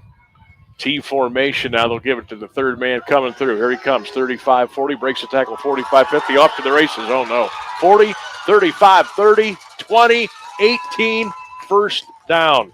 Bryce Pete off to the races again. And a first down for Geneva. What do you do? So they ran that, all of the motion to the right. So all of the flow of the defense was to the right. And then the back comes out to the left. It's like you mentioned, Coach Wakefield, that is to a T what they would run, or just the misdirection, and then, it's gained of 45 yards. Yeah, just like that. 12-0 Geneva, 8:39 to go in the first half, and they're cruising for more. Again, the full T. Coming around the right side is Owens. He'll be taken out at the 22-yard line. Owen Davis. Knifing in was Johnny Belts. Number 4, Cash Brisker, was over there as well for the Flyers. Had a chance to talk to Johnny Belts today. He came up to the broadcast booth with his head coach, Tim Goodman, today on the show, 1310 WDPN. What a great young man. You could just, the passion to play football was just oozing out of him today. I know he couldn't ready to get out there and show what he could do. He's had a fantastic year. But 7:58 to go in the first half. Geneva 12, Alliance nothing, and the Eagles are moving. 2nd and 12 with the Aviator 21. Troy takes the snap. Troy runs it inside the 20, got popped, and he kept going. He'll take it down to the 16-yard line for a gain of 5. That right there is kind of just the story of the night. Alliance hit him at the line of scrimmage. They got to be able to bring him down. Yeah. And bounced right off. At this point, it's not about getting to him; it's about bringing him down. And he gets gain of 6 there, and makes it a 3rd and manageable. And by the way, manageable from the ground at 37. Right. I mean, they're looking at 2 downs here to get the 7 yards. There's no doubt about that. Geneva breaks the huddle. 7:15 to go first half. They lead 12-0. This Alliance crowd just waiting for something to get excited about. And now a little confusion here. Play clock was getting down to zip, and Geneva will call a timeout. Brought to you by Friends and Family Credit Union. Always a good time to bring a friend into the family. 7:11 to go in the first half. 12-0 Geneva. Feels like 30-0, doesn't it? Yeah, it just.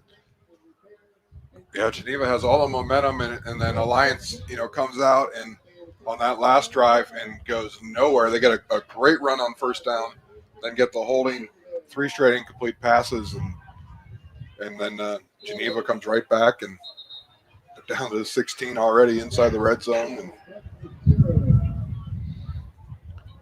Let's see here. Green 7, Garfield Heights 6. Ashtabula St. John's trailing Malvern 14-0. Apparently a St. John player channeling his inner Mike Tyson threw a punch and got ejected after a Malvern touchdown. 3rd down and long. It's going to be a snap. Troy's got it, running inside the 10, inside the 5. They can't stop him. He's down to the 3. Caden Proy on a 13-yard gain. It was just a direct snap to the quarterback. He got hit, got away, got hit, got away, kept going, and it's 1st and goal. Broke 3 tackles. Yeah. Kept his balance. That's what you're taught to do. Keep your balance. And he did. And the Eagles are knocking on the Alliance end zone door again. 1st and goal at the 3. Full house backfield. 1, 2, 3 across. They'll give it to the middle man. That's easy. 2, 1. Ball popped out, but the ball had already crossed the plane of the goal line, and that's a touchdown for Bryce Pete, and it's 18-0 Geneva. Even when they have a mistake, it doesn't matter. Of course, he was already in, but I'm watching the replay, and it was awfully it was close. It was close. But man, they're running away with this one. Yeah, this is unable to slow them down at all. I am stunned right now. I really am. McKinney on for the extra point. Snap, spot, kick up, good. And if Alliance wasn't in trouble earlier, they certainly are now. Let's take a break. 6:34 to go in the first half. Geneva 19, Alliance nothing. Back with more playoff football right here on AM 1310 WDPN. RG Drag, Stark County's premier career center, offers programs that prepares its students at the high school level for careers and continued education beyond high school. Upon completion, RG Drag students have an immediate opportunity to obtain a well-paying job in many exciting career fields. We offer everything from culinary, dental assisting, engineering, sports turf and landscape, welding, and so much more. Contact RG Drag to find a program and career that's the perfect fit for you. RG Drag, where careers begin. Missed the big game? Don't worry, Q92 has you covered. Check out our SoundCloud page where you can relive every exciting moment. From high school football, basketball, baseball, and softball to Mount Union football and basketball, we've got it all. That's every broadcast from this season and even classics going all the way back to 2016. Follow Q92 Radio on SoundCloud and never miss a play, a call, or the thrill of the game. Q92 Radio on SoundCloud, your home for every game, every season.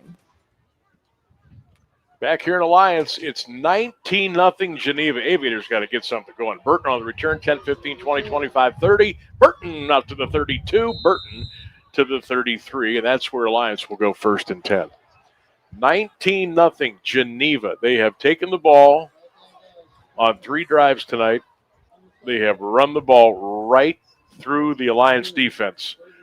They've got a 3-score lead at 6:27 to go in the first half, and the Aviators desperately need to get on the board here. Yeah, I mean, there's no other way to put it. I mean, it's about as succinct as I can go. They need points, and more importantly, they need to let their defense catch a breath. Right. I mean, yeah, they need to score quickly, but if you do that, guess what? Geneva gets the ball right back. Jackson out in the flat, caught by Blair. Jaron Gitto out of there, 30-45 midfield, got clubbed. That's a good hit. That's a good football hit at the 45 of Geneva. First down. Jaron Blair, he got welcomed to the neighborhood over here on the Eagles sideline. Look at that hit. Hello. That was by the quarterback, by the way, Caden Freud, who delivered that hit. Oh, my goodness. My word. And you meant it was a perfectly clean, legal hit. Holy smokes. Hawkins in motion. JR throws it to Ravon in the flat. Caught it. Ravon trying to shake and bake and couldn't quite do either one. And he's going to be taken down at the Geneva 46-yard line. Head coach of Geneva having a pretty animated talk with one of the officials down here. I don't know what that could be like, but they are not exchanging pleasantries, that's for sure. 5:50 to go in the first half. Aviators need points. They're down 19-0 here at home.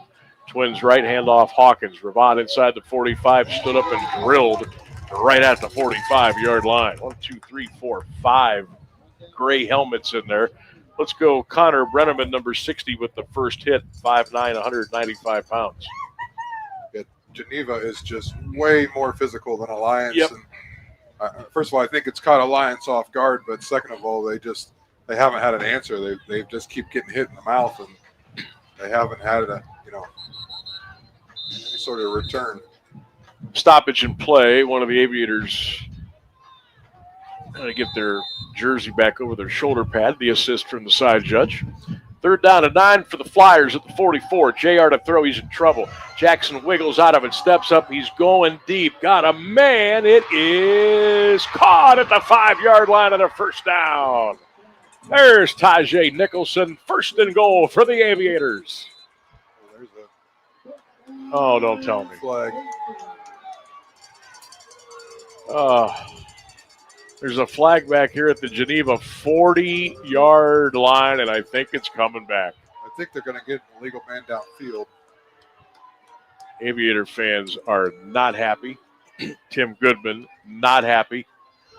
That just wiped out a 1st and goal play. Here's the call. An eligible man downfield. So, what would have been a 1st and goal at around the Geneva 3. That animated conversation, I'm pretty sure that's what it was. On that it worked, sling pass to Hawkins, the Geneva coaching staff was complaining that the linemen were getting too far downfield, and on that play there, now it was more stretched out. That came from the sideline. They were yelling in the official's ear, and then he threw the flag. You might be right. You might be all over that one. So instead of a 1st and goal at the 3,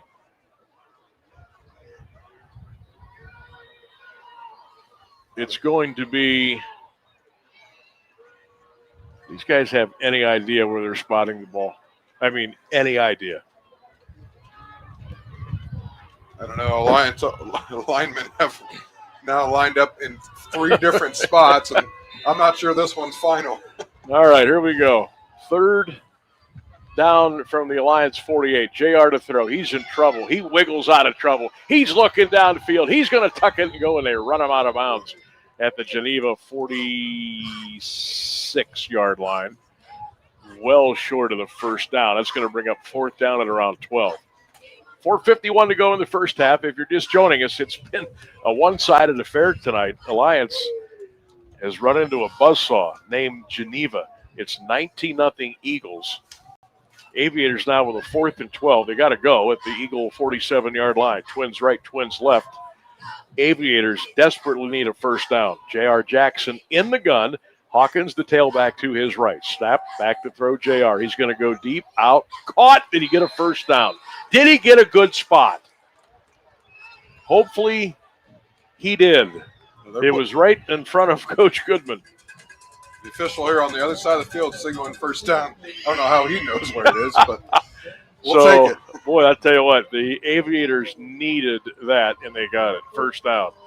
It wasn't by much. It wasn't. A matter of inches, but no. Now look where the chain is, and look where they put the ball. The ball was like a yard. Technically, here Alliance has got a 1st and 9 if you go by where the ball is. And this official is going to call him out on it. Here's Nicholson's got another. He's got I don't know what's going on. His left shoulder pad. I don't know if it's Is he got a stinger, or is he having trouble with equipment? Something. And he'll have to go to the sidelines to get fixed up. So Brisker now is going to come in and line up at the wideout spot over here to the boundary. 4:44 to go in the first half. Geneva 19, Alliance nothing on AM 1310 WDPN.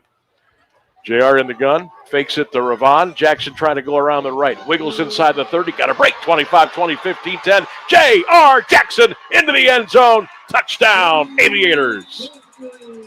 There you go. 39 yards into the end zone. It's Geneva 19, Alliance 6 with 4:28 to go in the first half. And boy, do the Aviators need that one. And they got it. Yep, we talked about the speed of J.R. Jackson, and he was able to get the edge, and man, he was quick to the pylon there and into the end zone for the Aviators. And they overcome that big penalty when they had the ball 1st and goal at the 3. They had to move them back to midfield. Here's the extra point. It is up. It is good by D'Angelo Fisk, and a timeout on the field, and we'll take a timeout as well. 4:28 to go in the first half. Geneva 19. Extra point, no good. I thought it was good. One official could have swore he put his hands I on it. thought he did too. Well, I guess it was no good. So it'll stay 19-6, Geneva. We'll take a quick break and come back. You're listening to High School Playoff Football on AM 1310. When it comes to sports, Sam Berkwin brings the heat. Catch the Sam Berkwin Show weekdays from 3 to 6 p.m. on AM 1310 WDPN and streaming live on the WDPN Facebook and X pages, plus the Q92 YouTube channel. From the Browns to the Buckeyes, the Guardians, Cavs, and your local high school teams, if it's making headlines in the sports world, Sam is talking about it. It's the local sports talk you want. The Sam Berkwin Show, weekday afternoons on AM 1310 WDPN. Sam, oops, wrong one. You think I'd have that down pat by now, right? It's only been 11 weeks. Welcome back to the KEHRES Stadium here in Alliance. Some good news if you're an Aviator fan. You got on the board now. It's 19-6. Bad news is Geneva's got the ball again. Boy on the return, 30. Bangs his way out to the 35. That's where Geneva will go 1st and 10. Boy, this young man plays offense, defense, runs back, kickoffs. I mean, he's a football and again, player. I mean, you're only dressing about 36 guys. I yeah. counted earlier. So a lot of guys going both ways, but they're obviously used to it. They're in great shape. They're tough, very athletic. You know, they brought their A game tonight down here to Alliance, and 4:24 to go in the first half. Big possession here now for the Aviator defense. Proy and company, 1st and 10 at their own 35-yard line. Fake to Pete. Proy's going to keep it, and they got him at the 35-yard line. Hartman and Fast and Brisker in there on the stop for the Aviators. Good job defensively there for Alliance. No gain. We'll give him one. 2nd down and 9. Did not bite on the fake. And Proy kept it.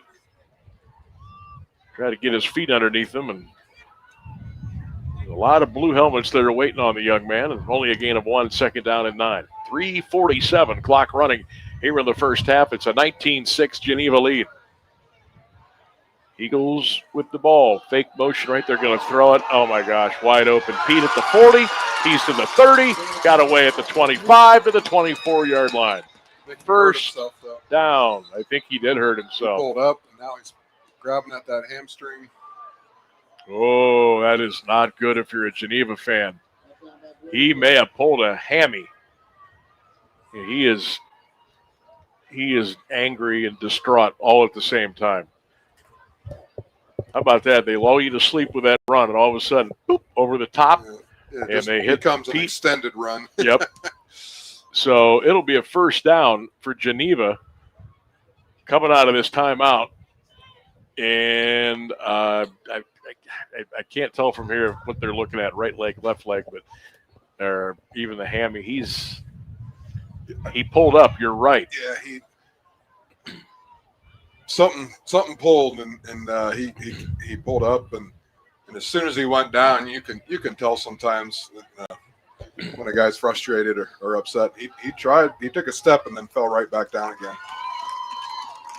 So he's not putting any pressure on that left leg, and he is just you feel so bad for him.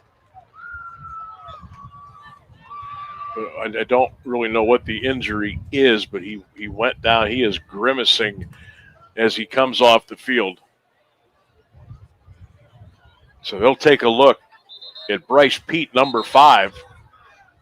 And we'll keep our eyes on him as he comes over here to the Geneva sidelines. They'll take a look. It's definitely the left leg. Now, he does have a little wrap around the left calf underneath the left knee. I don't know if that has anything to do with anything prior to, but they'll take a look at him. And here comes Geneva.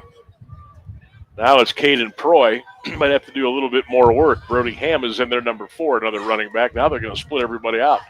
Now they're going to run it right up the middle, and Proy's going to be taken down just inside of the Alliance 20-yard line. Only a gain of 2 on the play. So you take one of the 1-2 punch out of there. It's a big deal for this Geneva offense. Yeah, and 22 came up hurt a couple drives ago, and I haven't seen him go back in yet, which is Ricky DePetta. DePetta, who was like an H-back for him or split back. It does, it shrinks the number of guys you got to keep tabs on. Proy back to throw, steps up in the pocket, fires it, caught inside the 10, down to the 9-yard line. That's again a 10 yards on the play and a first down. I don't know if they threw that. Was that Hutchins that caught that? I can't tell. Oh, 42 got it. Okay, that's Palmisano. So that last play, they had Brody Ham in there. They had Nate Hutchins in there. They had Palmisano in there. Palmisano came all the way across the field and just kind of pulled up right in front of the sideline, and he found him. So Geneva, 2 minutes to go in the first half. They lead 19-6. Proy, the quarterback. He'll get the shotgun snap. He'll run it left. He's inside the 10. He's inside the 5, and he barrels his way down to the 1-yard line. Or was that Owen Davis? That was Davis with the carry. And now Hutchins will check back in. Elliot Salgado will come out. Geneva would be very happy to take as much time as they can here before they eventually, for them, they hope to pop it right over the end zone, over the goal line, I should say. It's second down and goal inside of the 1. Caden Proy will go under center. Tailback behind, wide left, H-back right. Proy gets the snap, burrows his way to the goal line, and burrows his way over the goal line for a Geneva touchdown. So the Eagles are on the board again with 1:11 to go in the first half. It's 25-6, Eagles over the Alliance Aviators. But Caleb, you can even tell, even after Geneva scored that touchdown, the applause meter, you could tell that they are still worried and thinking about what happened to their other star, Bryce Pete, a couple of plays before, who had to come out of the ballgame. McKinney on for the extra point. That one, both officials put their hands up, and that means it's good. All right, we'll keep it here with 1:11 to go in the first half. It's Geneva 26, Alliance 6. And again, the big story now is the running back, Bryce Pete, the outstanding two-way player for Geneva, 5'10", 215. He can run it, he can tackle, he can do everything. He pulled up after a pass reception and run, had to come out of the game. He was obviously in a lot of pain. Now, I don't see him on the bench.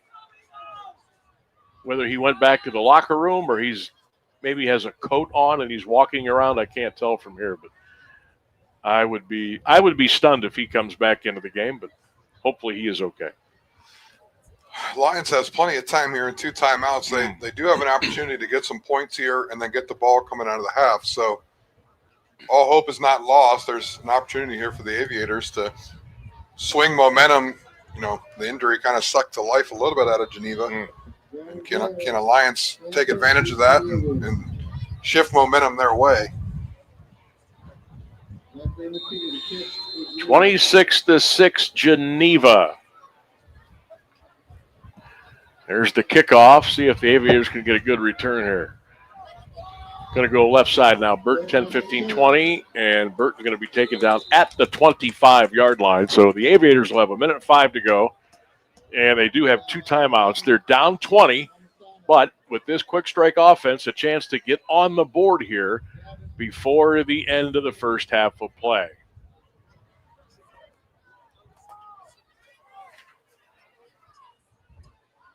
Stick around, Jeff Mears. We'll have your halftime news and weather and sports update as we take it back to the studios after the conclusion of our first half. Jackson to throw. JR's flushed out of the pocket, and they got him back at the 20-yard line. Boy, you don't see that often. How about this Dominic Palmisano, number 42? He's all over the field tonight. Yeah, that's we probably can count on one hand the number of times we've seen that happen this year. Jackson back to throw on a second down at around 18. Pass caught. Blair's got it. He'll go out of bounds at around the 28-yard line, so they get a little bit back. This is a unique play call here for Coach Goodman because you want to get the first down. But if you don't, you're going to have to give the ball back to Geneva. Now, I would think Geneva would be happy running the clock out and going into halftime. You would think, with a 20-point lead, yeah. But they may also just run a play, and who knows? JR to throw, third down at about 9. Steps up in the pocket, underneath for Blair. Couldn't hold on at the 30-yard line. So that stops the clock with 30 seconds. Okay, I have found Bryce Pete. He is down there at the 40-yard line. Helmet off. He's standing. Sometimes what's indicative, though, he doesn't have his helmet with him. Yeah. It's over there on the bench. Yeah, he's kind of even standing a little gingerly down there as he tried to move around a little bit. Jackson in punt formation for the Aviators. They'll kick it away from the receiver, Proy. That'll take an Alliance bounce. It'll hug the sideline, and eventually it'll go out of bounds at the Geneva 35. So they've got 22 seconds left. They've got 2 timeouts. Geneva leads it by 20, and they'll go 1st and 10. What do you think they're going to do? I don't know, but that spot was pretty bad by the officials. The ball literally hit the sideline. I saw your reaction. At the 30-yard line, and they marked it at the 35. Westerville South and Louisville, no score at the half. That's a little surprising. Canton South getting beat by Columbus East 13-0. Northwest 8, Salem 7, Jackson 14, Brunswick zip. Malvern up big in their ball game 20-0 over Ashtabula St. John. Did I hear a whistle? I thought I did. Procedure on Geneva. That'll make a 1st and 15 now back at their 30-yard line. Looked like they were just going to kind of run the ball anyhow. 26-6 Eagles. Again, halftime activities coming up. So stick around. East Canton up on the Lisbon 21-7. Hoover leads Northland 29-6. Green over Garfield Heights 7-0. Geneva 1st and 15 now at their own 30-yard line. Roy will hand it off over the right side to Owen Davis. And Davis will be eventually taken down and slammed to the turf. They slammed him down at the 16. Forward progress was at the 28. But they didn't blow a whistle for a while. They didn't. They let him go. Let him go. That'll draw the ire of the Geneva sidelines. And with that, we have played 2 quarters here in Alliance. The Geneva Eagles lead the Alliance Aviators 26-6. The big story, their great running back for Geneva, Bryce Pete. He is not moving around really well on the sidelines here right now, and we'll keep our eyes on him. So, 2 quarters in the books. Geneva with a 20-point lead in round 1 of the OHSAA playoffs here at KEHRES Stadium.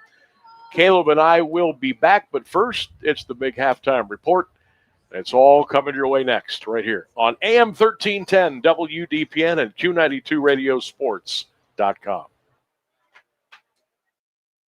Peace of mind. It's one of the most important benefits that we can offer at Friends and Family Credit Union. Welcome to Family Secure Checking. It offers unrivaled security to protect your everyday finances and purchases, as well as comprehensive identity theft protection and reimbursement coverage, credit file monitoring, benefits for travel, shopping rewards, and cell phone protection that includes repair or replacement for up to 4 phones on your cell phone plan. It's time to bring a friend into the family. Hey, man, good to see you. What brings you out here today? Need to pick up a few tools. You? I need new kitchen cabinets, countertops, maybe even a whole new kitchen, but I can't get any help or find what I need in this place. You need to go to Robertson's for that. Robertson's Kitchen and Bath Gallery is an American Standard plumbing registered showroom, and their knowledgeable consultants have the training and expertise to actually help you get what you need without breaking your budget. Visit Robertson Kitchen and Bath at 2155 West Main Street in the Alliance Industrial Park, or visit them online at robertsonkitchenandbath.com, where amazing meets affordable.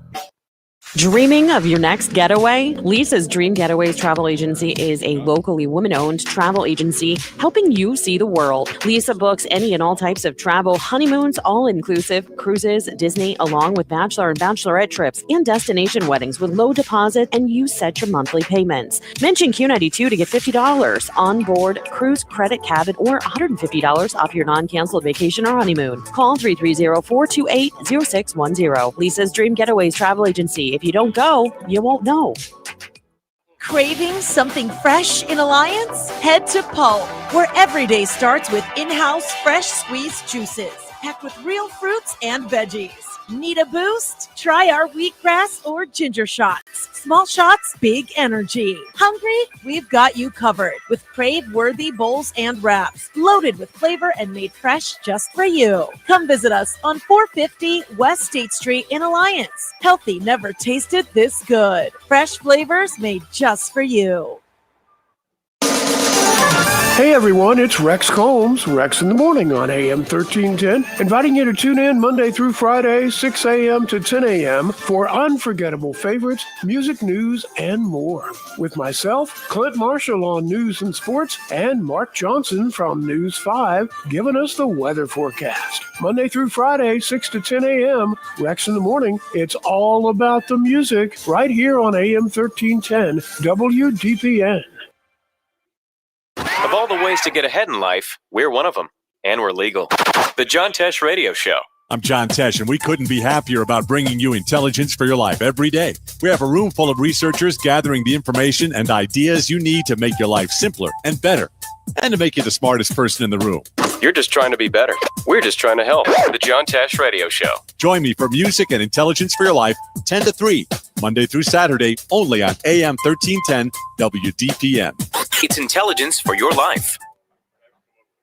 When it comes to sports, Sam Berkwin brings the heat. Catch the Sam Berkwin Show weekdays from 3 to 6 p.m. on AM 1310 WDPN and streaming live on the WDPN Facebook and X pages, plus the Q92 YouTube channel. From the Browns to the Buckeyes, the Guardians, Cavs, and your local high school teams, if it's making headlines in the sports world, Sam is talking about it. It's the local sports talk you want. The Sam Berkwin Show, weekday afternoons on AM 1310 WDPN. Of all the ways to get ahead in life, we're one of them, and we're legal. The John Tesh Radio Show. I'm John Tesh, and we couldn't be happier about bringing you intelligence for your life every day. We have a room full of researchers gathering the information and ideas you need to make your life simpler and better, and to make you the smartest person in the room. You're just trying to be better. We're just trying to help. The John Tesh Radio Show. Join me for music and intelligence for your life, 10 to 3, Monday through Saturday, only on AM 1310 WDPN. It's intelligence for your life. Hey, sports fans, want the latest local sports news, game photos, coach and player interviews, and live play-by-play coverage? Then follow Q92 Sports on social media now. We're on Facebook, Instagram, X, Threads, YouTube, and SoundCloud. Like, follow, and subscribe today. Catch the highlights, relive the moments, and stay connected to your hometown teams. Q92 Sports, your home for everything local sports. Real teams, real action, real coverage. Follow Q92 Sports on social media. From the newsroom, I'm Jeff Mears with this halftime edition of AM 1310 WDPN News. A Canton woman has been sentenced for a shooting in Alliance. 26-year-old Kenichia Miller was given 90 days in jail and fined $750 Wednesday after pleading no contest to misdemeanor charges of discharging a firearm near a prohibited premises and aggravated menacing. She received credit for time already served in jail and on house arrest, but could face additional time if she violates good behavior terms over the next year. Police say Miller fired a shot at a woman from a vehicle at North Freedom Avenue and 2nd Street July 21st. A Stark County grand jury declined to indict her on felony charges, including attempted murder, and sent the case back to Alliance Municipal Court. With the government shutdown deepening food insecurity across the region, Bishop David Bonar is calling on parishioners to help feed those in need. The Catholic Diocese of Youngstown has launched a non-perishable food drive running through the end of the year across 6 counties. Donations can be made at local parish pantries or at Catholic Charities and St. Vincent de Paul locations. The State Highway Patrol is investigating a crash that left a bicyclist seriously hurt in Perry Township. Troopers say 32-year-old Timothy Coverdale of Canton was southbound on Whipple Avenue near 11th Street Northwest around 12:20 this morning when he was hit by an SUV. Coverdale was taken to Mercy Hospital. The driver, a 32-year-old woman from Tucson, Arizona, was taken into custody. Troopers believe alcohol may have been a factor. The contract between Metallus and United Steelworkers Local 1123 will be extended a second time. The agreement will now expire January 29th to allow time for more contract talks. Workers last week rejected a tentative agreement announced by negotiators October 3rd. The union represents 1,200 employees at the steelmakers' Canton operations. The contract was to expire in September, but was extended to October 15th so negotiations could continue. The co-founder of a local baseball academy has been sued to remove him from operations of the company. Massarelli Baseball School alleges John Massarelli kept cash payments for baseball instruction off the company books and used the money for personal items or failed to turn them over to the business. He is also accused of giving lessons to minors while intoxicated. The school seeks damages in excess of $25,000 and to remove him from daily operations and coaching responsibilities. MBS operates baseball training facilities in Lawrence and Springfield Townships. Massarelli and 2 other men each own a third of the business. The Canton Regional SWAT Team is being honored by the U.S. Marshals Service as its Law Enforcement Partner of the Year. The 25-officer unit, made up of members from 6 police departments, serves Stark and Carroll counties under Canton Police Command. The team was recognized for its role in a Jackson Township motel standoff last November when North Canton sniper Patrick Lewis was shot in the arm. The Marshals praised the team's professionalism and dedication during the incident, which ended safely. Massillon could soon join other Ohio cities in banning camping on public property. A proposed ordinance before City Council would prohibit people from sleeping or setting up tents on sidewalks, streets, or near buildings. Council is expected to take up the issue Monday. According to The Independent, Mayor Jamie Slutz says the move is meant to address public safety and cleanup issues while also helping connect homeless individuals with local services. Those found camping would have 24 hours to move before facing a $50 fine.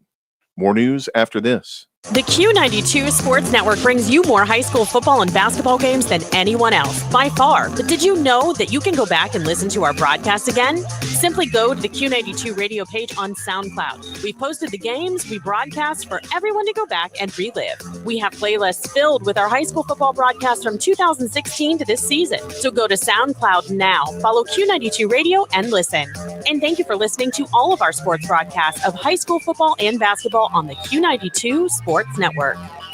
An Akron man is facing felonious assault charges in connection with a shooting near Kent State University. Police say 19-year-old Jack Massey was arrested after an investigation into a Thursday night incident at Bar Lucci on North Water Street. An officer patrolling the area heard gunfire around 11:30 and rushed to the scene where a fight had broken out as the bar was being cleared. There were no reports of injuries. A former Columbiana County Corrections officer accused of assaulting 2 inmates will stand trial next year. 27-year-old David Ferguson Grants of Youngstown is facing 2 counts of assault for separate incidents in September 2024 at the county jail, both caught on camera. He allegedly threw a handcuffed inmate to the floor and days later pushed another up a set of steps before pinning him down. Both inmates were treated at Salem Regional Medical Center. The trial, originally set for next week, was postponed after a key witness became unavailable and is now scheduled for March 12th. A driver is dead after a pickup truck slammed into a tree Thursday night in Mahoning County's Jackson Township. Police were called just before 7:30 to Kirk and South Lip Key Roads, where they found the truck off the roadway with heavy front-end damage. Officers confirmed the driver died at the scene. The Mahoning County coroner and Jackson Township police are investigating what caused the wreck. A federal judge has ordered Youngstown Ursuline High School to release the names of 7 students connected to a hazing and sexual misconduct lawsuit. Judge Benita Pearson says the names and contact information must be turned over to attorneys by November 10th, with parents notified first. One lawsuit claims a student was hazed and sexually assaulted during a football team trip in June. Another alleges school officials failed to act on reports that a player harassed and stalked a female student for 2 years. The felonious assault case against Liberty Township trustee Devin Stanley is now on hold after all Trumbull County judges stepped aside, citing conflicts of interest. The Ohio Supreme Court has assigned retired appeals judge Thomas Teodosio to handle the case. Stanley, who also works as a county clerk's official and Girard assistant prosecutor, is accused of assaulting his wife and remains in jail without bond. The 53-year-old's case has been sent to a grand jury to determine if he'll be indicted. We'll return you to the stadium for the second half of tonight's game, but first a look at the forecast. For the overnight, a slight chance of showers. Skies gradually turning mostly clear with a low around 34. Mostly sunny Saturday with highs around 54. Sunday, mostly sunny skies with a high near 56. For AM 1310 WDPN News, I'm Jeff Mears. Of all the ways to get ahead in life, we're one of them. And we're legal. The John Tesh Radio Show. I'm John Tesh, and we couldn't be happier about bringing you intelligence for your life every day. We have a room full of researchers gathering the information and ideas you need to make your life simpler and better, and to make you the smartest person in the room. You're just trying to be better. We're just trying to help. The John Tesh Radio Show. Join me for music and intelligence for your life, 10 to 3, Monday through Saturday, only on AM 1310 WDPN. It's intelligence for your life.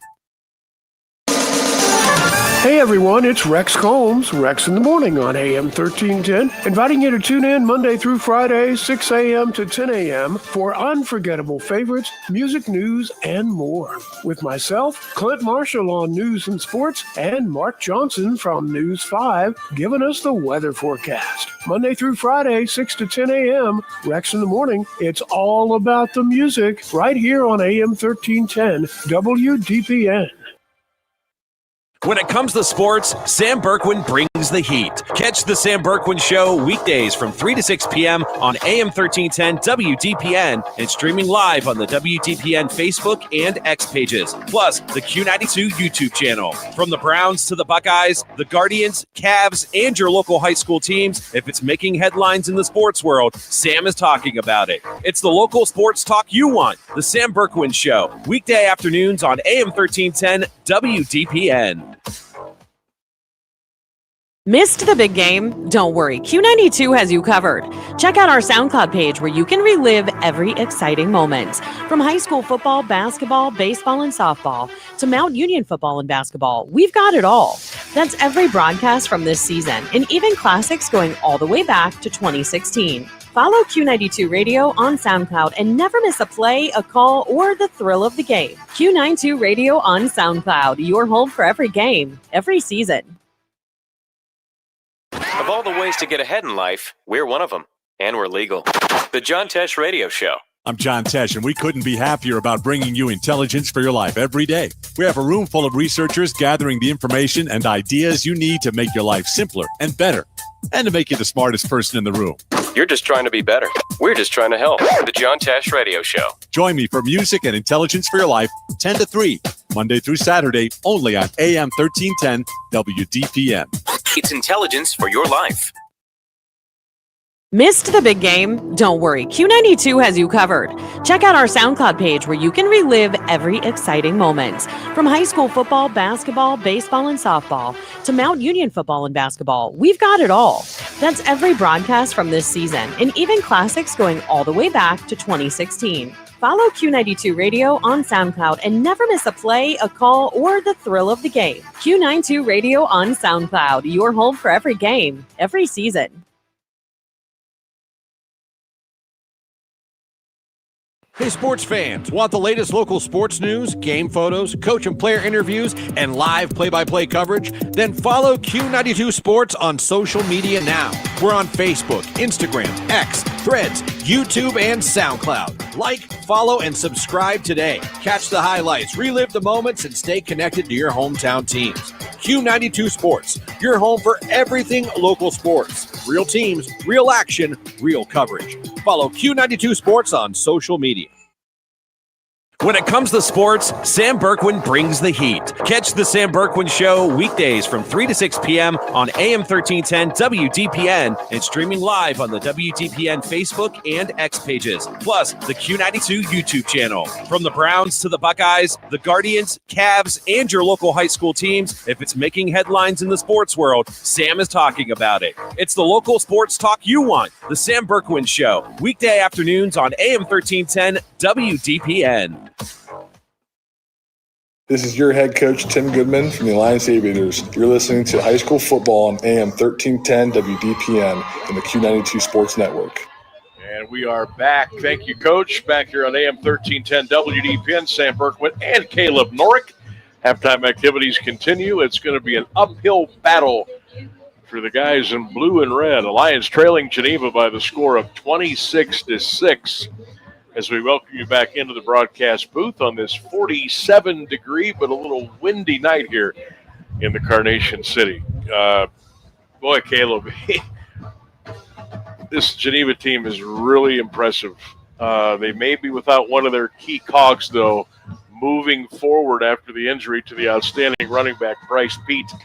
So they're going to have to go next man up there. But, boy, Caden Proy has been trouble, and their defense has been pretty good. You know, we talked about their offense all night. I look up at the scoreboard, and I see only 6 in the score column for the Aviators. So Geneva's had themselves a really, really good first half.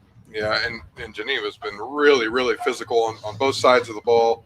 Obviously, when you rush for 200 yards and score 26 points on the ground, like that's physical. But then on defense, and not just the big hits, but they've been getting to the quarterback with a 3 or 4 man rush. They've been, not allowing any yards after the catch. They've only given up one big run to Hawkins, one big run to Jackson. I mean, we've not seen this yet this year. We kind of went into the Streetsboro game kind of thinking it may look like this physically, and it didn't. We were surprised Alliance responded, but tonight Geneva's a good football team. They're Are they the 11 seed or 10 seed? 10, I think. Pretty good. 7-10.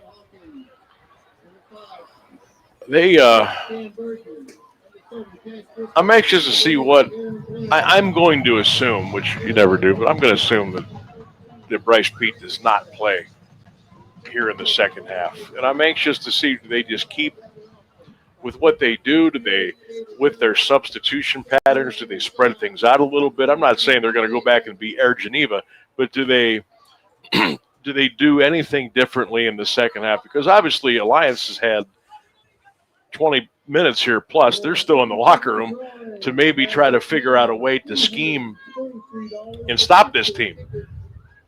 But Geneva knows that, and maybe they're thinking, okay, let's, I don't know, try to cross them up a little bit. I'm interested to see how this plays out. Yeah, I mean, if I'm Geneva, they did what they did so well. They had the ball 4 times.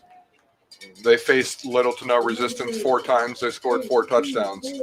I keep doing what I'm doing, and maybe have some things in your back pocket if Alliance is able to stop you. But, I mean, just keep doing it until they're able to even slow you down. Alliance hasn't even slowed them down. It's been score at will. So 26-6 is our score. Winner here will be at CVCA next Friday for a second-round game at Cuyahoga Valley Christian Academy. If Alliance advances, somebody will be there. It'll be us, or it'll be another crew, but we're trying to figure some logistics out next week, but it'll be on 1310 WDP. It'll be on here no matter what. It's just a matter of who will be doing the game. Could be Caleb and I. We could be at West Branch next week. We'll see how things play out. But if the Aviators advance, they'll be here on 1310 WDPN. Again, the 4 local teams that are sitting out tonight because of the bye: McKinley, West Branch, Maslin, and Lake. They'll all be back into the fray next week. A lot of blowouts tonight. A couple of close games in the smaller divisions, but a lot of blowouts tonight. We'll get you those scores here coming up in a little bit. World Series is underway. Dodgers and the Jays in Toronto. And, boy, the Cavaliers' only starter tonight in the starting lineup was Evan Mobley. Everybody else was out. And Toronto is getting them right now 37-27 at Rocket Arena. So let's kind of get you caught up a little bit here. Let's get you the halftime scores. East Kent leads Lisbon 21-14. Well, a lot of these games have tightened up here a little bit. What was I saying? Green, Garfield Heights, it's 14-6 Green. Garraway 42, Mineral Ridge 7. Louisville, Westerville South, that's hard to figure there. Third quarter, no score.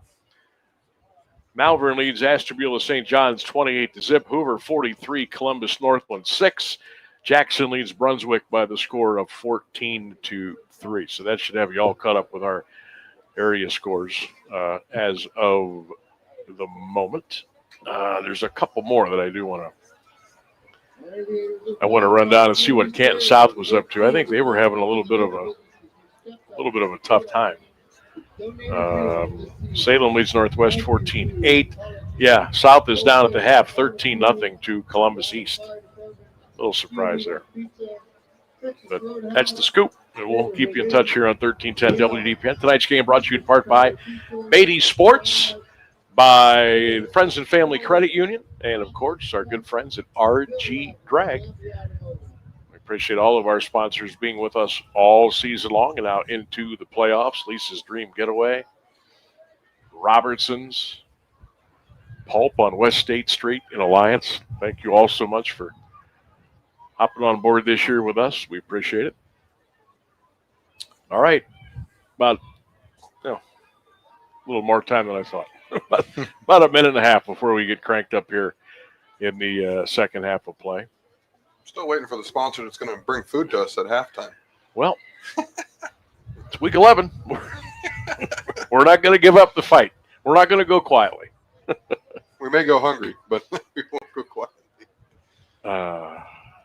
We're blessed here. This press box here is one of a kind, and I'll take it. I'll take it, yeah, especially this time of year. Yeah. When the wind starts howling and yeah, I will gladly take this red carpet treatment anywhere for high school football here. Of course, I'll be here tomorrow. We'll bring you a Mount Union Capital kickoff at 1:30 on 1310 WDPN as the Purple Raiders look to go to 8-0. Caught up with Jeff Dart on my show earlier this week, and they're just kind of, you know how they do, to take it one game at a time. Try to build some depth along the way. Keep yourself as healthy as you can. Keep everybody engaged. Keep them interested. And just go out and play. And that's what they've been doing. Number one in the overall D3 rankings as far as strength of schedule and record and strength of schedule in their region. So things are right on course for the Purple Raiders here so far in 2025. All right, good news for Alliance. They will get the kickoff here. Zachary McKinney, the sophomore, has it teed up at the 40-yard line. Wind is still kicking pretty good left to right. There's the kickoff into that wind. Bobbled, picked up at the 5 to the 10.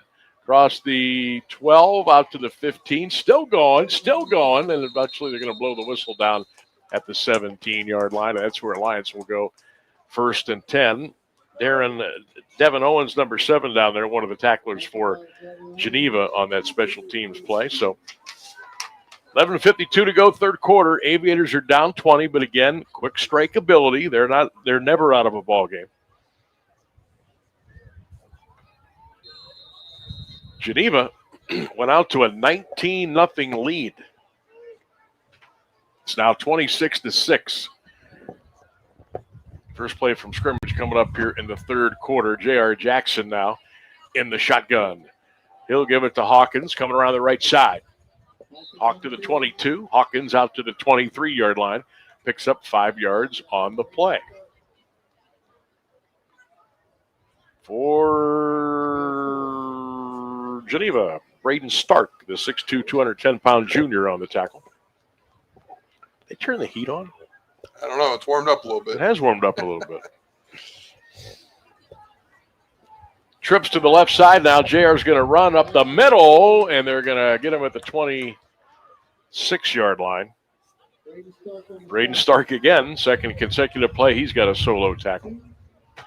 That'll set up the Aviators in a 3rd and 3 now. The ball is at their own 26-yard line. 10:58, clock running in the third. Geneva 26, Alliance 6, 1310 WDPN. Streaming live at Q92radiosports.com. Also on our Q92 radio page on YouTube. You can check us out on 1310X and Facebook as well. Live all over the place on this Friday night. Play action, JR to throw. Slant in and out of the hands of Blair at the 38-yard line. Oh, it was there. Yeah, that was a good play call. Good execution, just couldn't bring it in.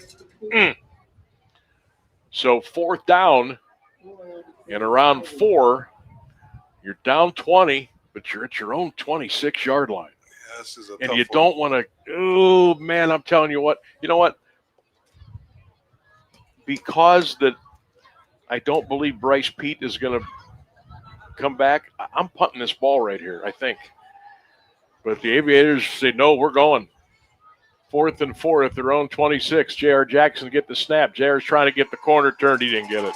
Not even close. He lost the They had that one all sniffed out. Jacob Clemens, 5'11", 270, stood him up. He got some help from his other friends.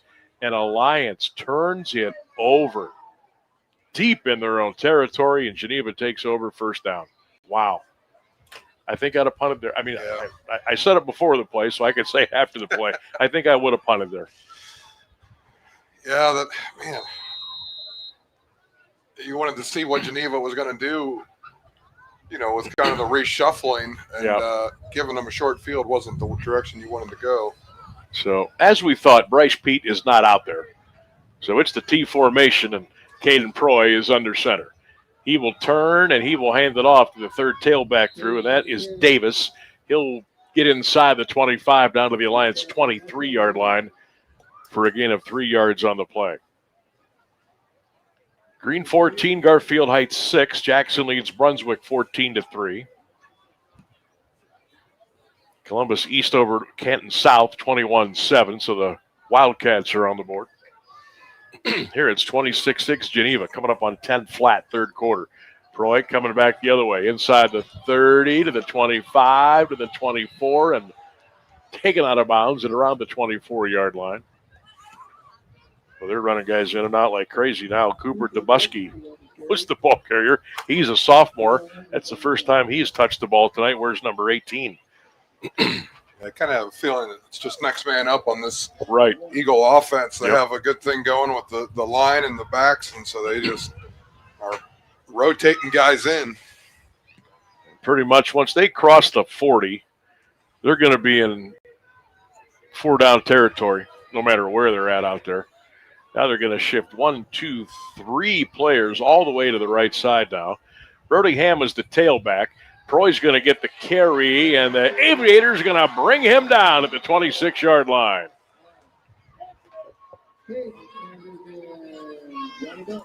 Johnny Belts. Yeah, what a nice play there. Just maintained leverage and squared him up and was able to bring him down. And now it's a 4th and basically 10. Yeah, 4th and 10. 9:35 to go third quarter. They don't really throw the ball. I mean, they can if they have to. Their kicker has a leg, but they go into the wind right now. Right. So Nate Hutchins just brought the play in for Geneva. They are just now getting up to the line of scrimmage. The play clock is down to 4. 4th down and 10. Proy in the shotgun. He'll get the snap. He'll go back to throw. He looks. He's in trouble. He's flushed out of the pocket. He looks. He looks. He throws. Picked off at the 5-yard line and out of bounds at the 5-yard line. That was Michael Williams with the interception, and the Aviators forced the turnover, and they'll take over first and 10. I know it's really, really hard to do, but he actually didn't want to intercept that. He wants to knock it down. And I'll tell you this. They lost about 20 yards on it. If that ball is a little more oomph on it, it's a touchdown. Yeah. So the Aviators forced the turnover with 9:01 to go in the third. They'll take over, but it's a long way from home. It's first down and 10 at their own 3-yard line. They're down 26-6 here at home in round 1 of the OHSAA playoffs right here on 1310 WDPN.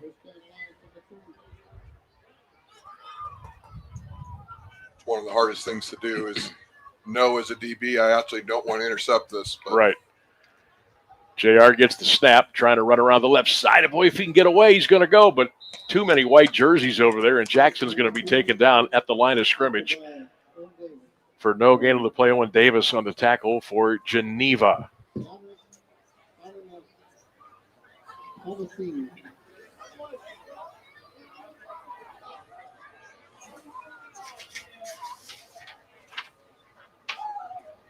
(26-6) Eagles.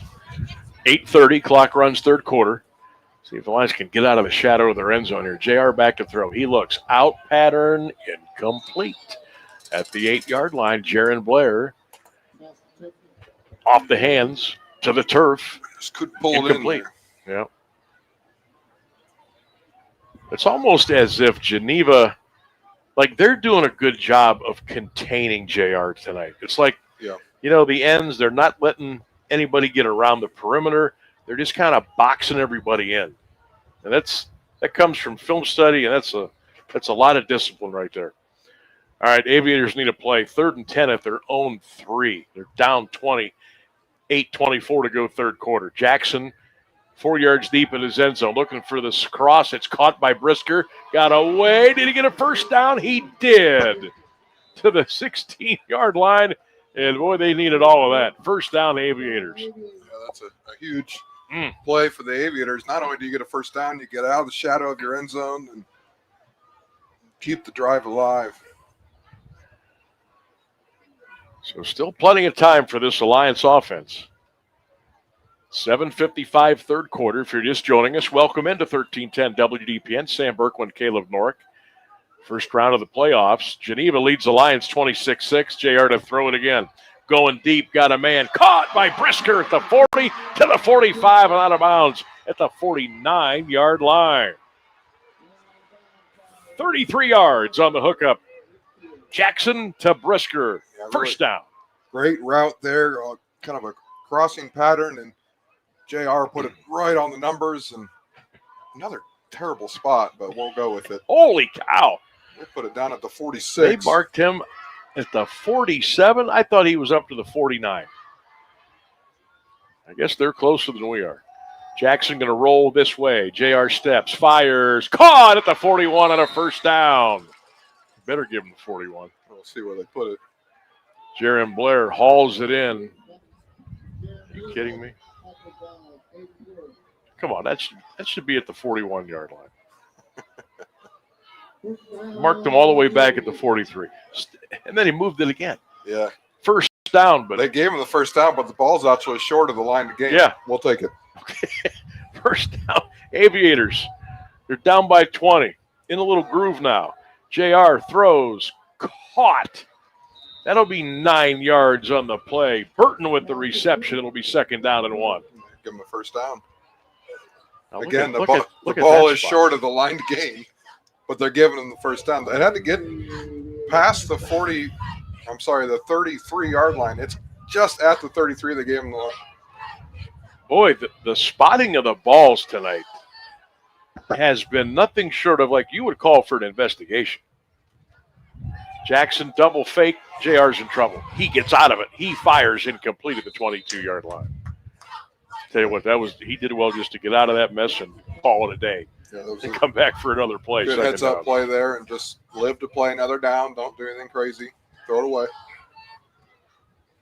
Get you some score updates here in a minute. Still Salem 14-8 over Northwest. Malvern 28-zip over Ashtabula St. John. Green 14, Garfield Heights 6. JR to throw.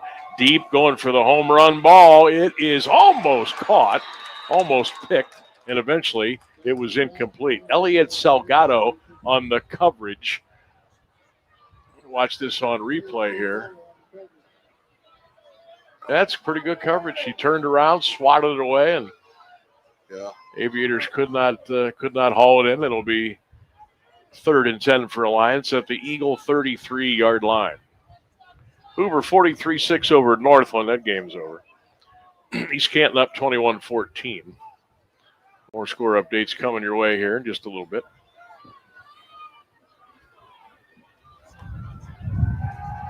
JR to throw.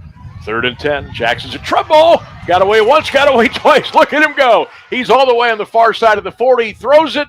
It was almost caught at the 20-yard line and incomplete. The big tight end, Alex Hartman, almost caught that one on his back, but it's incomplete in 4th and 10. Look at J.R. Jack. We're watching the replay, folks.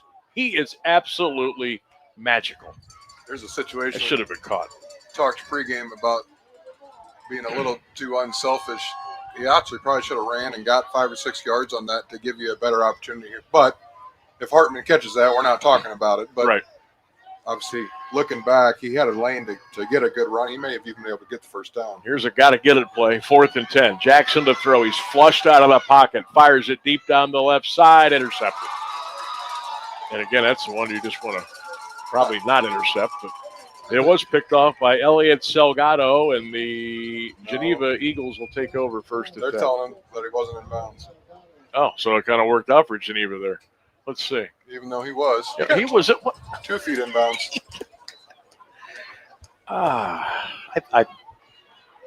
Okay. At the 5-yard line, and they're going to spot him instead at the 32. 32, yeah.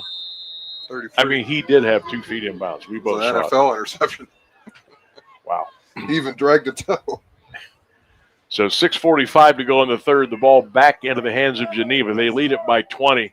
Oh, the Aviators have had a couple of opportunities to chip away here. They just have not been able to do so. And here comes Caden Proy and the Geneva offense right to left from their 33. Proy gets it around the corner, 30, 35, 40, breaks a tackle, 45, 50, 40, gone. Touchdown, 67 yards. Proy into the end zone on a simple carry around the right end. And once he got into the open field, there was nobody on the football field that was going to catch him. 32-6, Geneva. He is dynamite. Touchdown runs of 66, 46, and 67 so far tonight. He's working on it. He'll be working on a 200-yard night. Easy. Here comes Zachary McKinney on for the extra point. There's the snap. There's the spot. There's the kick. And it's good. So we'll keep it here. 6:34 to go in the third quarter, and now it's not looking good at all for Alliance. 33-6 Geneva. And now, Caleb, they're doing this without their other part of their dynamite backfield of Bryce Pete out with injury for the rest of the game, and they just keep on doing their thing.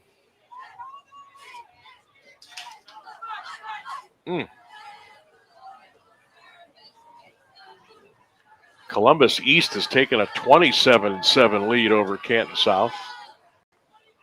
That surprises me a little bit.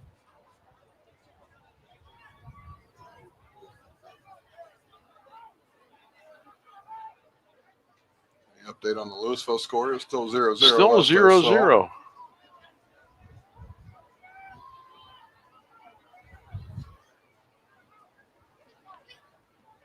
Well, we saw Louisville week 3 against Alliance, and then a week or two later 5 against Marlington. And boy, when Owen Wilson went out in that Hoover game, that completely changed their offense and what they could do. And then I know that Stouffer got hurt a little bit. He was back tonight, but they've been really fighting it. There's the kickoff. Into the wind, mind you, down to the 4-yard line. Return to the 10 to the 15. Little shake to the 20, and Burton's going to be taken down at about the 23-yard line, and that's where Alliance will go first and 10. So 6:27 to go in the third quarter. Geneva 33. Alliance 6. You're listening to 1310 WDPN and Q92radiosports.com.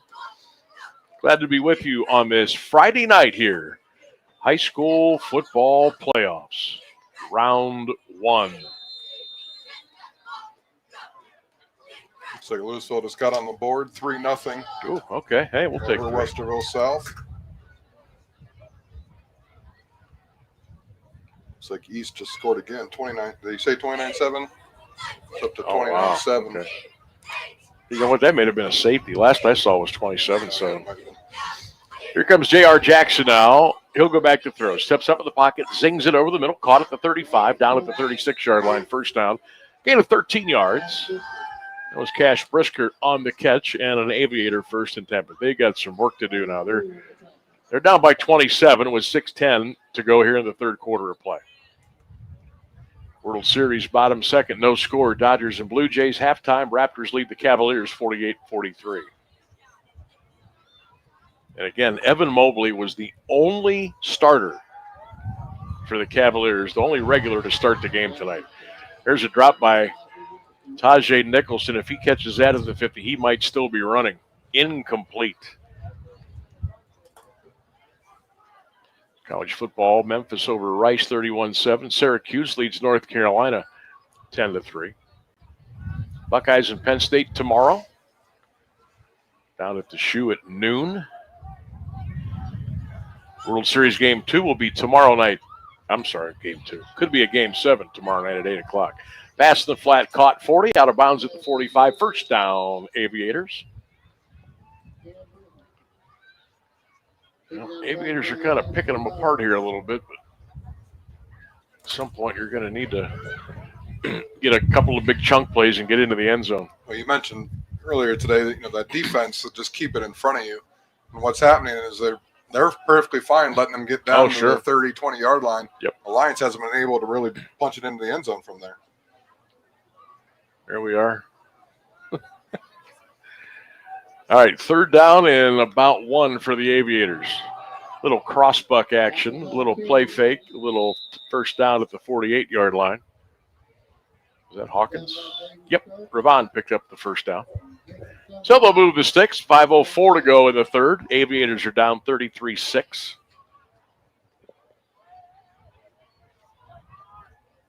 Need a big play. Need a just a big, exciting play to get something going here. JR, play action. Looking left, nobody. Looking right, nobody. And he's down. Sacked him. I'll tell you what, Braden Stark, he's been all over the field defensively tonight for Geneva, number 61. He brought J.R. Jackson down back at the 46-yard line. That'll be a loss of 3 on the play. They just do not have the answers offensively to get into the end zone. Geneva,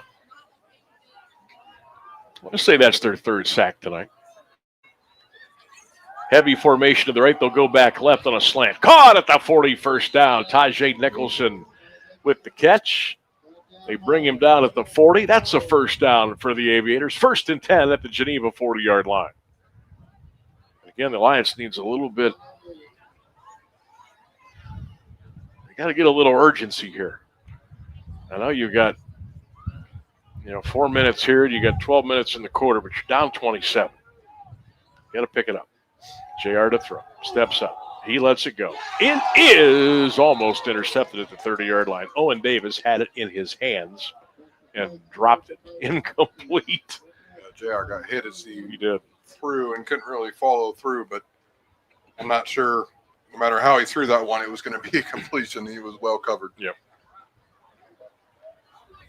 7-seed Alliance and a 10th-seed Geneva battling here tonight.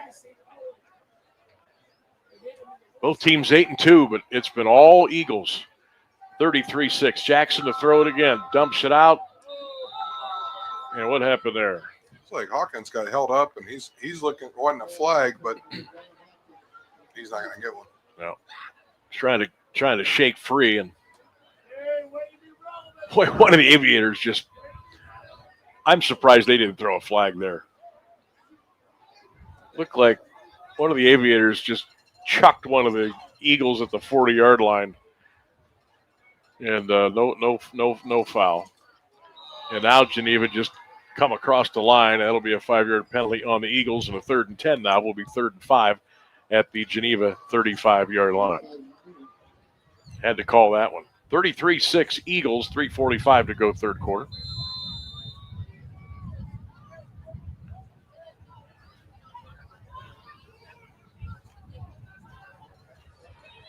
Don't forget tomorrow afternoon, 1:30 the kick, D3 OAC College Football, Mount Union Capital here on 1310. Jackson to throw. That ball got popped up in the air, and this was caught. And a first down for the Aviators down at the Geneva 24-yard line. Let's check this out on a replay. That ball got tapped right there. Goes up in the air, and it was caught by Alliance and a first down. It looked like Nicholson with that catch, 1st and 10 Aviators. At the Geneva 24, clock at 3:15 to go in the game. Aviators down big. Jackson throws. That one got tipped too, but it falls in the hand of Nicholson at the 19. Great concentration by Tajay to haul it in for a gain of 5. Boy, they're getting to Jackson almost every play. And they're rushing 4 guys, and they're either getting there or they're getting their hands up. They're doing exactly what they're coached to do. And 2nd down and 5. Geneva offsides. That'll be a first down. They were doing a should be outside backer blitz there, and he just didn't time it right. That'll stop the clock with 2:51 to go. Offsides Geneva, and that's a first down for Alliance. Gets them down to the 14, but this is where it's been a problem for Alliance. They've been able to move down the field, but they have got in the end zone just the one time. Just dawned on me we had highlights at halftime. We didn't play. Jackson back to throw in the end zone, incomplete. Looking for Darren Blair. Jaron Blair. Blair has a good argument. He won the flag. That was close. There wasn't a lot of contact, but he had a hard time getting his arm up. See, we're watching the replay. Oh yeah, Proy was grabbing on his jersey there. Yeah, that probably should have been PI. No whistle. Incomplete, 2nd and 10. 33-6 Geneva. Aviators slowly watching their season maybe go by the wayside here. 2:38 to go in the 3rd. JR to throw it. There's the slant. There is the incompletion. Incomplete at the 5-yard line. Tried to squeeze it in there to Nicholson. Incomplete. 3rd down and 10. Alliance with 2:34 to go. Boy, this has been a long third quarter, hasn't it? Yeah. A lot of incomplete passes. A lot of plays going out of bounds. Not a lot of penalties, couple. Not a lot of laundry on the field tonight for either side. Who's there? Back to throw is J.R. Jackson. Steps up in the pocket. He's running. Now he's going to go. Here we go. 10. J.R. to the 5. Jackson into the end zone. Touchdown. 14-yard scamper for J.R. Jackson. Aviators are back on the board. 2:26 in the third quarter. It's now 33-12 Geneva. Safety Dylan Burlingham thought for sure he had J.R. Jackson. He had him squared up. Nope. And he went to make the tackle, and there was no one there. He was on the turf, and Jackson was in the end zone. He said, what in the heck just happened? How did number 1 do what he just did? Lions should probably go for 2 here, although they are having a very difficult time. There's no way they're going to get this off. Up to the line. Play clock is at 1. Oh, they let him go. Holy smokes. Jackson to throw it in the end zone. It's incomplete. Aviators actually caught a break there. That ball was snapped after the play clock had expired, but didn't matter as the play and the pass was incomplete. And with 2:26 to go in the third quarter, it's Geneva 33 and Alliance 12.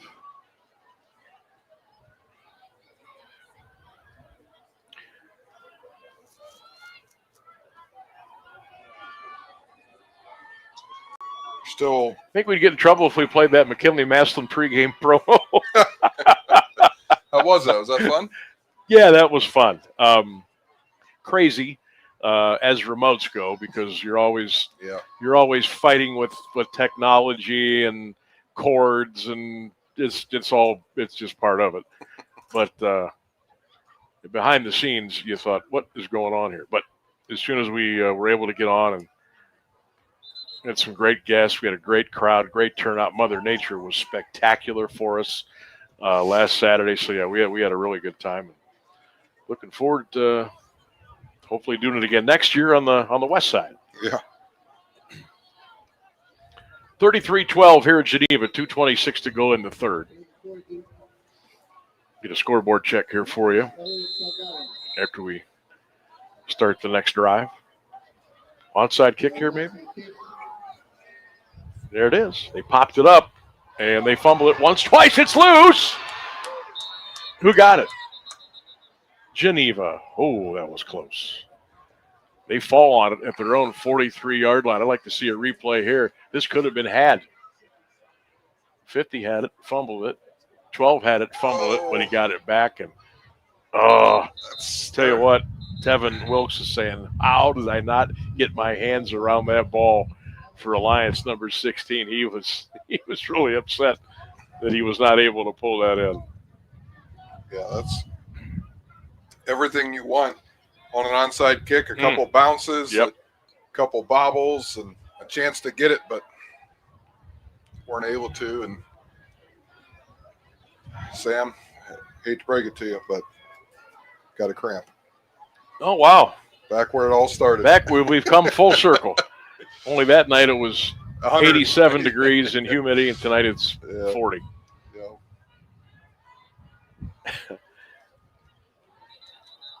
So Dominic Palmisano will come off. He looks all right after that cramp, trying to work that out a little bit. East leads Canton South 29-14. Hoover 50-6 now. Green up on Garfield Heights 14-6. Still nothing. Louisville's up 3-0 over Westerville South. Now Geneva looks a little confused. They had somebody not on the field that needed to be. Well, Palmisano has to sit out a play because he was hurt. That's right. And nobody came in for him. So now Geneva will have to call a timeout as Cooper Dubsky came onto the field. But again, after an injury and a stoppage of play, you got to send the young man out. And that didn't go according to plan, so a timeout has been taken. Westerville South just scored 7-3 over the Leopards. I was just going to recheck that.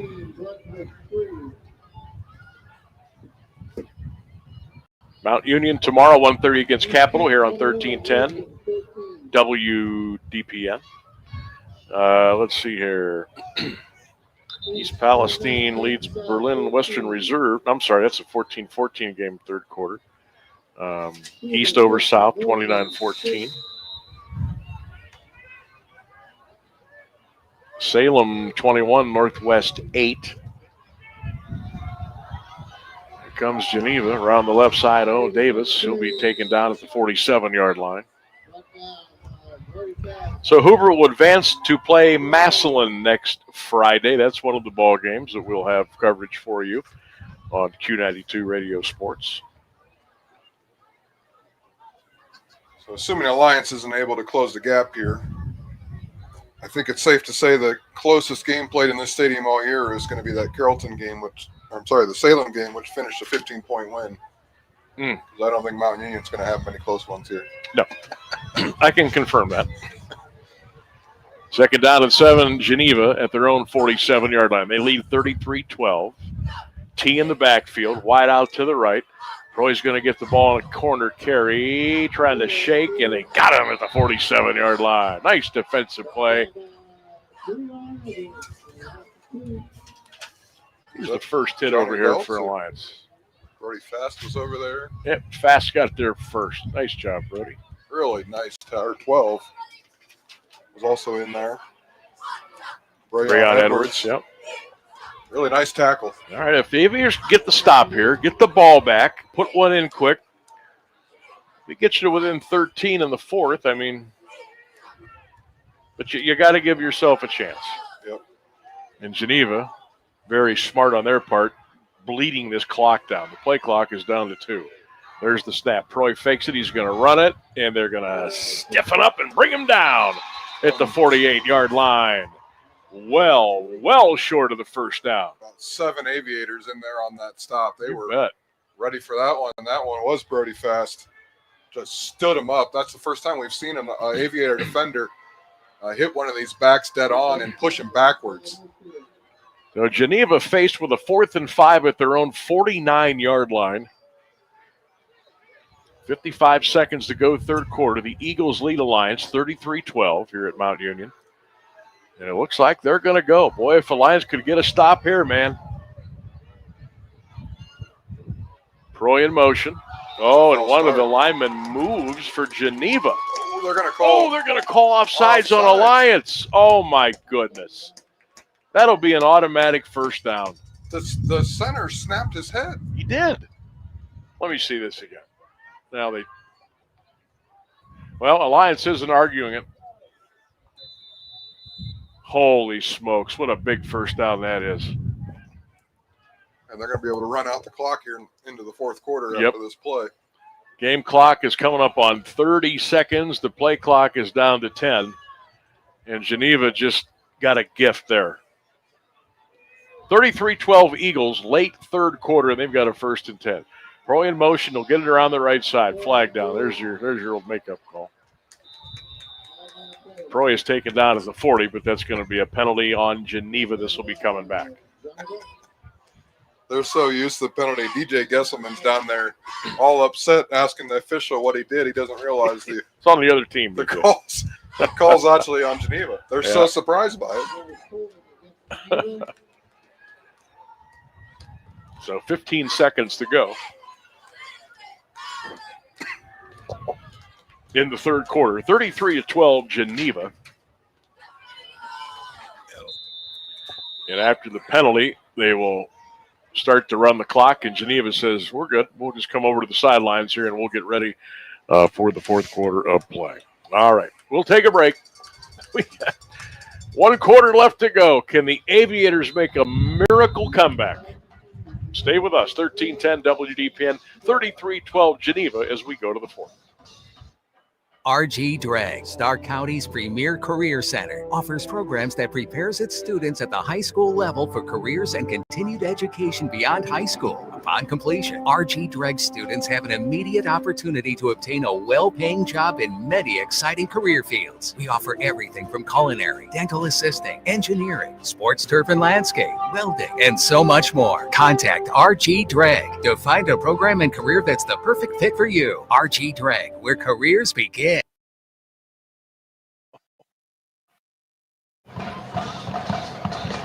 Sam Berkwin and Caleb Norick back with you. AM 1310 WDPN Q92 Radio Sports.com.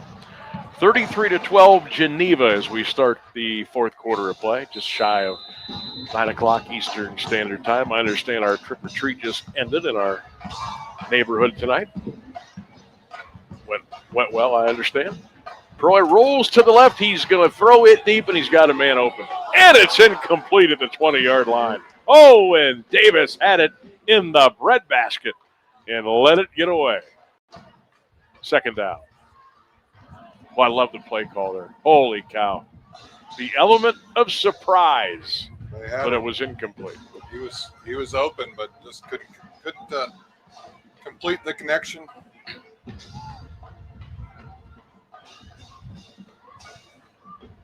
Jackson 17, Brunswick 3. We understand there was a major brawl in that game, and 7 players have been ejected.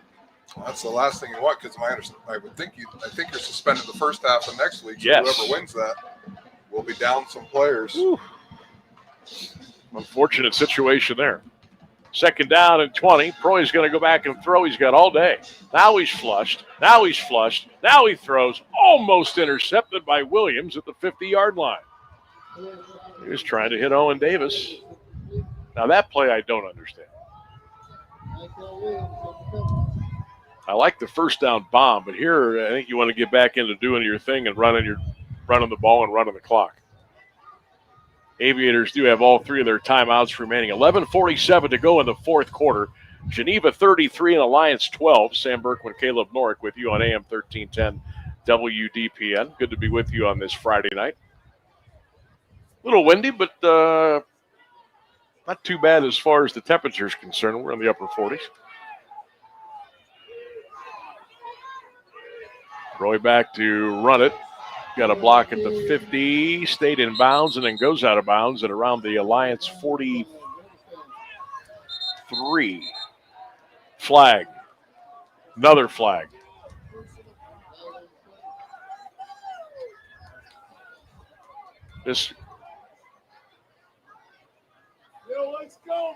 I think this might be offset. Let's see. Unsportsmanlike conduct on Alliance. And that's the only penalty. So that'll be a first down. Ball will go from the Aviator 43, and they will walk it off, and it should take it down to the Alliance 28-yard line after they spot the ball. And that's where they'll put it down at the 28-yard line. 11:42 to go. 33-12, Geneva on their way to a date with CVCA next Friday night.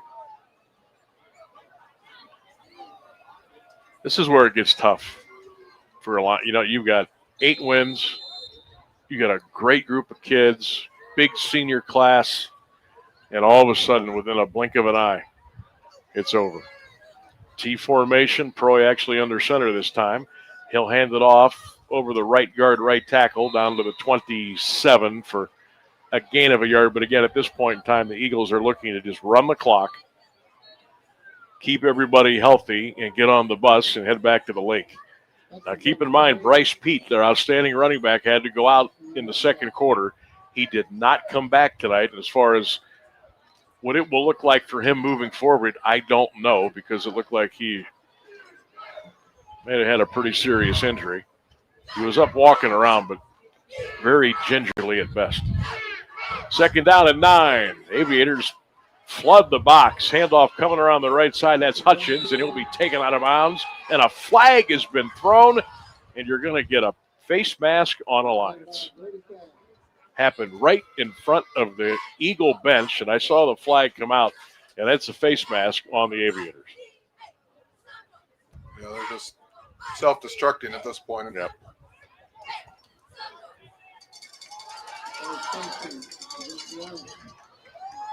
So face mask on Alliance. I believe this is just a 5-yard penalty. 1, 2, 3, 4, 5. So that'll put the ball at the Aviator 28-yard line. 10:58 to go. 33-12 Geneva with the lead.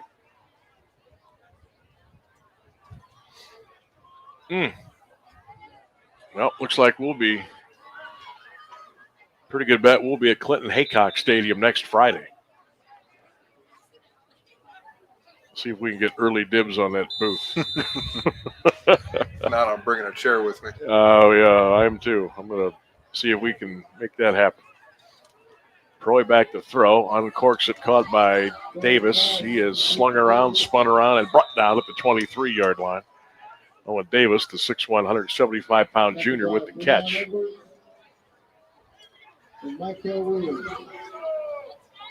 10:15 to go in the ball game. West Branch will play, see, they're Division 4, and they were they a 3 seed? They were the 4 seed. They were the winner 4, okay. Of Edgewood and Norton. Ooh, Norton would be fun. That place would be packed. That would be fun.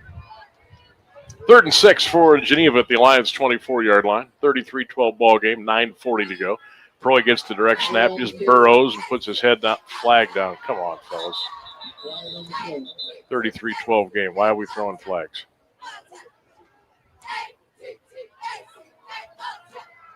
We reached the quota before the end.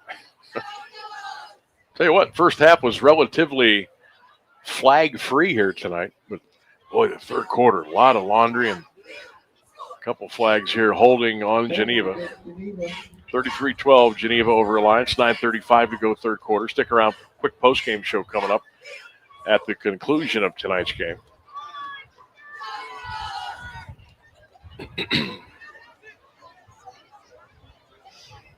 So they will mark the football back at the Alliance 35, 36, 37-yard line.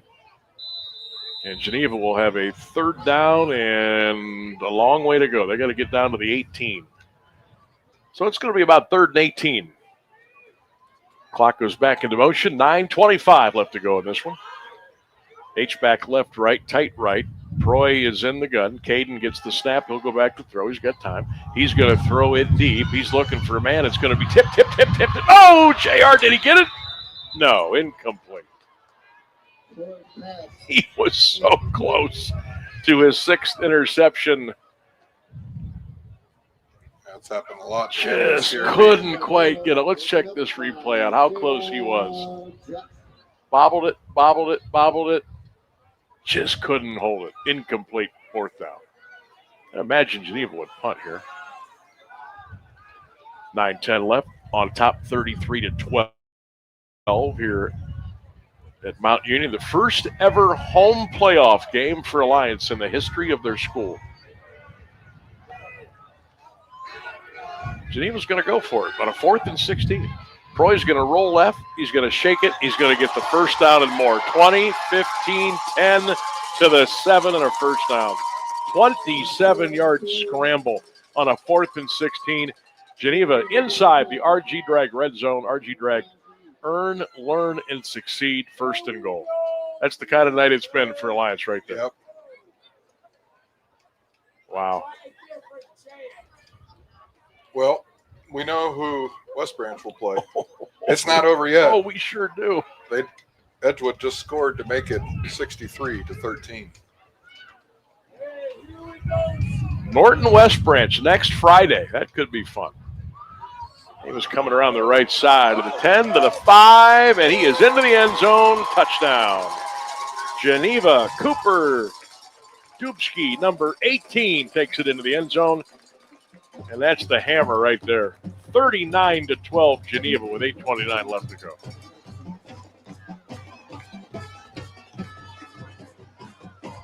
Wow, this has got to be tough for Alliance. Such a great season. Again, a great group of kids. You got to meet. Well, how about this? End of regulation, going to overtime. Perrysburg and Ignatius 17 apiece. Wow. Extra point is up and good by Zachary McKinney. That'll make it 40-12 Geneva with 8:29 left to go. It's going back to Alliance. It's a tough way for them to go. We did so many of their games. Got to know Coach Goodman really well. Got to know a lot of their players really well. They'd come up and be on the show. And just didn't go their way tonight. You can tell they're starting to feel it over there a little bit. Geneva is on their way to round 2. Yeah, this baby is tough one for sure. Yeah, this baby's in the books, 40-12. How about Perrysburg and St. Ignatius going to overtime?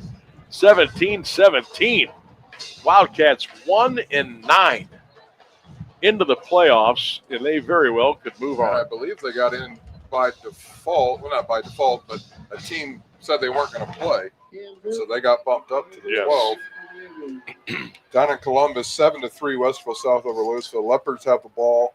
1:48 left in the 4th quarter. They start at the 33. They need a touchdown to win. Wow.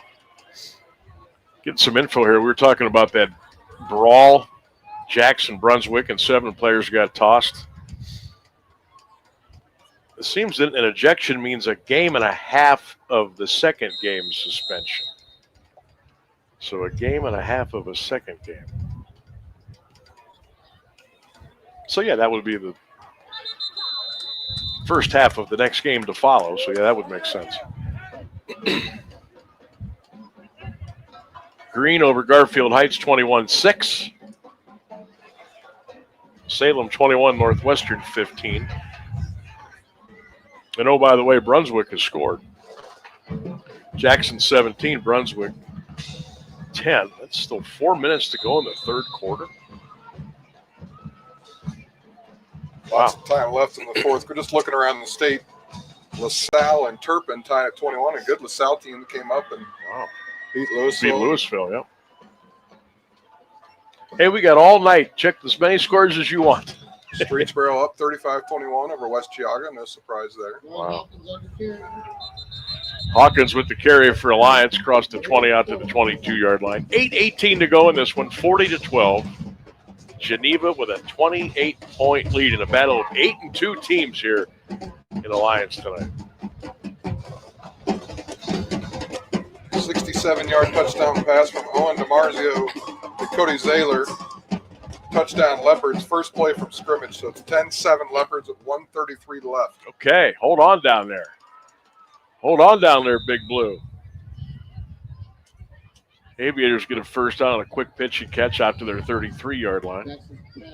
So Westerville South will have the ball. They just got the kickoff at the 25 with 1:36 left to play. And they got a – what's the score? It's 10-7. Oh, so a field goal could tie. Okay. All right, we'll keep you up to date there here during our ball game. We bring you complete coverage here no matter what's going on. First and 10 for the Aviators. JR back to throw. Looks. Got him. Sacked back at the 27-yard line. Guess who? Dominic Palmisano. The senior tight end / defensive end is having himself a night.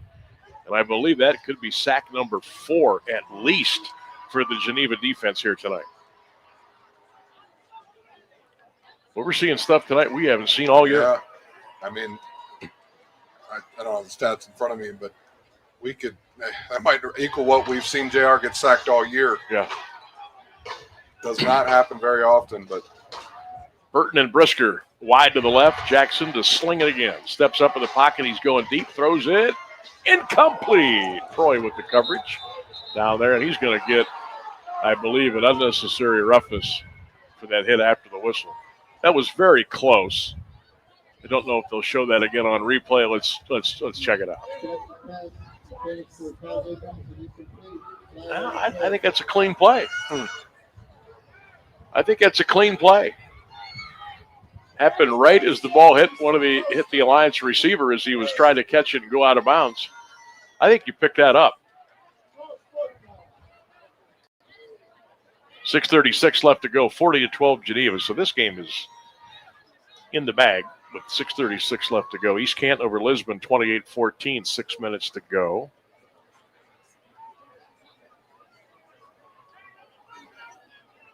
Let's see what the Cavs are doing here. 68-65 Cleveland, 4 minutes to go, third quarter. Dodgers 3, Blue Jays 1 in the top of the fourth at the Rogers Center.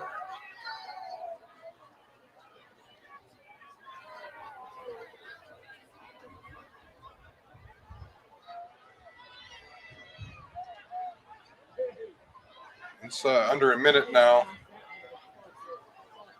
Westerville South down to the Louisville 28. First down.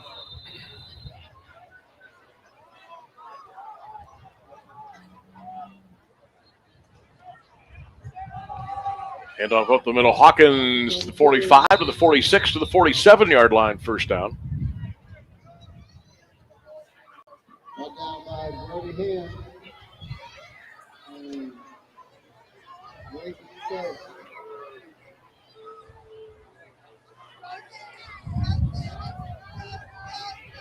.6:15 to go here. 40-12 Geneva. They have been in charge all night. They took a 19-0 lead, and they have pretty much kept their foot on the pedal. Jackson to throw over the middle, got hammered as he let it go. The pass is caught. No, he's not a first down.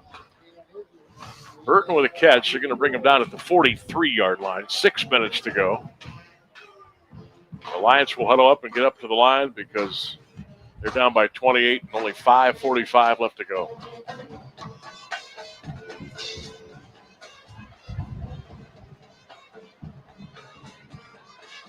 Jackson in the gun, wide out left and right. JR to that should be a false start. I mean, my goodness, I saw that from up here. There's the flag. Late flag, 5-yard penalty on Alliance. That'll make it 2nd and 6. 5:33 left to go. 40-13 Geneva, a battle of 8 and 2 teams, and Geneva's going to come out of here with a win, a nice road win for them. They will go to CBCA next Friday night to take on the Royals of Cuyahoga Valley Christian Academy.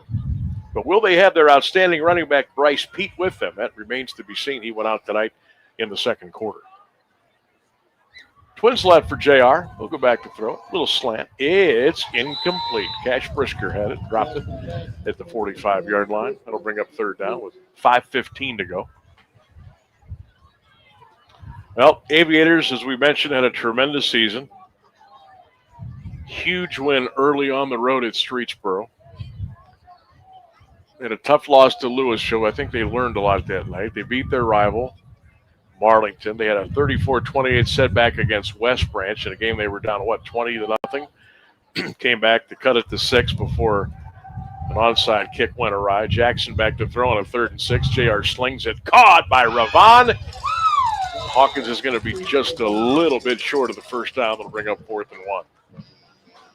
And obviously, they had a nice win over here against the improving Minerva team. That was a 35-0 ball game. They handled Carrollton. They handled Salem. They handled Parma Padua. That was their first ball game of the season.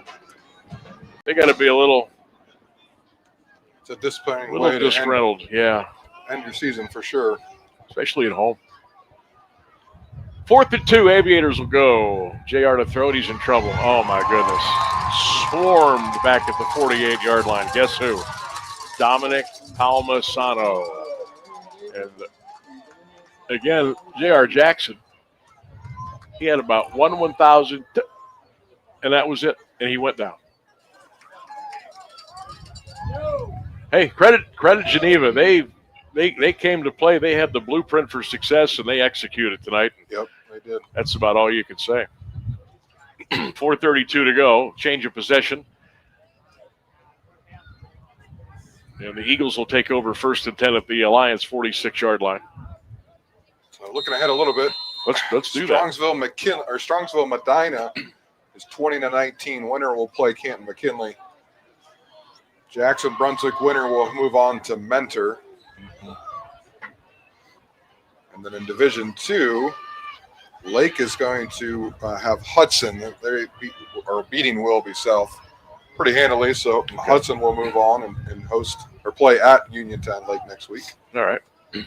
We've seen a lot of Hudson in the last 4 or 5 years. There's a little mishap in the backfield, and Owen Davis falls in that ball for Geneva all the way back at the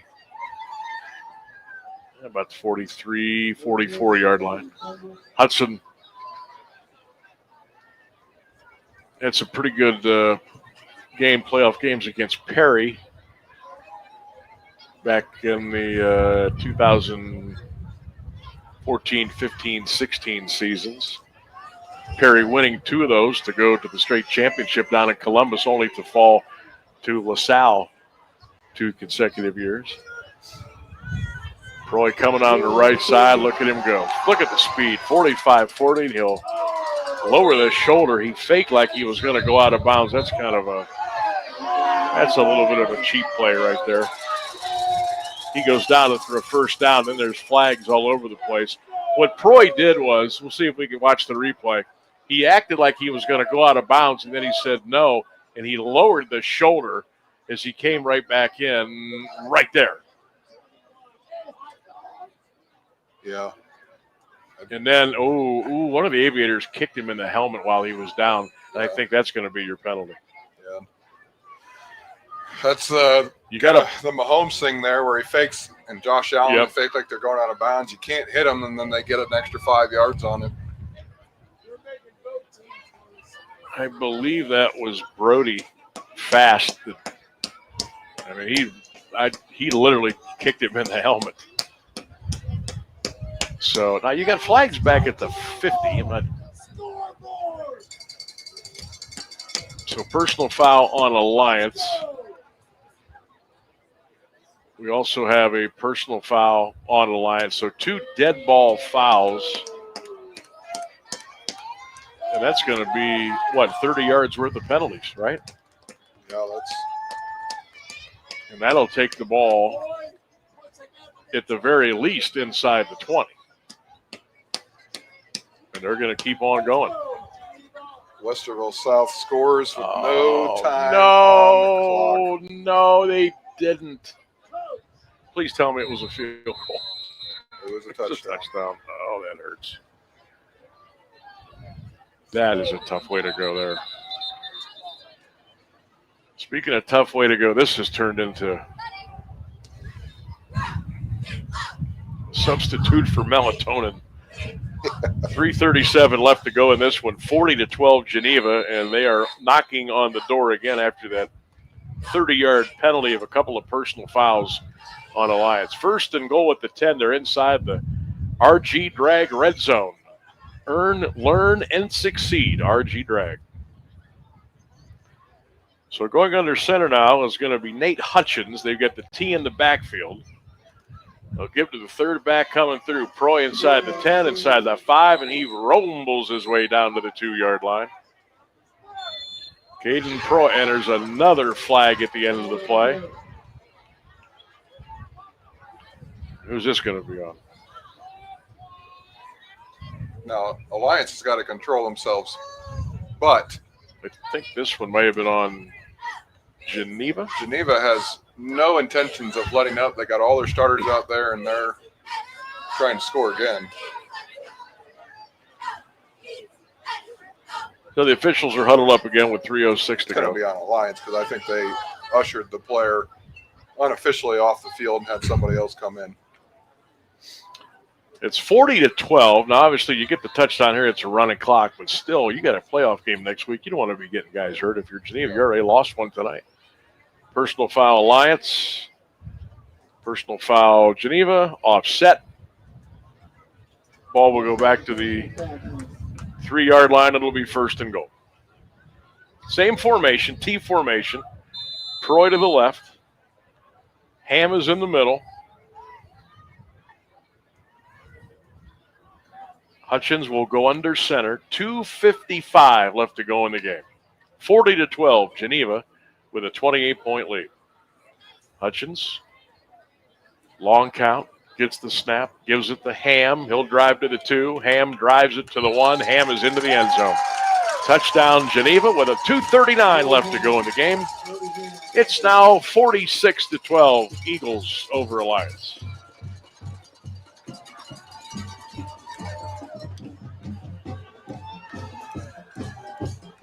Well, that's running clock number 7 for us, partner. Make it stop. 51 seconds left. Cletus Monroy with the interception. So Salem, 21, Northwest 15. 51 seconds left in the game. East Canton up 28-21. Onside kick coming. Wow. Another unsportsmanlike conduct on Alliance, by the way. They have really come unglued here in this fourth quarter. Minute 50 left, running clock, 46-12 Geneva. It will be a rapid-fire post-game show tonight on 1310. Well, I might get home to see 3 innings tonight. 3-1 LA over Toronto. Salem, 21, Northwest 15, final. Oh, my goodness. Well, we've had some crazy ones tonight. McKinney on for the extra point, Troy to hold it. Everybody needs to keep their cool here now. There's the high snap. They get it down. The kick is up, and the kick is good. 1:07 left to go in the ball game. It's now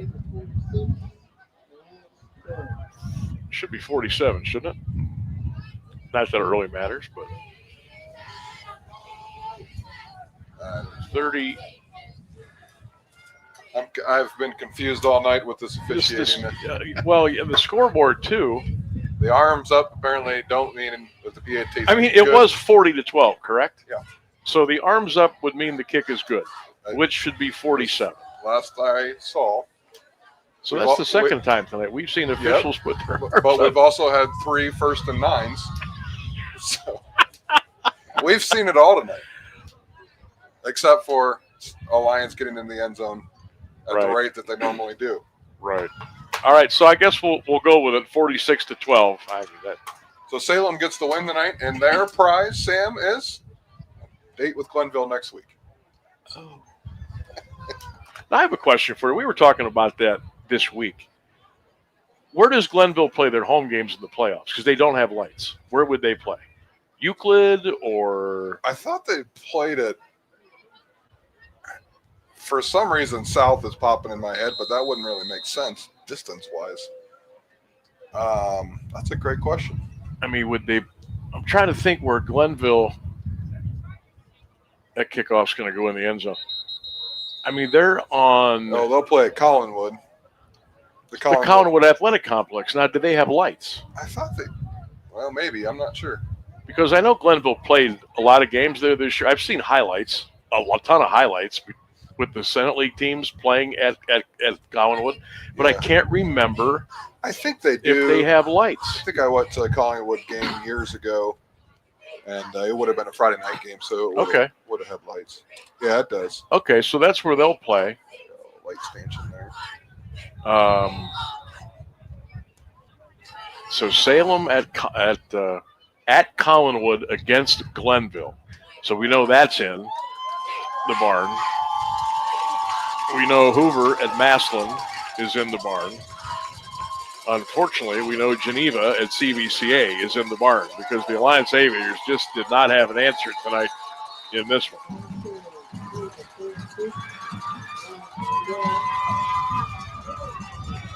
And boy, a dream season has come to an end tonight for the Alliance Aviators. Your final score in this first round matchup, it was Geneva 46 and Alliance 12. We will take a break and come back with the postgame on AM 1310 WDPN and stream it live at Q92RadioSports.com.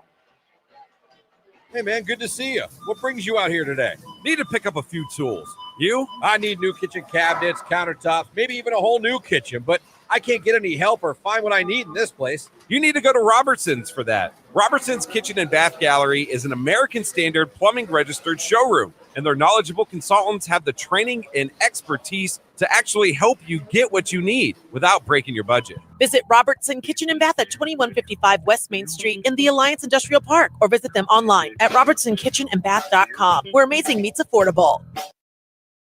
Dreaming of your next getaway? Lisa's Dream Getaways Travel Agency is a locally woman-owned travel agency helping you see the world. Lisa books any and all types of travel, honeymoons, all-inclusive, cruises, Disney, along with bachelor and bachelorette trips and destination weddings with low deposit, and you set your monthly payments. Mention Q92 to get $50 on board cruise credit cabin or $150 off your non-canceled vacation or honeymoon. Call 330-428-0610. Lisa's Dream Getaways Travel Agency. If you don't go, you won't know.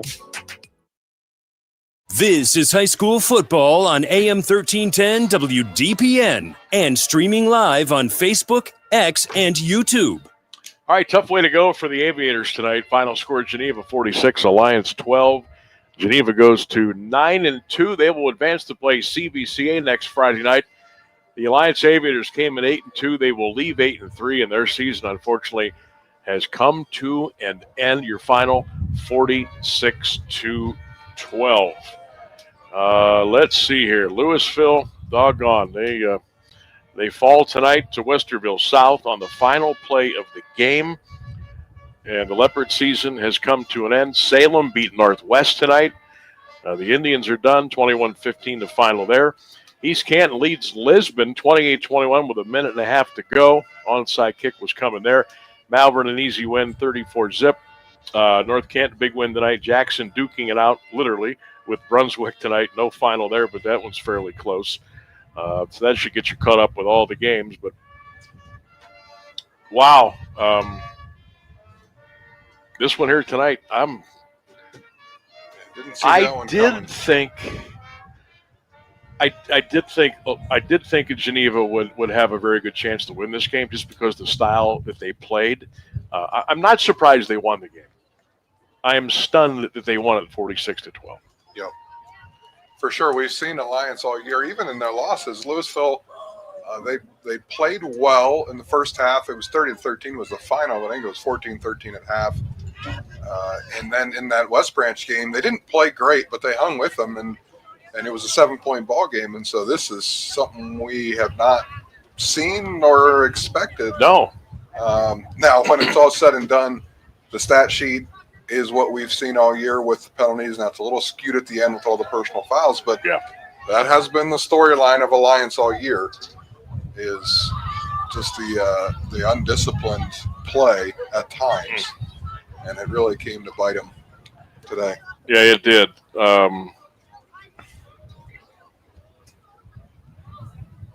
This is a tough way to go, because I know that, I felt this afternoon that Alliance felt if they just played their game, they would win this thing. And they couldn't get in a rhythm. And that credit that to Geneva. Like I said, they had the blueprint for success, and they executed that to a T. Did I see Jackson 17-17 with Brunswick? Wow. But we could end up losing Louisville, Northwest, possibly Jackson. We've already lost Alliance. Good thing we still got 4 that are waiting around to play next week. I've seen a Green score in a while. They were up 21-6. Yeah. The winner there plays Fitch. We know Hudson won, so Lake will host Hudson next week. And then McKinley will host Strongsville is up right now or Medina. On Medina, but it's still in the 4th. Ooh, 5-point game. We know Massillon's going to host Hoover. We know that. Yep. We know West Branch is going to host Norton. Other than that,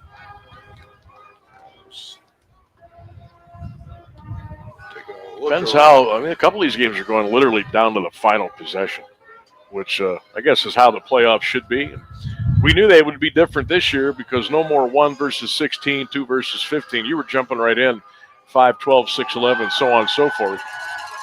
So you didn't really get a lot of. You saw some blowouts today, but not a ton. Boardman's up by 10 right now. Their prize, if they pull that one out, is a date at Hoban next week.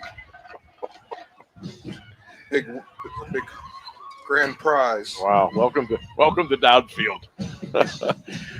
All right, we have paid the rent, and I think we are done here. Final score. Oh, you know what I want to do real quick before we go. Let's see here.